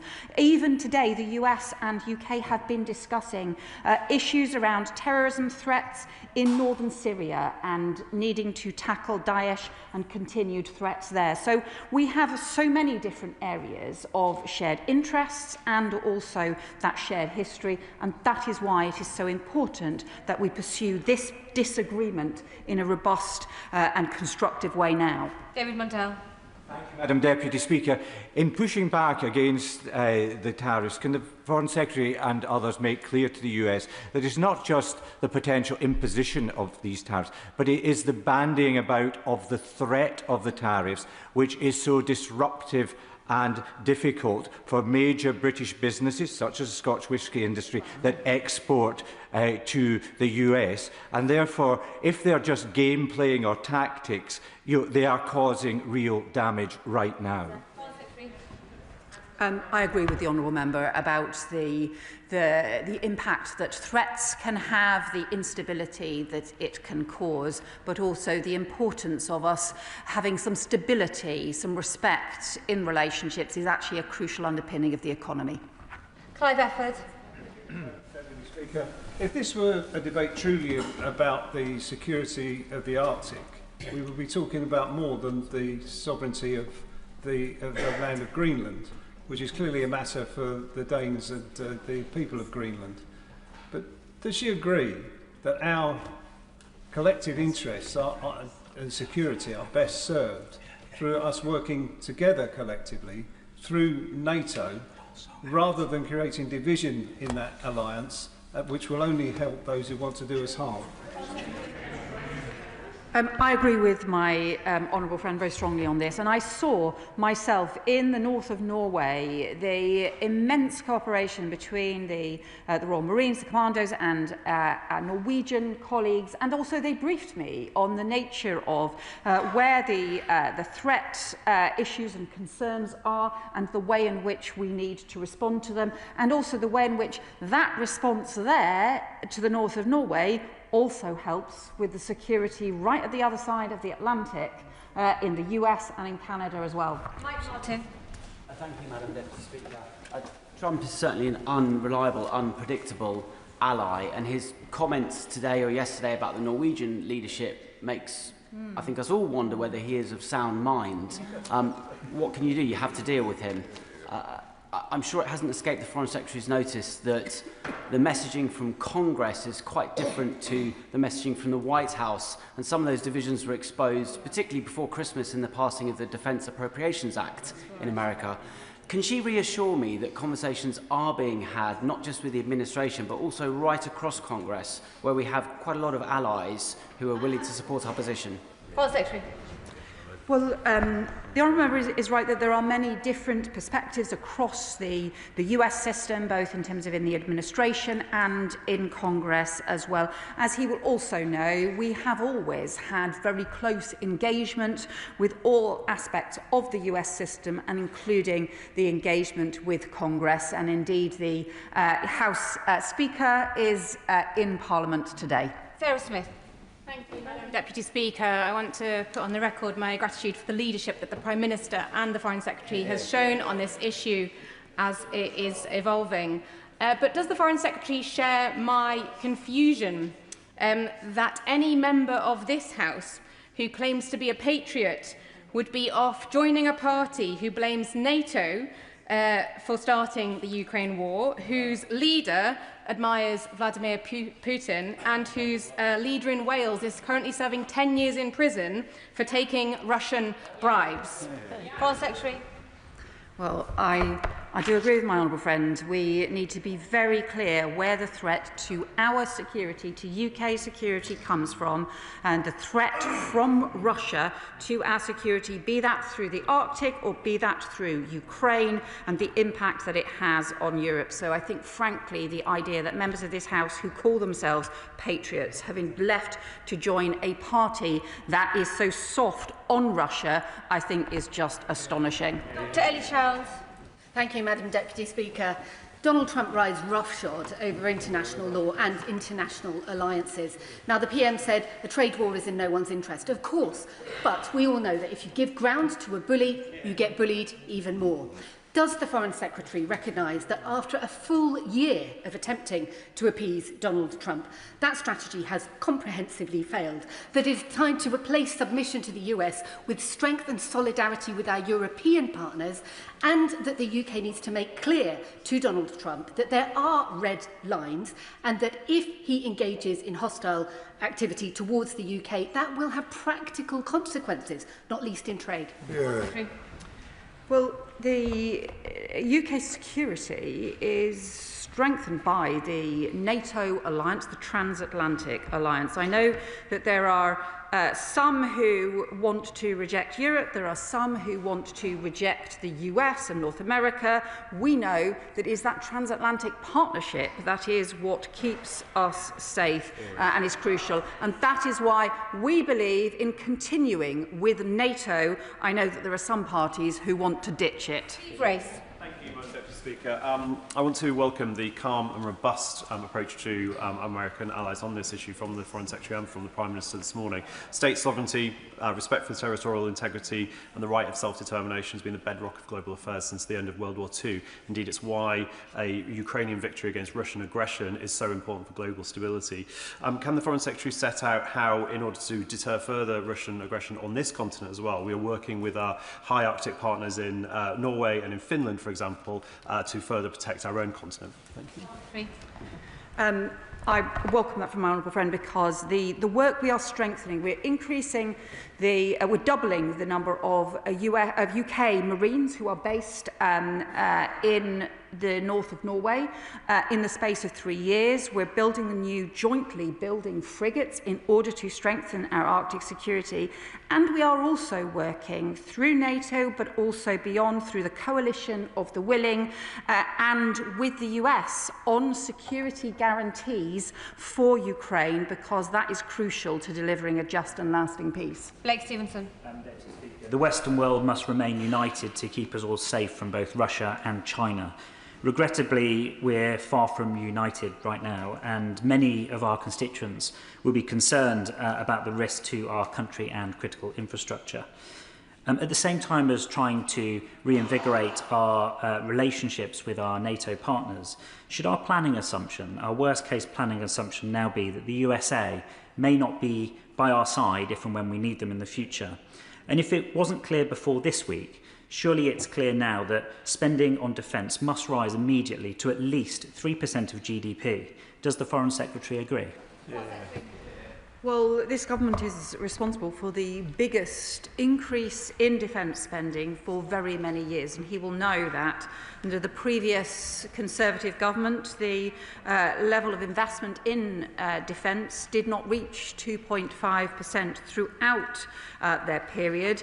And I think that the defence infrastructure was hollowed out for too long. It's right that we invest in it for the future, but it's also right that we build our partnerships. Dame Leah Griffith. Thank you very much. As the Foreign Secretary has already alluded to, the 1951 agreement allows the US to construct and operate military bases across Greenland, house personnel and control the movement of ships and aircraft. So will she do all she can to urge US counterparts to use this agreement to provide enhanced protection for NATO's northern borders, and drop the outrageous idea of the threat of tariffs, which is causing very damaging uncertainty for our industry, and if implemented would not only hit our industry but would further fuel inflation for the US consumer? Foreign Secretary. My honourable friend makes a really important point, because the 1951 agreement has huge flexibility and provides for actually considerable joint working between the US and Denmark and Greenland on strengthening security in that part of the Arctic, and I know many countries will be keen to work with them on exactly that. And that's why we think the talks that had begun last week between the Danish Foreign Minister and also the US Secretary of State and Vice President were an important opportunity to be able to explore the 1951 treaty. Luke Taylor. Thank you, Madam Deputy Speaker. Diplomacy relies on rational actors, yet even the last fortnight we have seen Donald Trump declare that he is not bound by international law, only his own morality. He's deployed paramilitary forces against his own people, and he speaks of cancelling elections. How apt. We also see the unilateral kidnapping of the president of an independent country. We are not dealing with a rational man. He responds only to shiny baubles, as we've seen with the incredible saga of the Nobel Peace Prize. So I want to agree with the Right Honourable Member for North Dorset and ask the government if they will consider removing the King's visit to the United States and also a boycott of the World Cup to show Donald Trump that the only thing he responds to is his own pride. Well, what I would say to the honourable member is that we have long, deep interests and partnerships with the US that go back through many years. The engagement that the Prime Minister has led with the US administration and with the President has led to important results, including billions of pounds of tech investment in the UK and also crucial security cooperation, for example, on Ukraine, with the development of security guarantees in support of the work of a coalition of the willing. But this is an issue in which we strongly disagree. And that's why the Prime Minister has made that absolutely clear. We will be very direct about the areas in which we disagree, and we will set those out, and we will also work with our allies intensively to address those, because the sovereignty of Greenland is a vital, important principle we will defend. Steve Witherden, after which I will call Steve Darling. Steve Witherden. Thank you, Madam Deputy Speaker. President Trump's threats to Greenland must be taken very seriously. Given Trump's banditry in Venezuela, I fear the Prime Minister's hopes of calm discussion may fall on deaf ears. Will the government stand firm with our European allies and the people of Greenland in opposing rampant American territorial expansionism? Yes. Well, we work closely with our European allies. That's exactly why I have discussions with the Danish Foreign Minister today. It's also why I've had discussions with the US Secretary of State today, and why we will have further discussions, and why the Prime Minister has had discussions with both European leaders and also President Trump. But I would say to him that the role of the government is to pursue the UK's interests in a calm, robust and hard-headed way, which is about getting results and also ensuring that we build the partnerships, including with the US and including with Europe, that make all of us stronger together. Steve Darling. Thank you, Madam Deputy Speaker. Trump and Putin both respect strength. Neither of them respect international law.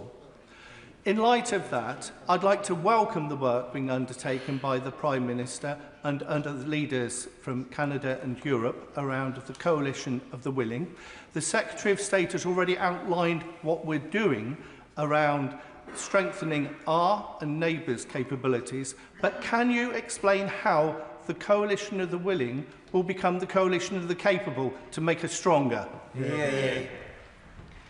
Well, I thank him for his support for the coalition of the willing. He will know that the UK and France set out a declaration of intent. There is further work still underway on the security guarantees.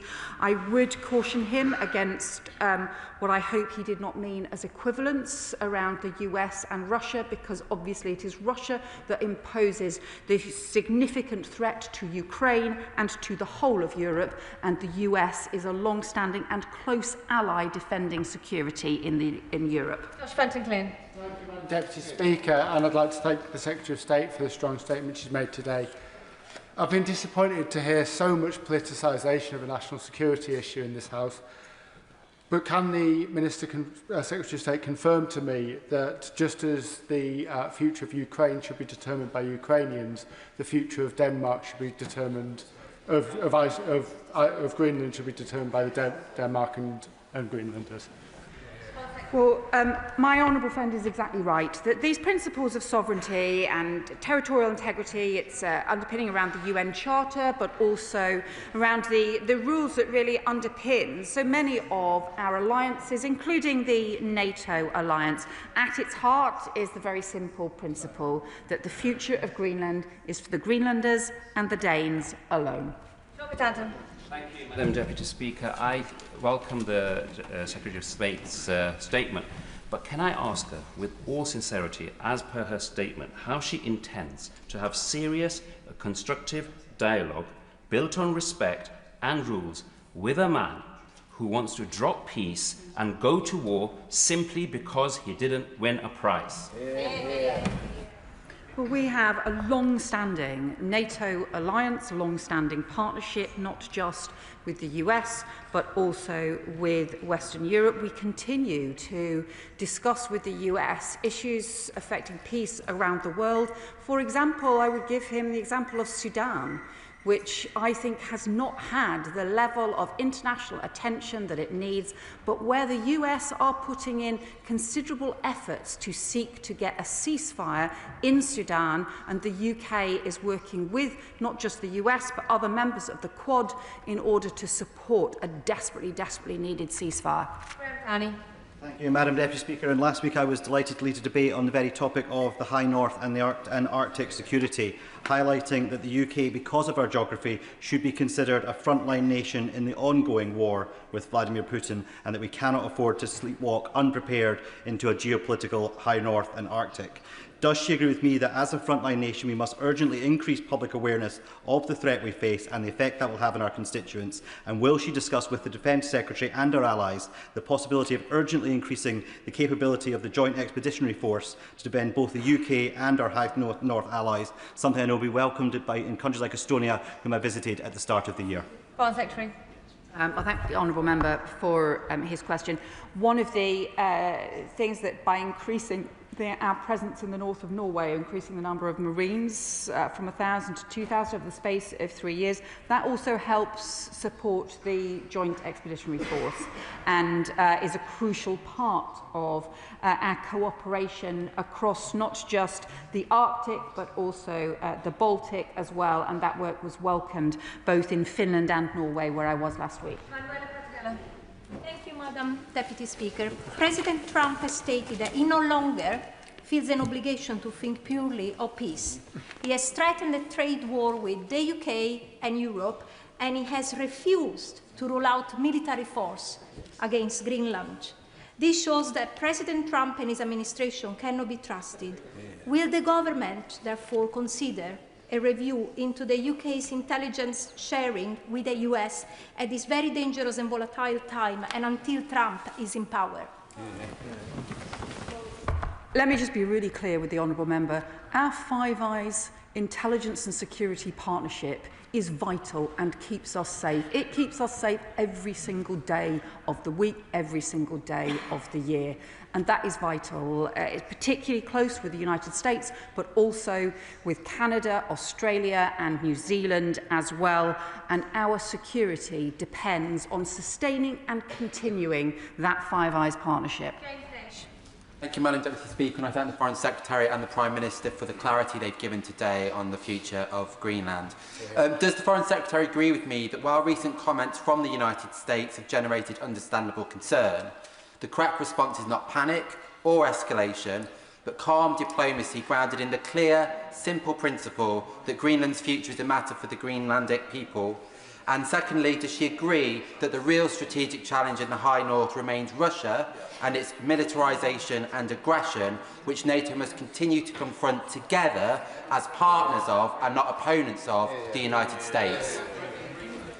I do agree with my honourable friend. We need to be purposeful in our response, and also that for all of us to recognise that the greatest threat to the UK's security and to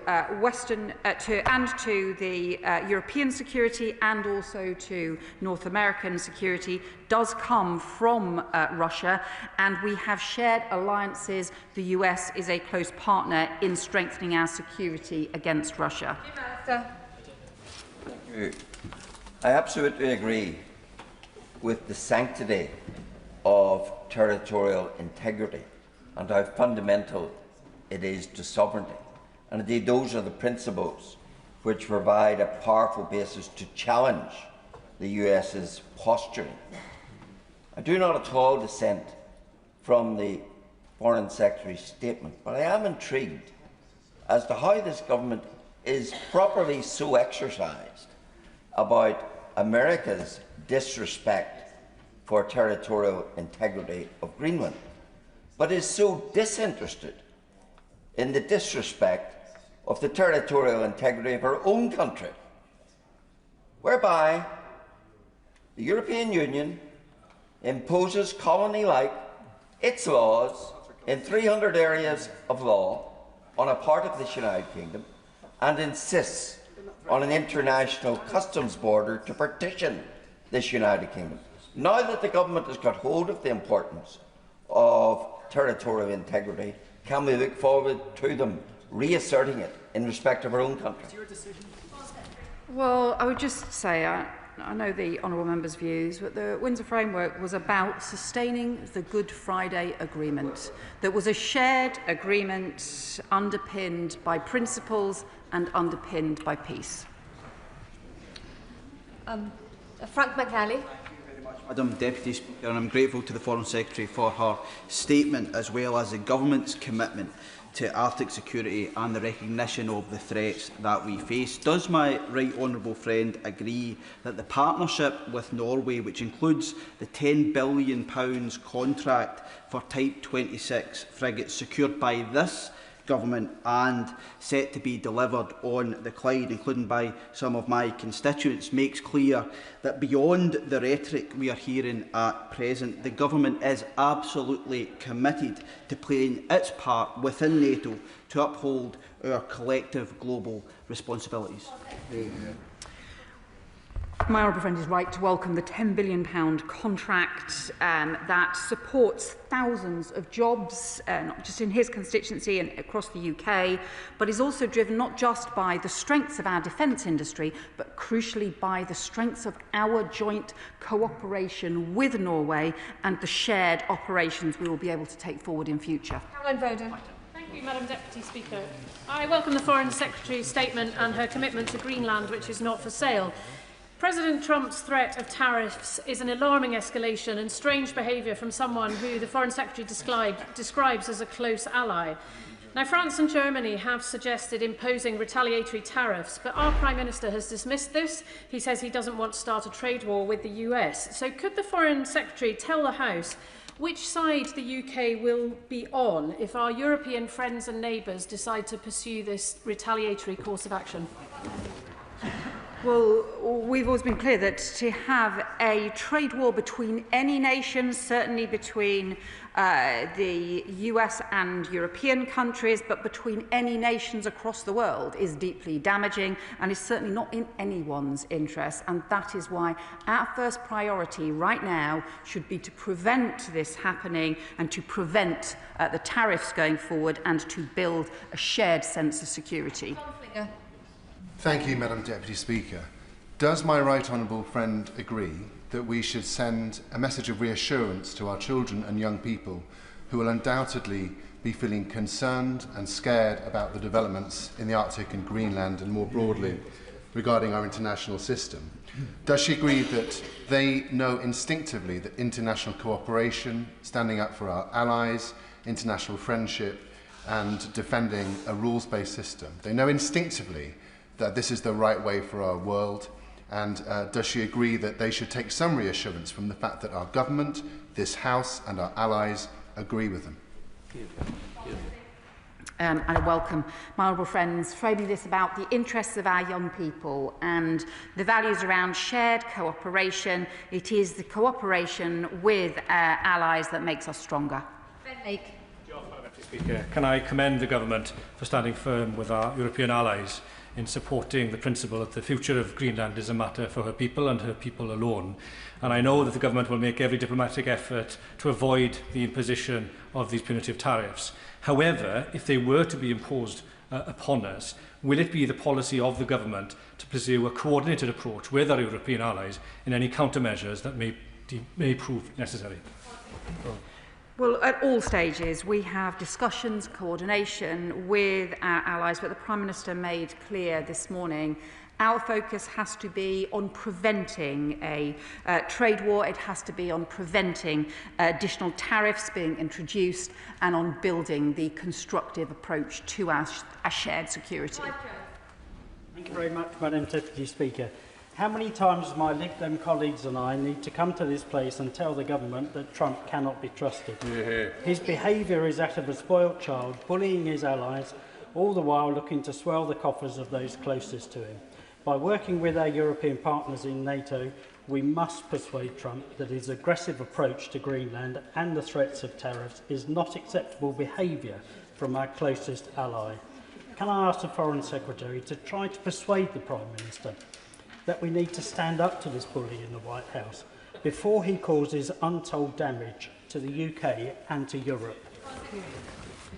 Well, I just say to the honourable member, the job of government is to pursue the new UK national interests, to build alliances, to work with our allies, both in the US and in Europe, in order to promote the UK's prosperity, our security and our values. We do that in a serious, hard-headed way and not in the way that, unfortunately, the Liberal Democrats have taken. David Chadwick. Thank you, Madam Deputy Speaker. To say the very least, Donald Trump's actions in Greenland and the related sanctions on the UK are not befitting of a trustworthy ally. So does the Foreign Secretary now accept that President Trump does not respond to weakness and that, as Canada has shown, we must stand firm against this bullying behaviour and that, as the Liberal Democrats have argued for months, we must work more closely with our EU allies? Well, again, I would say that our strength, our security and our prosperity depends on things like the NATO alliance, in which we work closely with our North American allies, the US and Canada, and also with our European allies as well. So that strength of relationship and the fact that the UK works so strongly at the heart of that relationship, as opposed to rejecting one side or another, which is what makes us stronger. Thank you, Madam Deputy Speaker. President Trump questioned the Danish right of ownership of Greenland, saying there are no written agreements, it's only that a boat landed there hundreds of years ago. Whilst Trump may today be challenging Greenland, on that basis, what assurance can the Foreign Secretary give that our overseas territories and those of our other allies would not come under a similar challenge from President Trump? Well, we have been very clear that the principle of sovereignty, of territorial integrity, is fundamental. That is why the Prime Minister has made clear our strong disagreement with President Trump on this issue, and not only that, the importance that we see of issues like Arctic security being collective ones, and that the threats is no way to treat allies. Thank you, Madam Deputy Speaker. The Prime Minister insists a trade war is in no one's interest, yet we know the US has declared sanctions on our economy in spite of the so-called special relationship. If these sanctions come to pass, I ask the Secretary what concrete measures will be put in place to protect UK businesses from their detrimental effects.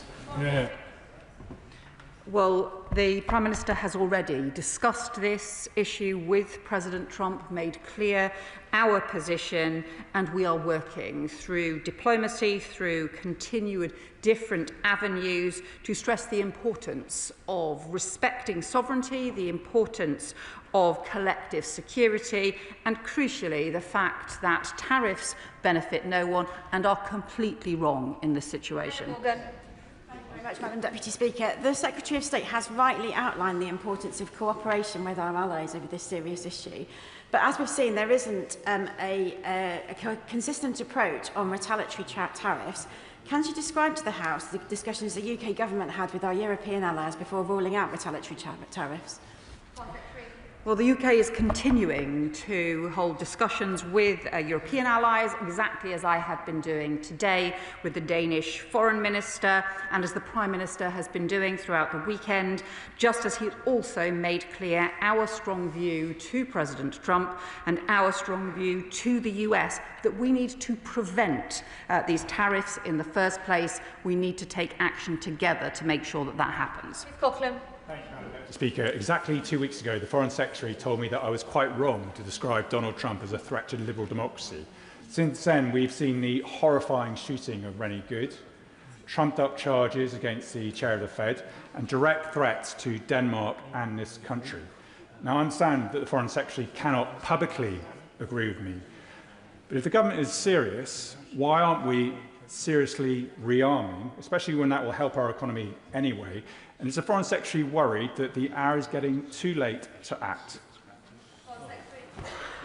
Well, I think the question that the Honourable Member was raising was about the increase in defence spending. Well, that is exactly what we are doing. We are investing. We have introducing the most substantial increase in defence spending for many years. I do think that under previous governments, the defence infrastructure was hollowed out, but that's exactly why we're increasing investment now. Dr Elpingerton.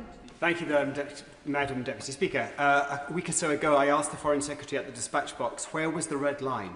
What was the Rubicon that would have to be crossed that would lead the UK to hang together with our values-based allies in opposition to the imperialist ambitions of Donald Trump? I have to confess I felt a brief moment of pride yesterday when I thought that Rubicon had been reached, but I've been filled with increasing fear today when I fear that we might again allow ourselves to be picked off. We might allow ourselves again to prostrate ourselves in front of the President as we beg not to be treaded upon. So I ask the Secretary of State again, the Foreign Secretary again, what is the Rubicon that would have to be crossed? And this is not just an academic question. We are, through our overseas territories in the Caribbean and in the South Atlantic, a Western Hemispheric nation. Is the red line the Falkland Islands? Yes. Yes. Well, I really would just say to the Honourable Member, what we have seen from our Prime Minister is a serious level of international leadership that is immensely important, a robust and hard-headed approach to the UK's national interests and to the way in which we achieve results, that has achieved results in a series of different areas, and also the way he has set out this morning the principles that guide us, including the strong defence of the principle of sovereignty, and that Greenland is for the Greenlanders and for the Danes for its future to decide. Ian Sollum. Thank you, Madam Deputy Speaker. The Foreign Secretary has talked a lot about military cooperation today, less so about economic security cooperation. She'll remember that the Prime Minister abolished the subcommittee of the National Security Council on the Subcommittee for Economic Security. I was pleased that the Minister for Economic Security was here for some time, but he isn't part of that National Security Council. How are these economic security questions and coordination with partners being handled and managed in government? So I can tell him that as Foreign Secretary, I take the economic security issues immensely seriously. It's why we are strengthening the work around critical minerals and the economic security that comes from international supply chains. And he will know that there are issues around critical national infrastructure that also underpin our economic security. So this is taken immensely seriously right across the government, including on the National Security Council. Final question, Jim Shannon. Thank you very much. Can I thank you, Madam Deputy Speaker, for your patience in getting us all in, much appreciated. Can I also thank the Foreign Secretary for her statement. Whilst I agree that the sovereignty of Greenland is a matter for our own people, I do understand the dangers that are present with the Russian threat and aggression. Rather than making simply statements of support for Greenland's sovereignty, will the Foreign Secretary outline how we in this country, as close allies of the USFA, and as a nation which relies on the security of that area, will liaise with the USA and Greenland about enhancements of security and greater strategic facilitation, recognising that diplomacy is more than words, but it is actions, and to actively seek solutions that we can achieve? Thank you. Well, this is an important question to finish on because the UK is proposing a new Arctic sentry as part of NATO. We already have a Baltic sentry and an Eastern sentry that pull together operations coordination in a strategic way to look at the defence of those regions and how all NATO allies can pull together to support that. We believe the same is now needed for the Arctic. The Arctic is the gateway for the Russian Northern Fleet to threaten the whole of the transatlantic alliance. And that is why an Arctic sentry, we believe, would be in everyone's interests. That is end of the statement on Arctic security. I'll give the front benches a moment or two to shuffle over as we prepare for our second statement. The second statement is on Public Office Accountability Bill. Minister. Thank you, Madam Deputy Speaker. With your permission, I will make a statement on the next steps for the Public Office Accountability Bill, also known as the Hillsborough Law. As members will be aware, the bill was due to return to the Chamber today for the Commons' remaining stages. From the very beginning, we have been clear. This is a bill for families, and it must have their voices and their views at its heart. We remain absolutely committed to making the meaningful changes for the families of Hillsborough, the Manchester terror attack, the Grenfell Tower fire, the sub-postmasters, and sadly, so many more. This bill is about something very simple: what people should be able to expect from the state when the worst sadly happens. Candour, transparency, frankness, and a system that stands with families, not against them. Not a battle against the full might of the state, and that is why this bill is so important and is so long overdue. And it is why we will always be open to listening. At second reading, the Prime Minister made a commitment that this bill would not be watered down, and that any changes made to the bill will only strengthen it. We have always been clear that the Hillsborough Law will apply to all public authorities, including the intelligence services. And at second reading, the Prime Minister was clear that the duty of candour would need to apply differently to the intelligence services in order to get the right balance between transparency and national security. Last week, the Government brought forward several amendments to strengthen the bill, including to extend the duty of candour directly to individuals working for the intelligence agencies, as well as to the authorities themselves. This was a direct response to the concerns raised by MPs and the campaigners. There have been reports in the press that the Government wanted to water down aspects of the bill, and I want to take those claims head on, because with respect, that was never ever our intention. It is not what the amendments we proposed would have done. The amendments aim to strengthen the bill by extending the duty to individual employees of the intelligence services, as well as to the services as organisations.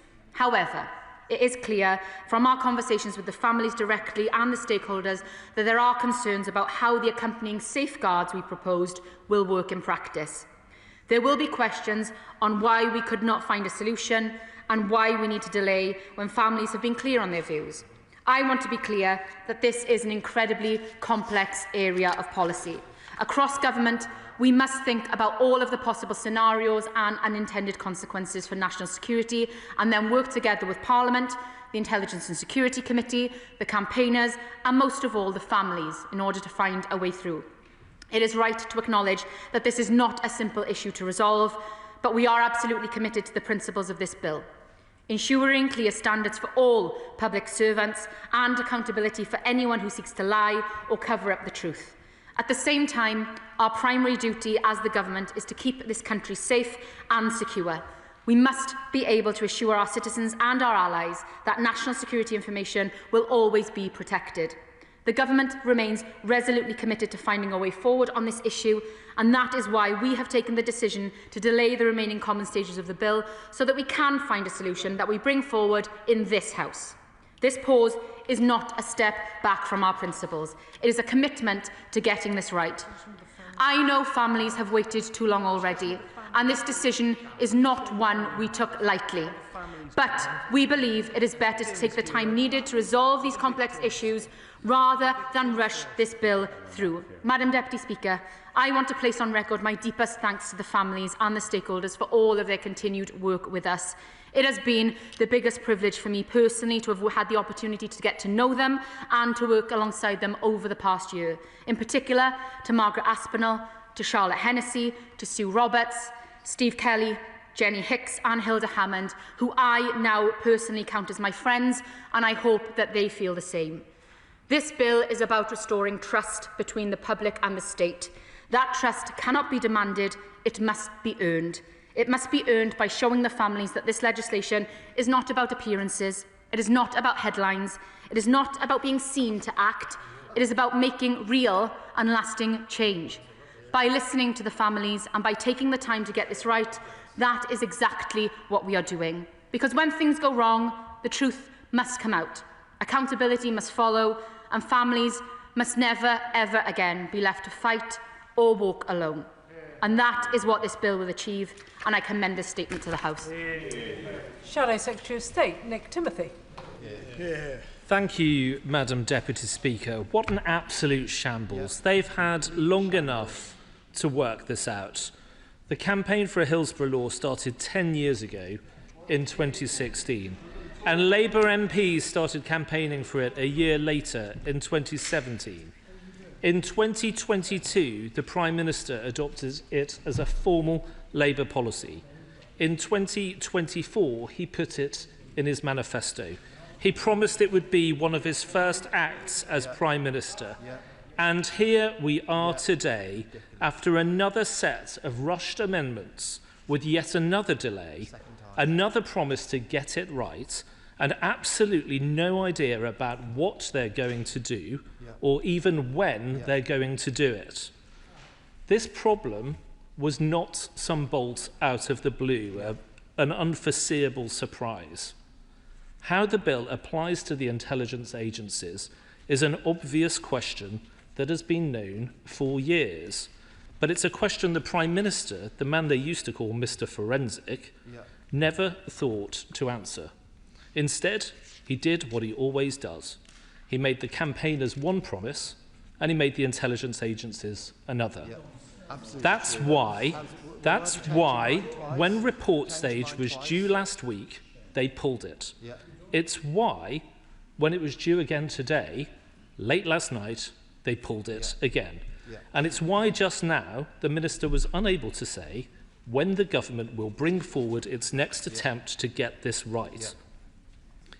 In the bowels of Whitehall right now, they're trying to draft their way through the problem, trying to find a form of words that will satisfy the campaigners and the spooks.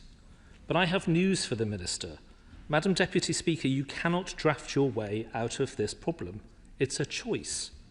If the Prime Minister believes it's dangerous to apply this law to the intelligence agencies in full, just the same as to other public bodies, then he simply shouldn't do it. He needs to make a decision. So I have 5 questions for the Minister. I'm not asking for classified information, so she needn't use that defence. But these are reasonable questions she can answer. 1. By what specific date will the government return to Parliament with a new amendment to address this question? 2. Does the government still believe it's appropriate for the heads of the intelligence agencies to determine what information is provided to an investigation? 3. If the government believes somebody else should decide, who do they think that should be? 4. If the government believes the decision rightly lies with the intelligence agencies, and this is necessary for national security, are ministers prepared to assert this difficult truth to the campaigners? And 5. What representations has the government received from the governments of other Five Eyes countries who do not have laws like this?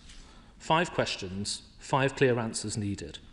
Because, Madam Deputy Speaker, after all this time, we deserve answers for the families who have suffered terrible tragedies, for the brave men and women who work every day to keep us safe, and for the country as a whole. This completely avoidable situation is the fault of a pointless Prime Minister who has no idea of what he wants to do and no idea of how to do it if he did. He made a promise, but he had no idea of how to keep it. And he didn't make it once, he made it 5 times in this House alone. But like on tax and spend, on jury trials, on ID cards and more, The contradictions are piling up.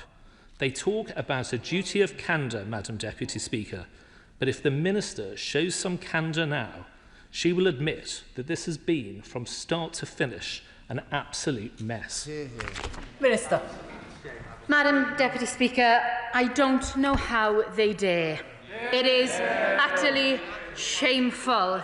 I know that the Shadow Secretary of State knows how complex this all is and how much this means to everyone involved. Yet his family did nothing about this, did nothing to solve this issue, nothing for the families or to bring forward a duty of candour. So he asks me to be candid. I will be candid. This is about righting an injustice, about preventing people wronged by injustice from going through this absolute hell. So to try and make political hay from this is disgraceful, and he should be called out for it.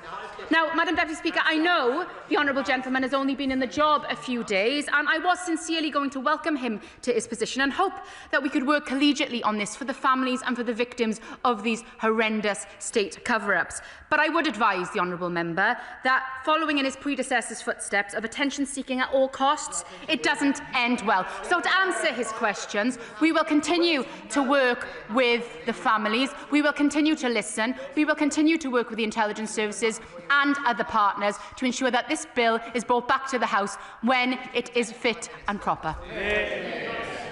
Ian Byrne. Thank you, Madam Deputy Speaker. I must say to the new incoming Justice Minister, Shadow Justice Minister, that we were trying to do this since I was elected in 2019 and couldn't even get a seat at the table with the then government. So to cast aspersions... I want to listen. I want to listen. Not even listening. I want to listen. Yeah, I'll move on. Disgusting. Minister, thank you for the statement. Thank you for the pause. What's happened over the weekend.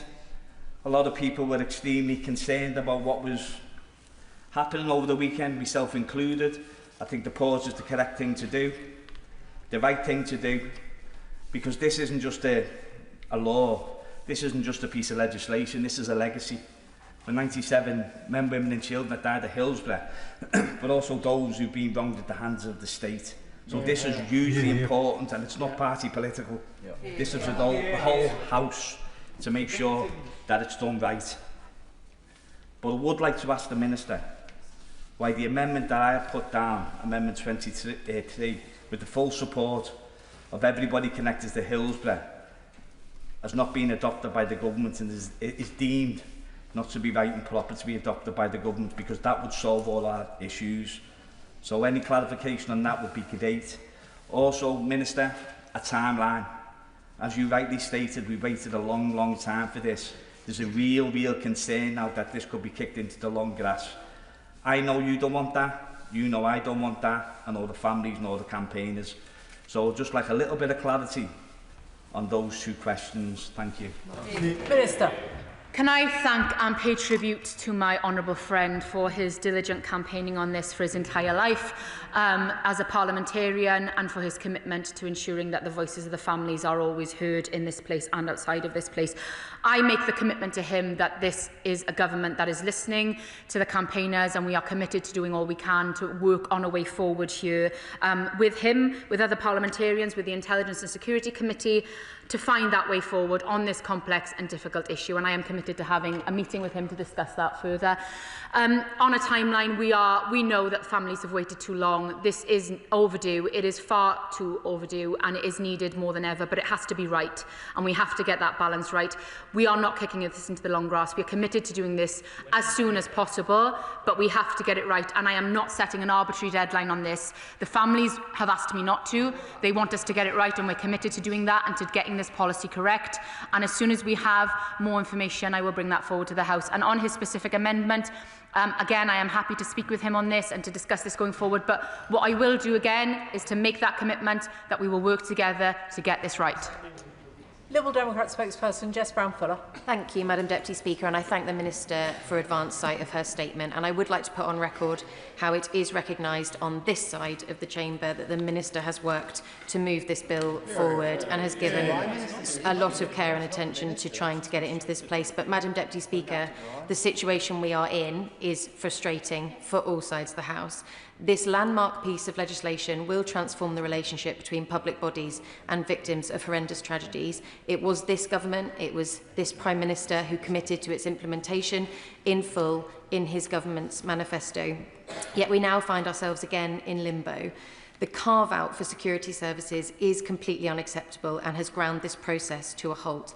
That is why it is vital that this legislation includes clear, binding provisions to ensure the security services are subject to the duty of candour. Despite much of the rhetoric around this, there are clear ways to include the security services in this duty, while still protecting sensitive national security information. We already do it at the moment, and the Honourable Member for Liverpool West Derby alluded to it in his Amendment 23, which I'm pleased to have supported. Provisions already exist to allow evidence that is too sensitive for public disclosure to be heard in closed proceedings before a judge in inquiries, so there is no issue there. Heads of service must be held to account if they refuse to provide relevant information to inquiries and investigations. But it's not for them to decide what is relevant to an inquiry and investigation. It is up for the independent chair of that inquiry. Campaigners raised this issue as early as last September, and ministers were made fully aware that this was a red line for the victims and their families. Now, I trust that the minister has the families at the forefront of her mind in everything she has done.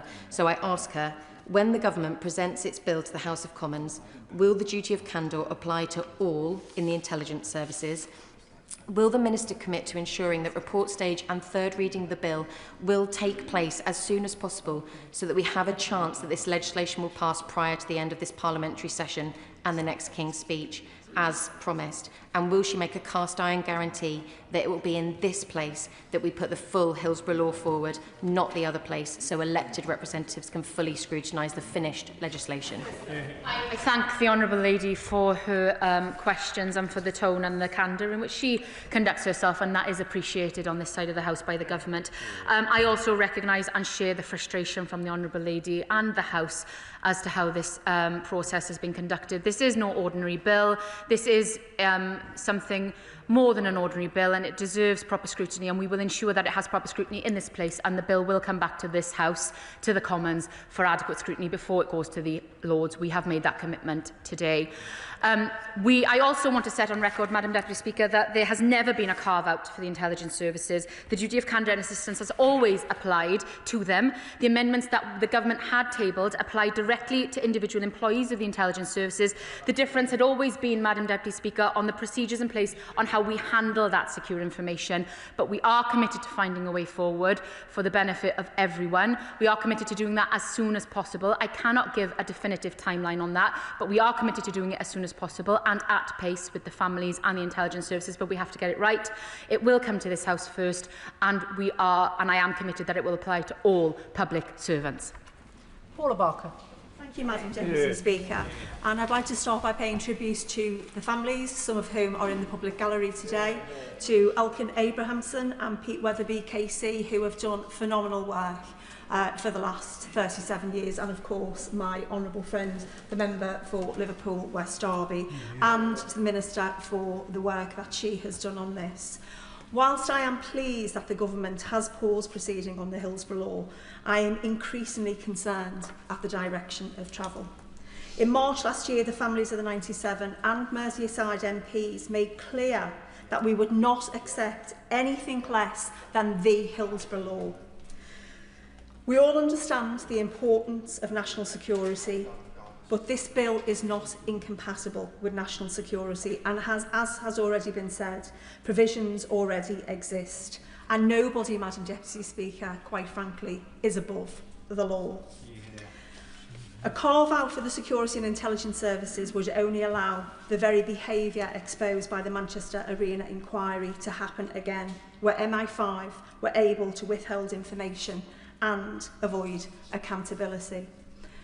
The Minister has been very patient with her responses, but I would urge her to please continue to work with the families, continue to work with Alkin Abrahamson and Pete Weatherby, and please, Minister, bring the Hillsborough Law back to this House so we can all pass it, because as a Liverpool MP, it would devastate me to vote against the Hillsborough Law. Minister. I thank my honourable friend for her questions, and I make that commitment to her here in this place. The Prime Minister was clear at second reading that the bill, as introduced, was one that was agreed with Hillsborough Law Now and families, and it would not be watered down. We will do all we can to strengthen this bill. We will continue to work with the families, and I also want to pay tribute to Elkin Abrahamson and to Pete Weatherby, who the government met with this morning to discuss the next steps forward. We met with the families again today to discuss continuing collaboration, and that will continue. The families will be at the forefront of this going forward, because this is their bill, this is a legacy, and we want to ensure that we do right by them and we bring forward the Hillsborough Law. Sir Ashley Fox. Thank you, Madam Deputy Speaker. Can I thank the Minister for her statement and ask her for 2 points of clarification? Does she believe it's appropriate for the heads of the intelligence services to determine what information is provided to an investigation or someone else? And does she accept that in the early stages of this bill, the government was clear it would not be possible to make the bill applicable to individual agents? How can the House have confidence that it can now do that without creating unacceptable risks to national security? Thank you. The primary objective of this government, and I hope every government, Madam Deputy Speaker, is to protect national security and to keep our citizens safe, and that is the utmost of importance to this government and to this Prime Minister, and we will continue to apply that.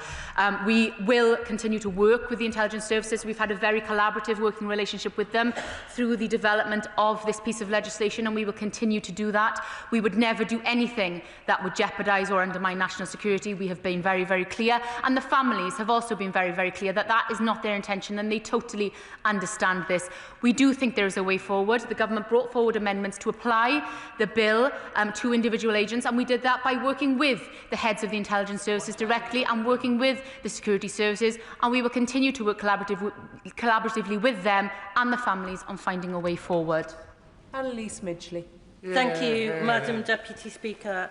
And can I start by saying that that response from the Shadow Justice Secretary, while families are sitting with us here in this place today, was one that you should be ashamed of. And as the Minister knows, for me, this has always been about families first. And it was crystal clear that this government can now not progress the bill without the full confidence and support of the families who have fought decades for justice. And it is right that the government listen to the families and pause today, families who the Prime Minister made direct promises to that the Hillsborough Law would be delivered in full. But any amendment that fails to satisfy families on the duty of candour of individuals in the security services is a red line for me and for so many other colleagues in this place. So will the Minister promise me that she will work like the clappers with the families to bring forward an amendment that has their full support and deliver justice for all victims of state cover-ups, so we can finally say never again? I thank my honourable friend and commend her for all of her tenacious campaigning on this. She has been a true champion for the Hillsborough families and for all of the families impacted by state failure and state cover-up, and she is a true friend to everyone, ensuring that their voices are heard in this place. I can make a commitment to her that we will continue to work with the families and the intelligence services and the Intelligence and Security Committee on finding a way forward, and I am committed to working with her and other parliamentarians on this as well. This has always been a collaborative process. I am always keen to work cross-party, despite what the official opposition have to say, because this is above party politics. It always has been, and it's about ensuring that we find a way forward that can benefit the families and be a true legacy whilst ensuring that we protect national security. David Simmons. Thank you, Madam Deputy Speaker. In my past life, I spent a good deal of time working on issues and matters affecting victims of child sex abuse and trafficking. So I have a lot of sympathy with the government's desire to ensure that the legislation in its final form is workable. But it seems there is already a serious risk of some ambiguity around that accountability at the heart of this legislation. So I'd just like to return to this question for the Minister, which is how she proposes to ensure that there is an effective oversight of the decision-making process on disclosure. And if it is her view that it is not the heads of intelligence services that should make that decision, can she share with the House a view about who it is that should make that decision, so that we can be confident that there will be an appropriate level of oversight around that disclosure process? Minister. I thank the honourable gentleman for his question, and I can assure him, and he knows that this is a very complex issue. He knows that this isn't an easy issue to solve, but we are committed to doing so, and we will continue to work with the heads of the intelligence services, with the oversight of the Intelligence and Security Committee, with parliamentarians, with the families, with the Foreign Office, with the Home Office, with all government departments to ensure that we get this right, and there is that protection and oversight and accountability, but also an amendment that the families can support. They do not want to see national security compromised. No one does. We are not prepared to go there, but we are prepared to do the right thing and to ensure that there is candour across all public authorities. Justin Madders. Thank you, Madam Deputy Speaker. The Minister was right when she said that trust has to be earned, and I believe that she is really putting her heart and soul into earning that trust from the families, and I thank her for her work that she's doing in that respect. And I hope that that does lead us to a satisfactory conclusion. But what I would say is that not everyone who was affected by Hillsborough is as close to the Minister in terms of the very important considerations she's got to balance, and indeed the vagaries of parliamentary procedure and how bills are passing. So for our constituents who might only read the lurid headlines or the party political point scoring, they see stories about it being watered down or it being delayed. It isn't great for people to read that. So can I urge for her to make sure that the next time that she gives a statement publicly, or anyone from the government gives a statement publicly on this bill, is to say that agreement's been reached and it can go ahead. Yeah. Minister. No, I welcome that question from my honourable friend, who again, as a Merseyside MP in Ellesmere Port, has been a vocal champion for the families at every stage of this process, and it has been a privilege to work with him and other colleagues on this directly. But he is right. This bill may colloquially be called the Hillsborough Law, and for many people outside of this place who are not aware of the issue, they may think it is about a football match, a tragic football match that happened 36 years ago. But this bill is about so much more than that. This bill will provide the biggest expansion of legal aid for a generation to anyone who has been affected by a state-related death where the state has a role in that. Non-means tested legal aid for the first time ever. It will ensure that all public servants and authorities are bound by a legal and criminalised duty of candour. It will ensure that we bring in new criminal offences of misleading the public, of misconduct in public office. This will be a truly landmark bill that will change the culture for British life forever, for the better. That is what is at stake here. That is why this bill is so important, and we are committed to bringing this forward as soon as possible, but we need to get it right for everyone, and that is what the government is committed to doing. Tessa Mont. Thank you, Madam Deputy Speaker. I thank the Minister for her statement. As I said, I know she's a woman on a mission, and let's hope we get to the end of this before terribly long. We know the government's struggling with accepting the family's wish that we should pick up Amendment 23 and its consequential amendments. I am mystified about the business of balance being struck between the intelligence services personnel being transparent and protection of national security, because my understanding was that we already have balance where national security safeguards are protected via the release of sensitive information in any inquiry being in closed session via a High Court judge. So Schedule 1 includes a carve-out for the intelligence and security services who were proven not to have told the truth, and I think that's a dreadful shame. But I'm told that we have to trust what is said, and it seems inappropriate entirely that the heads of the security services, unfortunately, they've shown themselves not to be trustworthy. And the people say about, our allies being able to trust us. If the heads of security services are lying, I don't know how our allies are meant to be able to trust us. But anyway, I wanted, please, just to ask the Minister, what is the problem with Clause 23? It's been put together by Pete Weatherby, Elkin and others, and the families support it. Why can we not just do it? Thank you. Minister. I thank the Honourable Lady, and can I thank her for her service on the Public Bill Committee for this piece of legislation as well. Her contributions there have made the bill better and have been very thoughtful contributions, so I thank her for that. I am going to quote the great Pete Weatherby KC now at this dispatch box, and I hope I do him justice when I say that there is no balance here to be struck on national security, because national security should always come first. That is Pete Weatherby's position, that is the family's position, that is the government's position. The government always has to protect national security, and we will always do that. But the families have a right to truth here, and there is no carve-out in this bill for the intelligence services. Again, I want to restate that. The intelligence services will be bound by a legal duty of candour, and it will apply to individual agents. All we need to do here is around the mechanism for which that information is passed on to an investigation or an inquiry. We are working through that at pace with the intelligence services and with the families to find a way forward. This is very complex. It sounds simple. I assure the Honourable Lady it is not. We are working closely. I am a woman on a mission. I am determined to do this as soon as possible, but we need to get it right, and that is what this government will do. Emma Lewell. Thank you very much, Madam Deputy Speaker, and I thank my honourable friend for his statement and my friend for Liverpool West Derby for the leadership he has shown over this. Whilst it's right that we have a pause, she will know how distressing it is and the emotional and physical toll it takes on families to come back and forth to Parliament for decades and to come so close to this bill being passed only to encounter further disappointments and setbacks. This is the only experience my constituents whose children were killed in the Manchester Arena attack have of the meetings they have had overall in Parliament to date. So can she assure us when the bill comes back every single part of it is absolutely done with the full involvement and support of campaigners and families involved, and that there will be no more short notice, unexpected amendments from the government?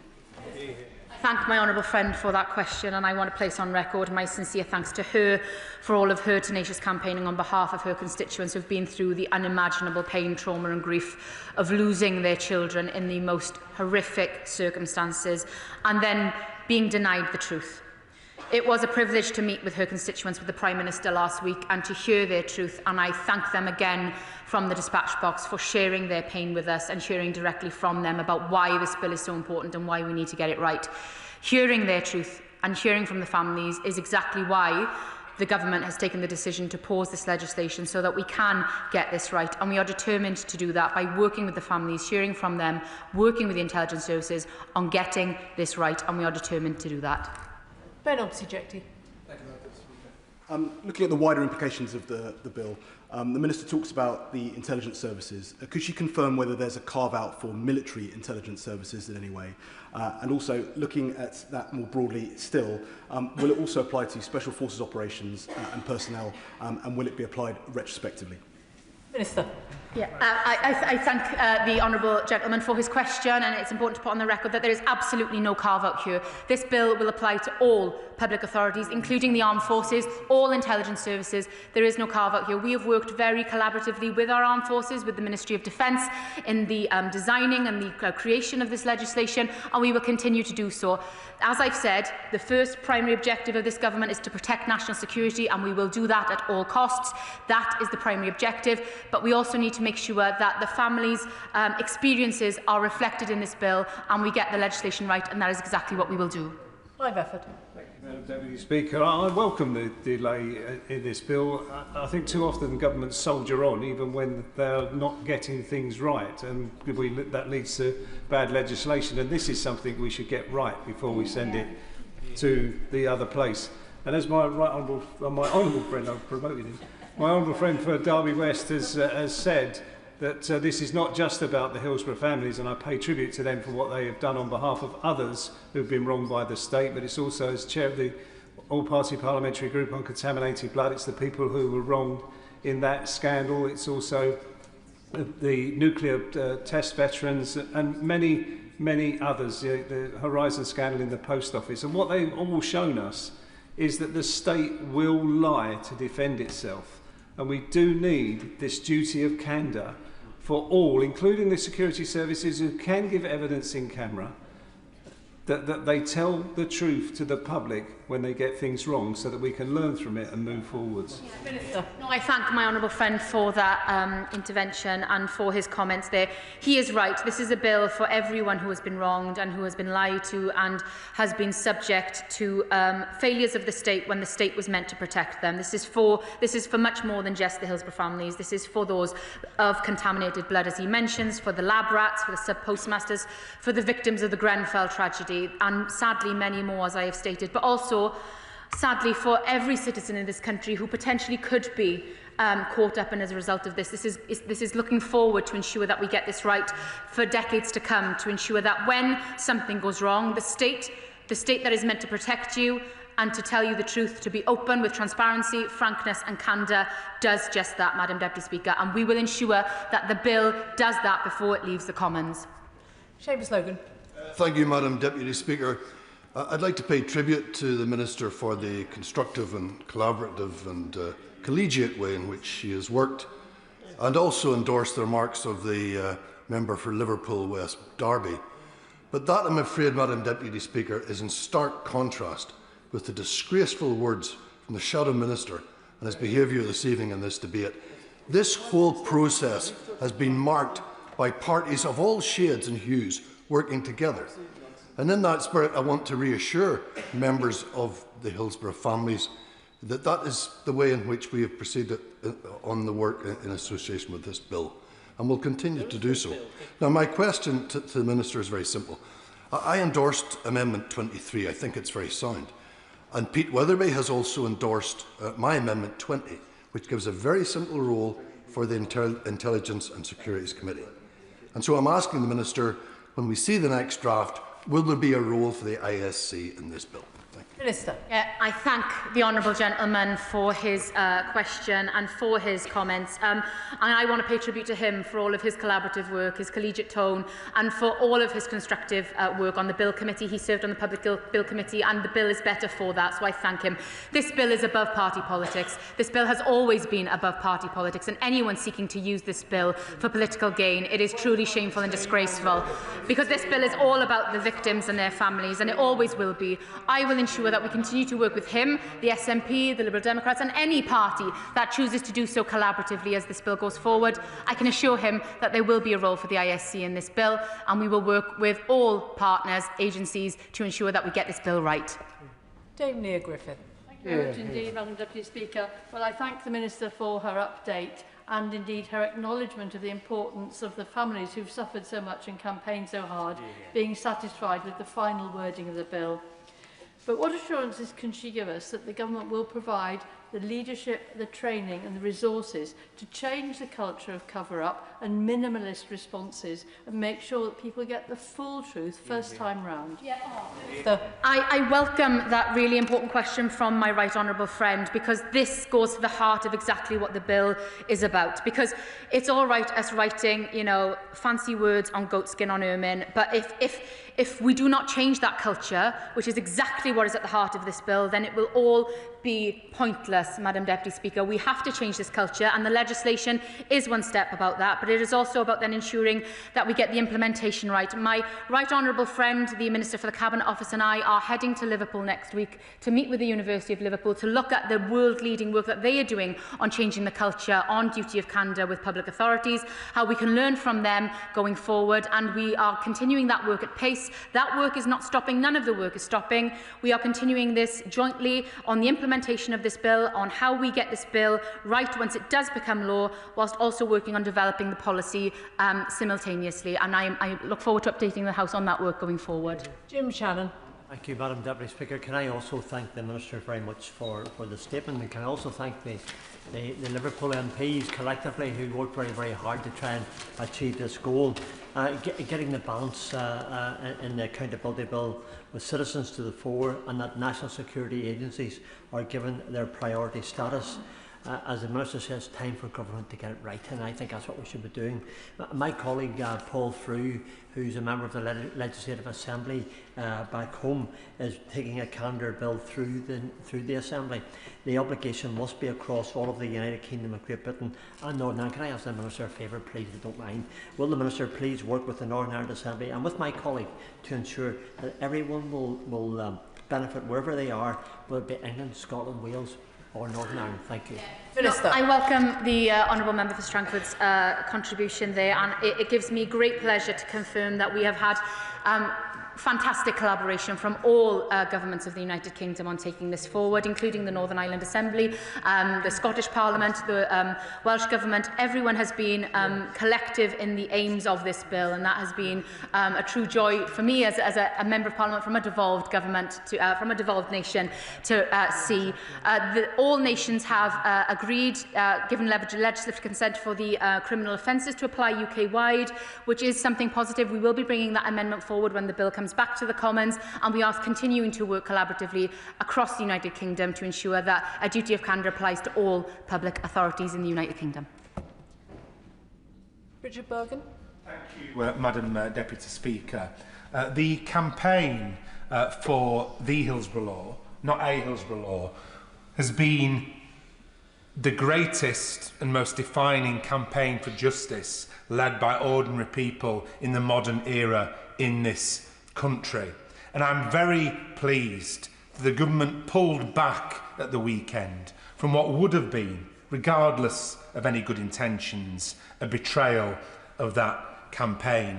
The choice that the government now makes, the choice that the Prime Minister makes, I think will come to define the Prime Minister's domestic legacy when all is done and dusted. And so can I just ask the Minister to put on record the understanding that for those of us with a closer proximity to power than maybe the people who have campaigned courageously for this law, there is a tendency to be too trusting of others in powerful institutions. The security services sometimes let people down. The security services sometimes don't effectively protect the lives of people in our country. So a duty of candour should apply to them too. And can I just finish by saying, can the Minister confirm that my honourable friend, the member for Liverpool West Derby's amendment is not off the table, what will now be fully and properly considered before it comes back to this House? Minister.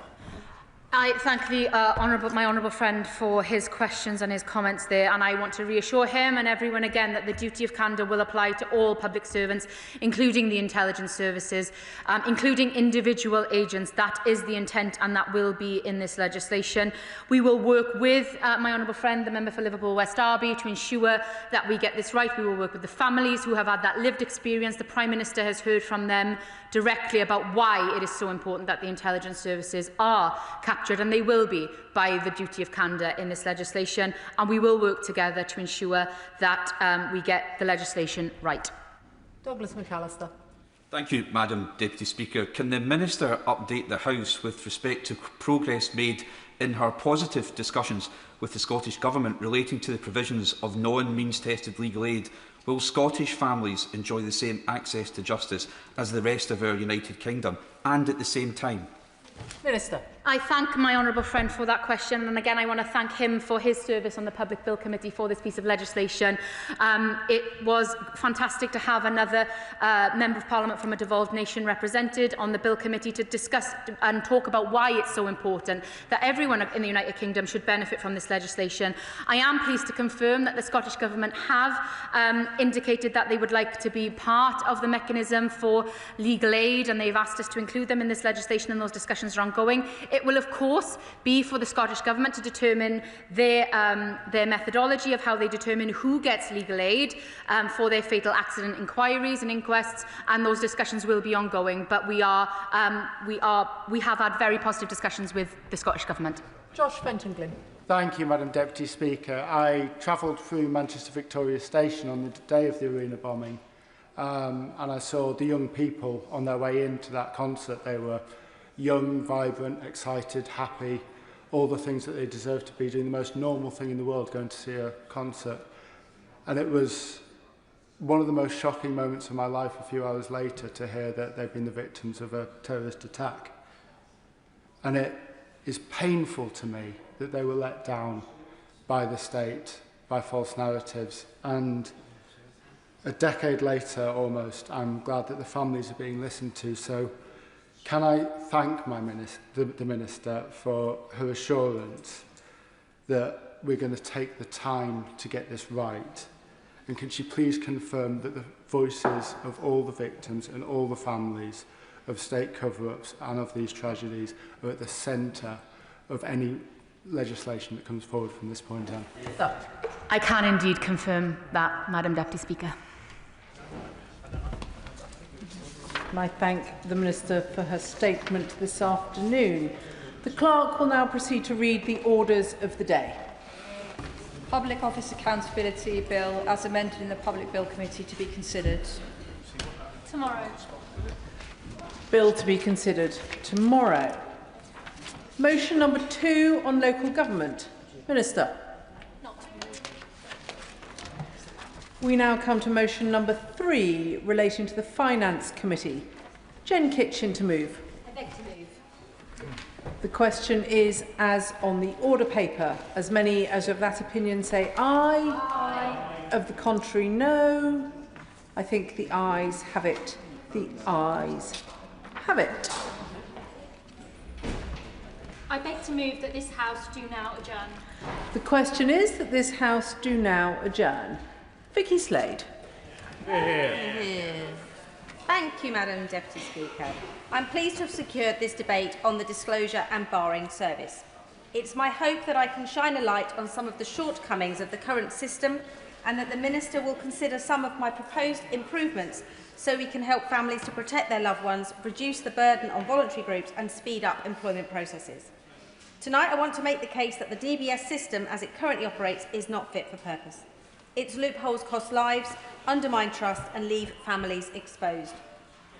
In its current form, the DBS introduced enhanced checks which include not only a search of the individual's criminal record but also checks against barred lists, providing a more comprehensive assessment of an individual's suitability for specific roles, especially those involving vulnerable groups. It's an integral part of employment in appropriate sectors and should offer assurance to families as well as employers and voluntary organisations. When a parent drives away from a dance class, a scout group or a swimming lesson, they assume that the organisation has established that the employee or volunteer has no criminal record and does not present a risk to their child. At the heart of the problem, though, is this. Thousands of roles involving unsupervised contact with children or vulnerable adults are eligible for DBS checks but are not required to have them. Eligibility in itself is not protection, and families assume protections exist that simply do not. I want to start by sharing the tragic story of Lauren, a promising performer who lost her life in 2020 after an accidental drugs overdose. In November 2019, 2 separate safeguarding allegations were made about someone relating to the supply of Class A drugs to Lauren and her friend. That person was eligible for, and in my view should have been required to undergo, enhanced DBS clearance, but it seems the relevant information never made it to the disclosure and barring service. The teacher continued to work with the children and allegations of other inappropriate activities were later made. Sadly, Lauren had by now been exposed to drugs and become involved with someone who continued to supply her with them, and by August 2020 she had died. When I made inquiries, DBS could find no record of the organisation, so I could not establish if the teacher was registered or not, or even whether the organisation had obtained checks on any of their other staff. The Disclosure and Barring Service told me they have no jurisdiction over whether an employer or safeguarding lead should take action. Their role is only to record whether the legal duty to refer an incident has been met. They told me that any failure to investigate lay with the employer and whoever regulated the employer. But as there is no regulator for dance schools, I met another dead end. This raises 2 issues. Firstly, is it appropriate for someone who provides hands-on, unsupervised sport or dance activities without the expectation of an enhanced DBS check? Secondly, is there not a right for parents to know whether someone undertaking such work has clearance to work with children and vulnerable people. We don't really give away. Of course. Madam Deputy Speaker, first of all, can I commend the Honourable Lady from Mid Dorset and North Pole for bringing this forward. I spoke to her beforehand, very important subject, and she raises incredible issues. Does the Honourable Lady not agree that child safety must be paramount, and government needs to clarify both paid and voluntary sector rules? For example, how often should screening be done? How often should mandatory child protection be carried out? Too much is left to best practice, which differs across all of the regions, and not enough is clear and unequivocal, and that the time has come to make obligations crystal clear. Thank you. I thank the Honourable Member from Strangford for his intervention, and he's exactly right. There are assumptions being made around the country. I'm the mother of 4 children, and I assumed as I dropped my children off that everybody had to be DBS checked. The idea that that is not strictly the case fills me with dread. And having talked to the people from Gigi's campaign this afternoon about nursery safety, and I shared this with them, they were horrified. You know, clearly people working in an early years sector would have to have an enhanced DBS check, but they were concerned about other sectors too. I'm sure the Minister can understand that Lauren's grandfather Paul, who brought this case to my attention, and Lauren's parents remain concerned that if the coach had been reported to DBS at the time of the original allegations and potentially withdrawn from working with children, Lauren, who was described as a talented singer and dancer with the world at her feet, may not have been introduced to illegal drugs and could well have been continuing to enjoy a very bright future. Additionally, there seems to be no route for the public to report concerns.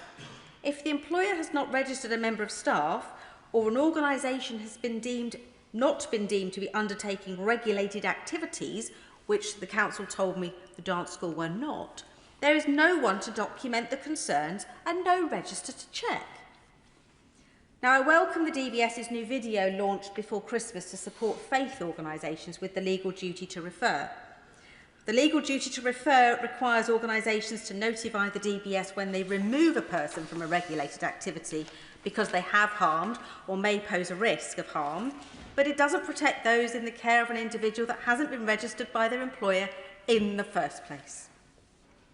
I also welcome the changes made in the Crime and Policing Bill, which will close the loophole for supervised staff, ensuring that they will be eligible for checks against the Children's Barred List, and I welcome the Minister's work to ensure that this happened earlier on last year. They are positive steps, but again I would like to pose 2 questions. Firstly, would the government consider requiring employers and organisations to register their staff rather than just making them eligible, and require the police, local authority or regulator to record allegations made against the organisation where an individual is not registered? Secondly, has the government considered a simpler system? For example, where an individual applies for a card which can be searched by an employer, a parent or service user to confirm that an individual has been cleared to work with children or vulnerable people. The card could include a most recently updated date section on it. That way details of past convictions do not necessarily need to be shared, but a timeline of when people have been deemed safe to be around vulnerable people could be. Will my honourable friend give way? Of course. I thank my honourable friend for giving way. She raises very good points on this. There are 2 issues I've always seen with DBS. First one is, like an MOT, it's only as good as the date that it's issued, and people do not have to subscribe to the update service. Would she agree with me that the updates should be mandatory?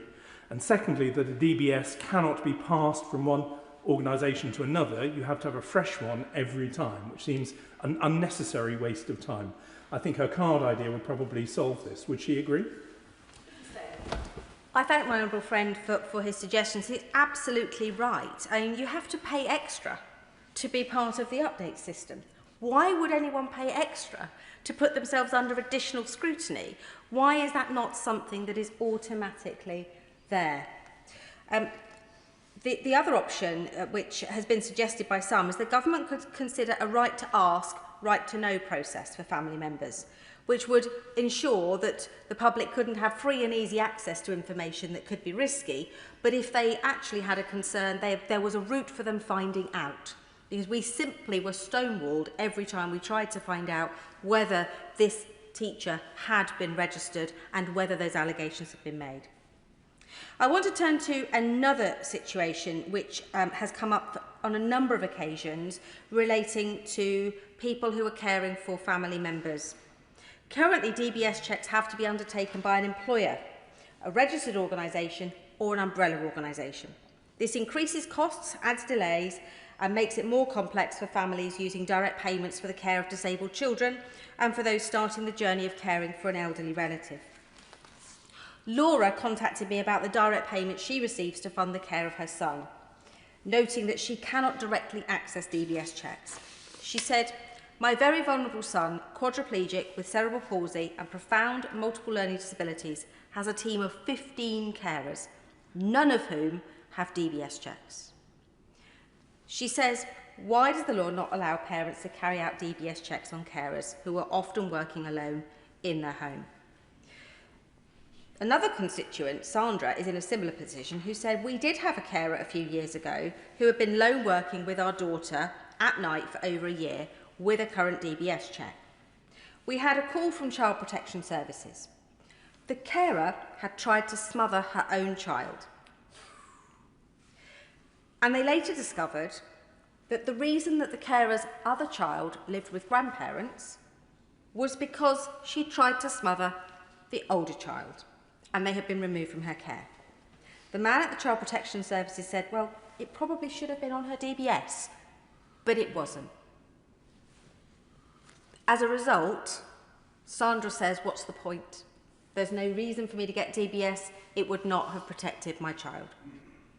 I was also contacted by Louise from another part of Dorset who approached me due to my dementia champion work. After her husband Richard was diagnosed with dementia, she decided to try and care for him at home. Her job meant that she went away for a few days at a time, and she felt the best option was to find a carer to stay in her home with Richard.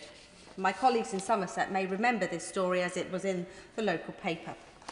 Her experience led to her starting a campaign for Richard's Law, which I said that I would take up.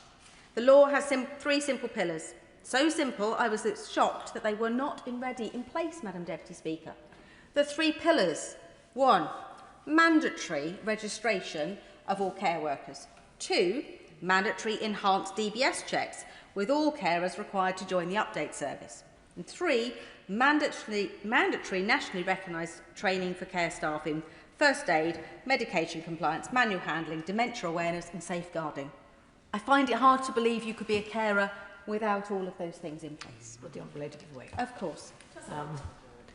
Thank you, Madam Deputy Speaker. I just wanted to, it puts me in mind of the fact that I recall another case in a village not far from where I live, where there was a cleaner who was systematically thieving from elderly and vulnerable residents.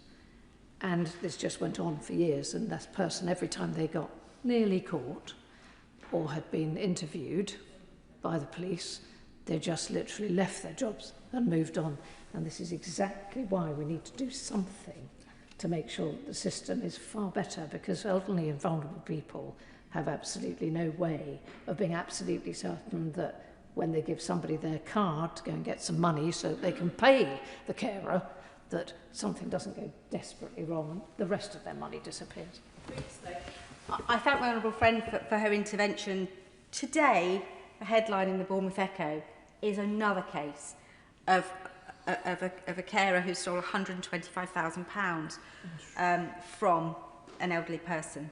This is not a one-off. So, going back to Louise and Richard, she told me about a carer who was coming into her home and who she had trusted. The basic DBS check was all that she had.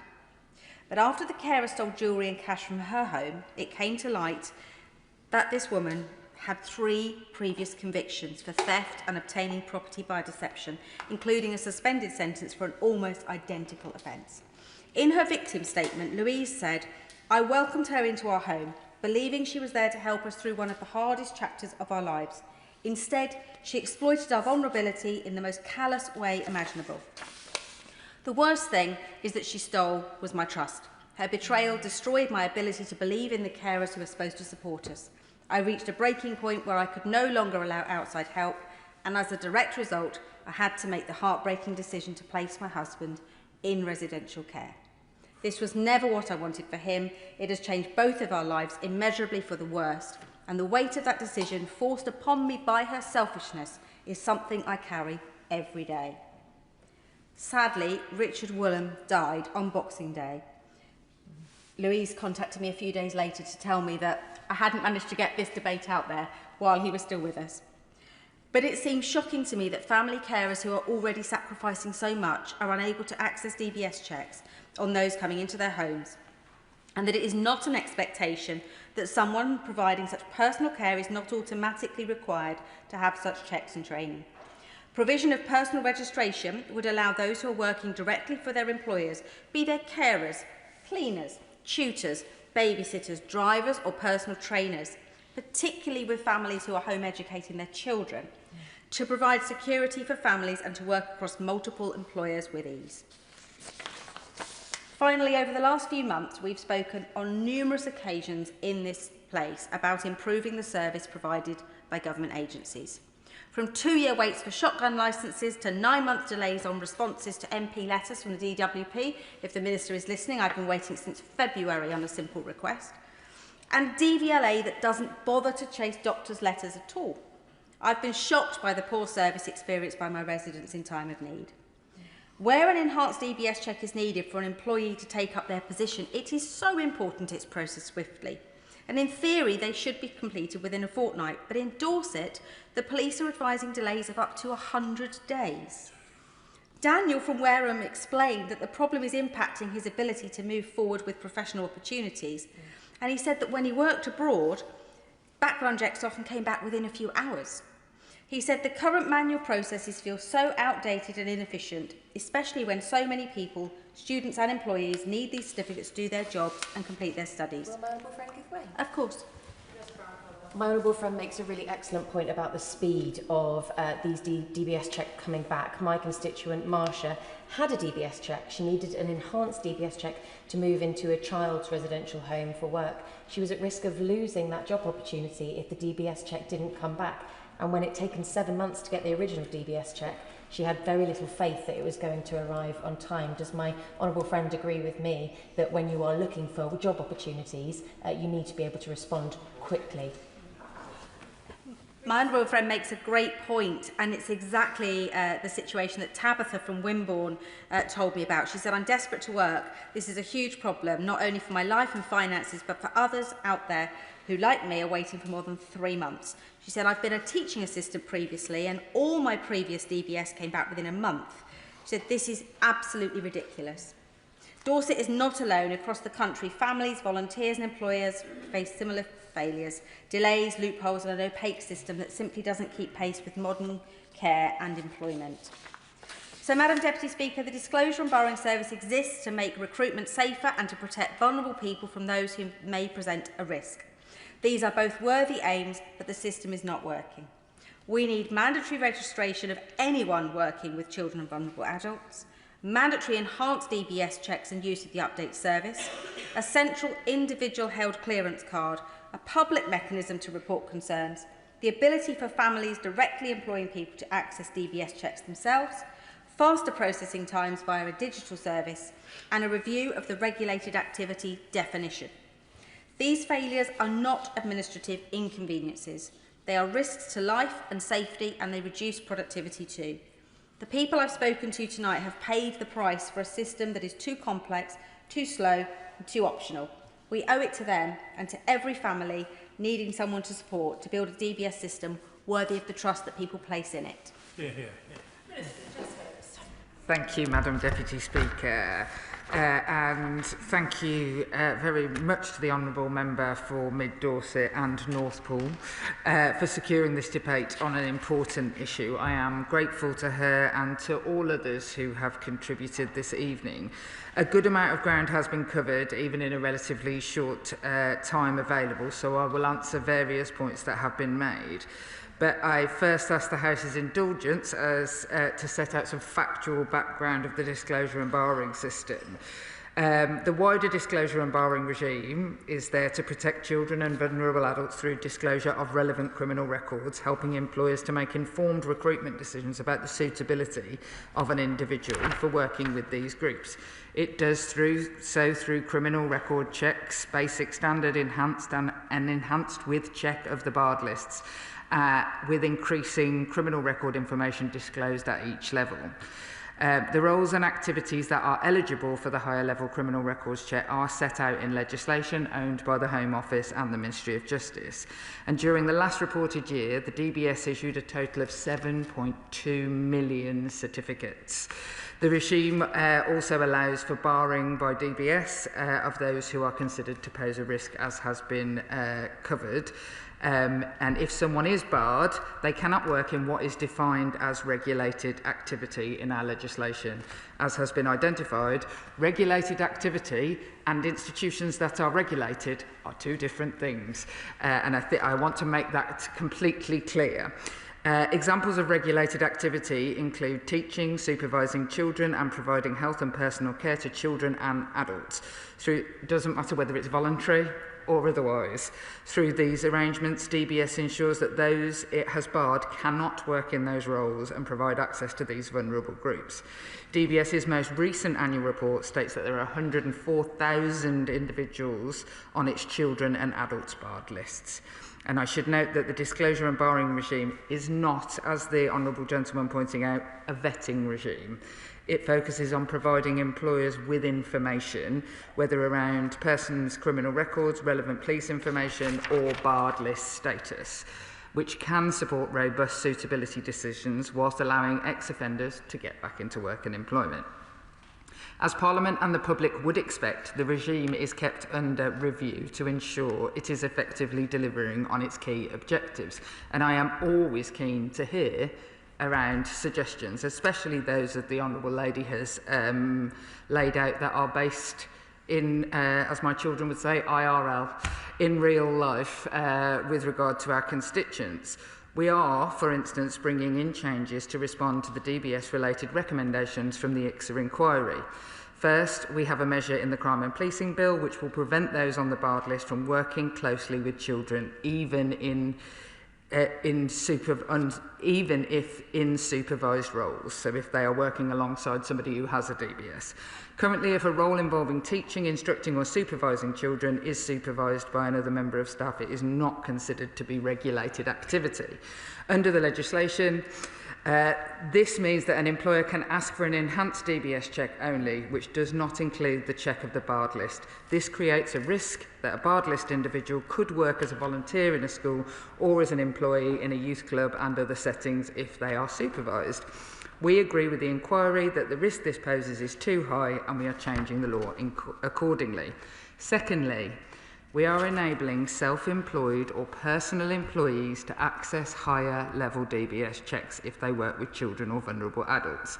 And this will come into force this Wednesday. Completely coincidentally, but it is happening on Wednesday. Before we made this change, those such as private tutors or paid personal carers could only access a basic DBS check themselves, whilst their counterparts in settings such as schools or care homes would be expected to get the highest level of DBS check. I will give way. Thank you, Madam Deputy Speaker. I thank the Minister for what she says. Can I just ask that DBS checks should have a start date and a finish date on them, so that people who are not particularly worldly are very clear about the fact that this is the beginning and this is the end, and that when the end date comes, a new one's needed. I will come on to it, I suppose, when I pick up on some of the issues of portability from one person to another. But from Wednesday, those hiring personal carers for family, engaging private tutors, will have the same high level of check, with the same level of information, including whether a person is barred by the DBS. Third, we have enabled the disclosure of, of an individual's barred list status on the International Child Protection Certificate. Go for it. I thank the Minister for giving way. I wonder if the Minister could clarify whether those individuals will have to go through some of these umbrella agencies who can charge a lot of money. So there's a cost differential for those individuals. No, it's a very, very good question, and actually there seems to be a bit of a discrepancy. I know in the Honourable Lady's case, when looking through different regulated systems to get people checked in her own area, she was found wanting. No, an individual family will be able to, or you know, somebody who wants to employ a tutor or a carer, who is on a self-employed basis, whether that's through direct payments, will be able to see the enhanced check and do the enhanced check themselves. So, you know, without knowing it, I have to say, paying tribute to Richard and the campaign of his brilliant wife, Louise. She's absolutely on the money. Also, the right to ask being a fundamental part of that, so that actually parents have the power now, if your child is going, will from Wednesday, not now, if you give me 48 hours, if I was sending my child to a tutor, which I have done, like many people across the country have done, I would be able to ask if they had had an enhanced check and be able to have access, not necessarily to all the information, but we will be able to ask the employer as well, putting scrutiny on the employers to ensure that they are doing it, and parents will have that power. As I said, we have also understanding that child protection is international.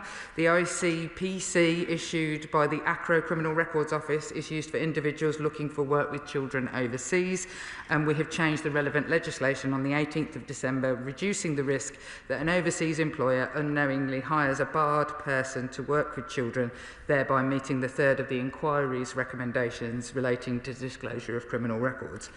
Overall, our approach is underpinned by an unwavering commitment to safeguarding through the proportionate disclosure of criminal record and relevant information.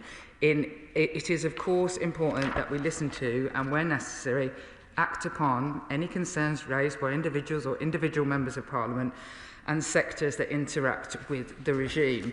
The Honourable Lady asked really some specific questions with regard to requirements. I will quickly give way. Thank you. Thank you, Madam Deputy Speaker. The Minister was referring to the fact that they'd be able to check somebody who had a problem on their DBS clearance if they were going to work abroad. Will that work in the reverse? So if, for example, somebody's trying to employ an au pair, from another country. I don't know whether you can even do that anymore, but whether they can be checked before they come in and work with one's children. I will get back to the Honourable Lady on the specifics of that. This is really specifically about people who are barred from working with children and ensuring that we have enhanced international knowledge sharing. To the cases that were raised by the Honourable Lady, like not knowing that somebody had already got all of these is a real failure in the system. The Honourable Lady specifically, and I want to give some attention to the issue of requirements that she calls for. The disclosure and barring system is a system that does one thing. It is not the regulator. It does not regulate services. It gives information to employers to ensure that people have the right information. The regulation of individual activities sits with the departments and the institutions around this. So in healthcare, in residential settings, they would have certain rules. In the Department for Education, variously, they have different rules. It is we have to be very mindful, I think, that when we look at regulation, and certainly this has been the case in the work we are undertaking with the duty to report any cases, of sexual abuse amongst children is that making sure that you don't make a regulation so no one can ever start any sort of group, but that you have safeguards in place. But the regulation on requirements sits with the individual bodies within that, not with the DBS itself to say whether that should be. But I am absolutely open to those conversations about what should be and shouldn't be regulated in which way with regard to safeguarding. But I go back to the point where I started, is that regulated activity, and she asks for clarity to be written into guidance, and I will absolutely take that away, because regulated activity is activity where you are working with children and vulnerable adults. And frankly, I'd find it quite hard to imagine the vast majority of the cases that she has raised with me that would not fall under the issue of regulated activity. But I absolutely want to take that away. I also want to, before I finish, pay tribute to the case of Lauren that was raised, and the heartbreaking case, and I speak from experience of somebody who knows what drug addiction can do and what it costs families, to say that absolutely, in this circumstance now, I would consider that to have been, I don't know the full details, to have been regulated activity. If you are teaching children, then you are operating under regulated activity. And what I would say as well is that a parent will have the right to ask if those enhanced checks have been undertaken. What I would want to finish by saying, I don't think I have time to take any more interventions, because the time will fall down on me. But what I would say to the Honourable Lady in my closing remarks is I am more than happy to meet with her and work with her to make sure that we get this to be the best it can be within all of the regulatory frameworks that is needed. I will give way very briefly. I wondered, Madam Deputy Speaker, if you could confirm that in fact we can witter on until 10 o'clock, can we not? We are not limited, I believe, we're not limited, just to provide clarity, the Minister can indeed continue until 10. She doesn't have to. Well, I thank the Deputy Speaker. When I woke up this morning, I didn't think this debate would start until 10, and so anything's a bonus.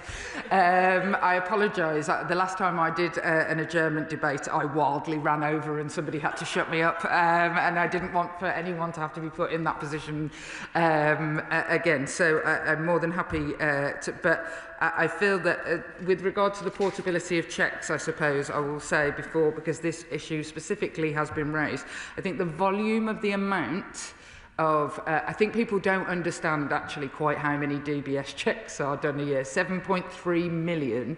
And that, I have to say, that gives me some comfort that quite a lot of our workforce in our country are undertaking checks. Which, incidentally, we don't have to as members of Parliament do. Yeah. Thank you. With there being 7.2 million checks being done a year, I'm sure that's multiple checks for individual people. I used to foster, and obviously I had very enhanced DBS checks for my fostering, but I then had to get a separate DBS check to undertake my work as a school governor, which really, frankly, as a foster carer, I was doing far more detailed stuff. And that does seem crazy. So we could potentially reduce the burden on DBS by actually having a single portable system, whereby I don't think there's 7.2 million people who are having that.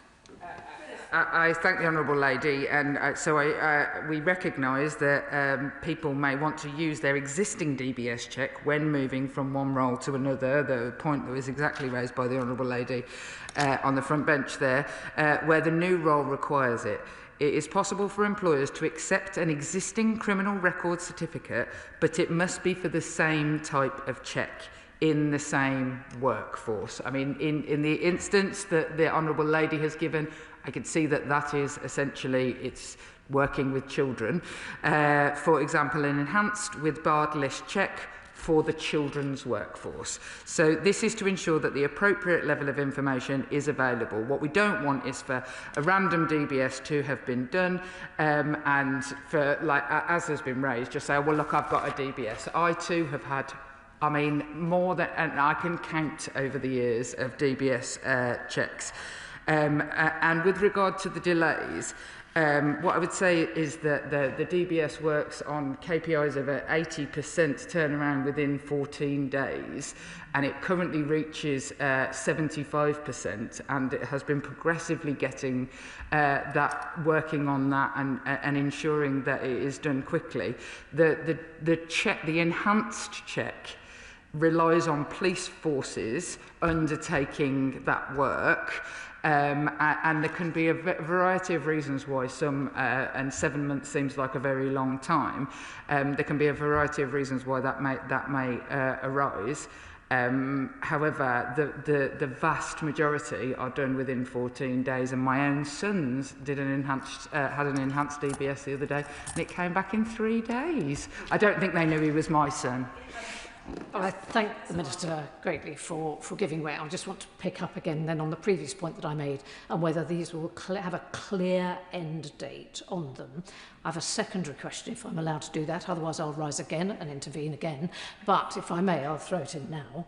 And that is, bearing in mind that number of 7.2 million, I wondered whether, and I don't expect an answer now, but it would be nice if we could have an answer. One of the problems that one finds constantly with police forces is that they're required to do checks and there's no ability to recover the full costs of what they're doing through the charging system. And one wouldn't, at that number of checks, 7.2 million, that's going to be very expensive. Do we know the cost of a single DBS check? Absolutely, we understand. And just to be clear, is that police forces are paid through the DBS system to undertake the checks. They are, the resources are given by the DBS system to police forces to undertake that specific piece of work, but I will ensure that the exact costs of that, and that comes under the cost of the DBS being undertaken, but police forces are provided with resource to undertake that.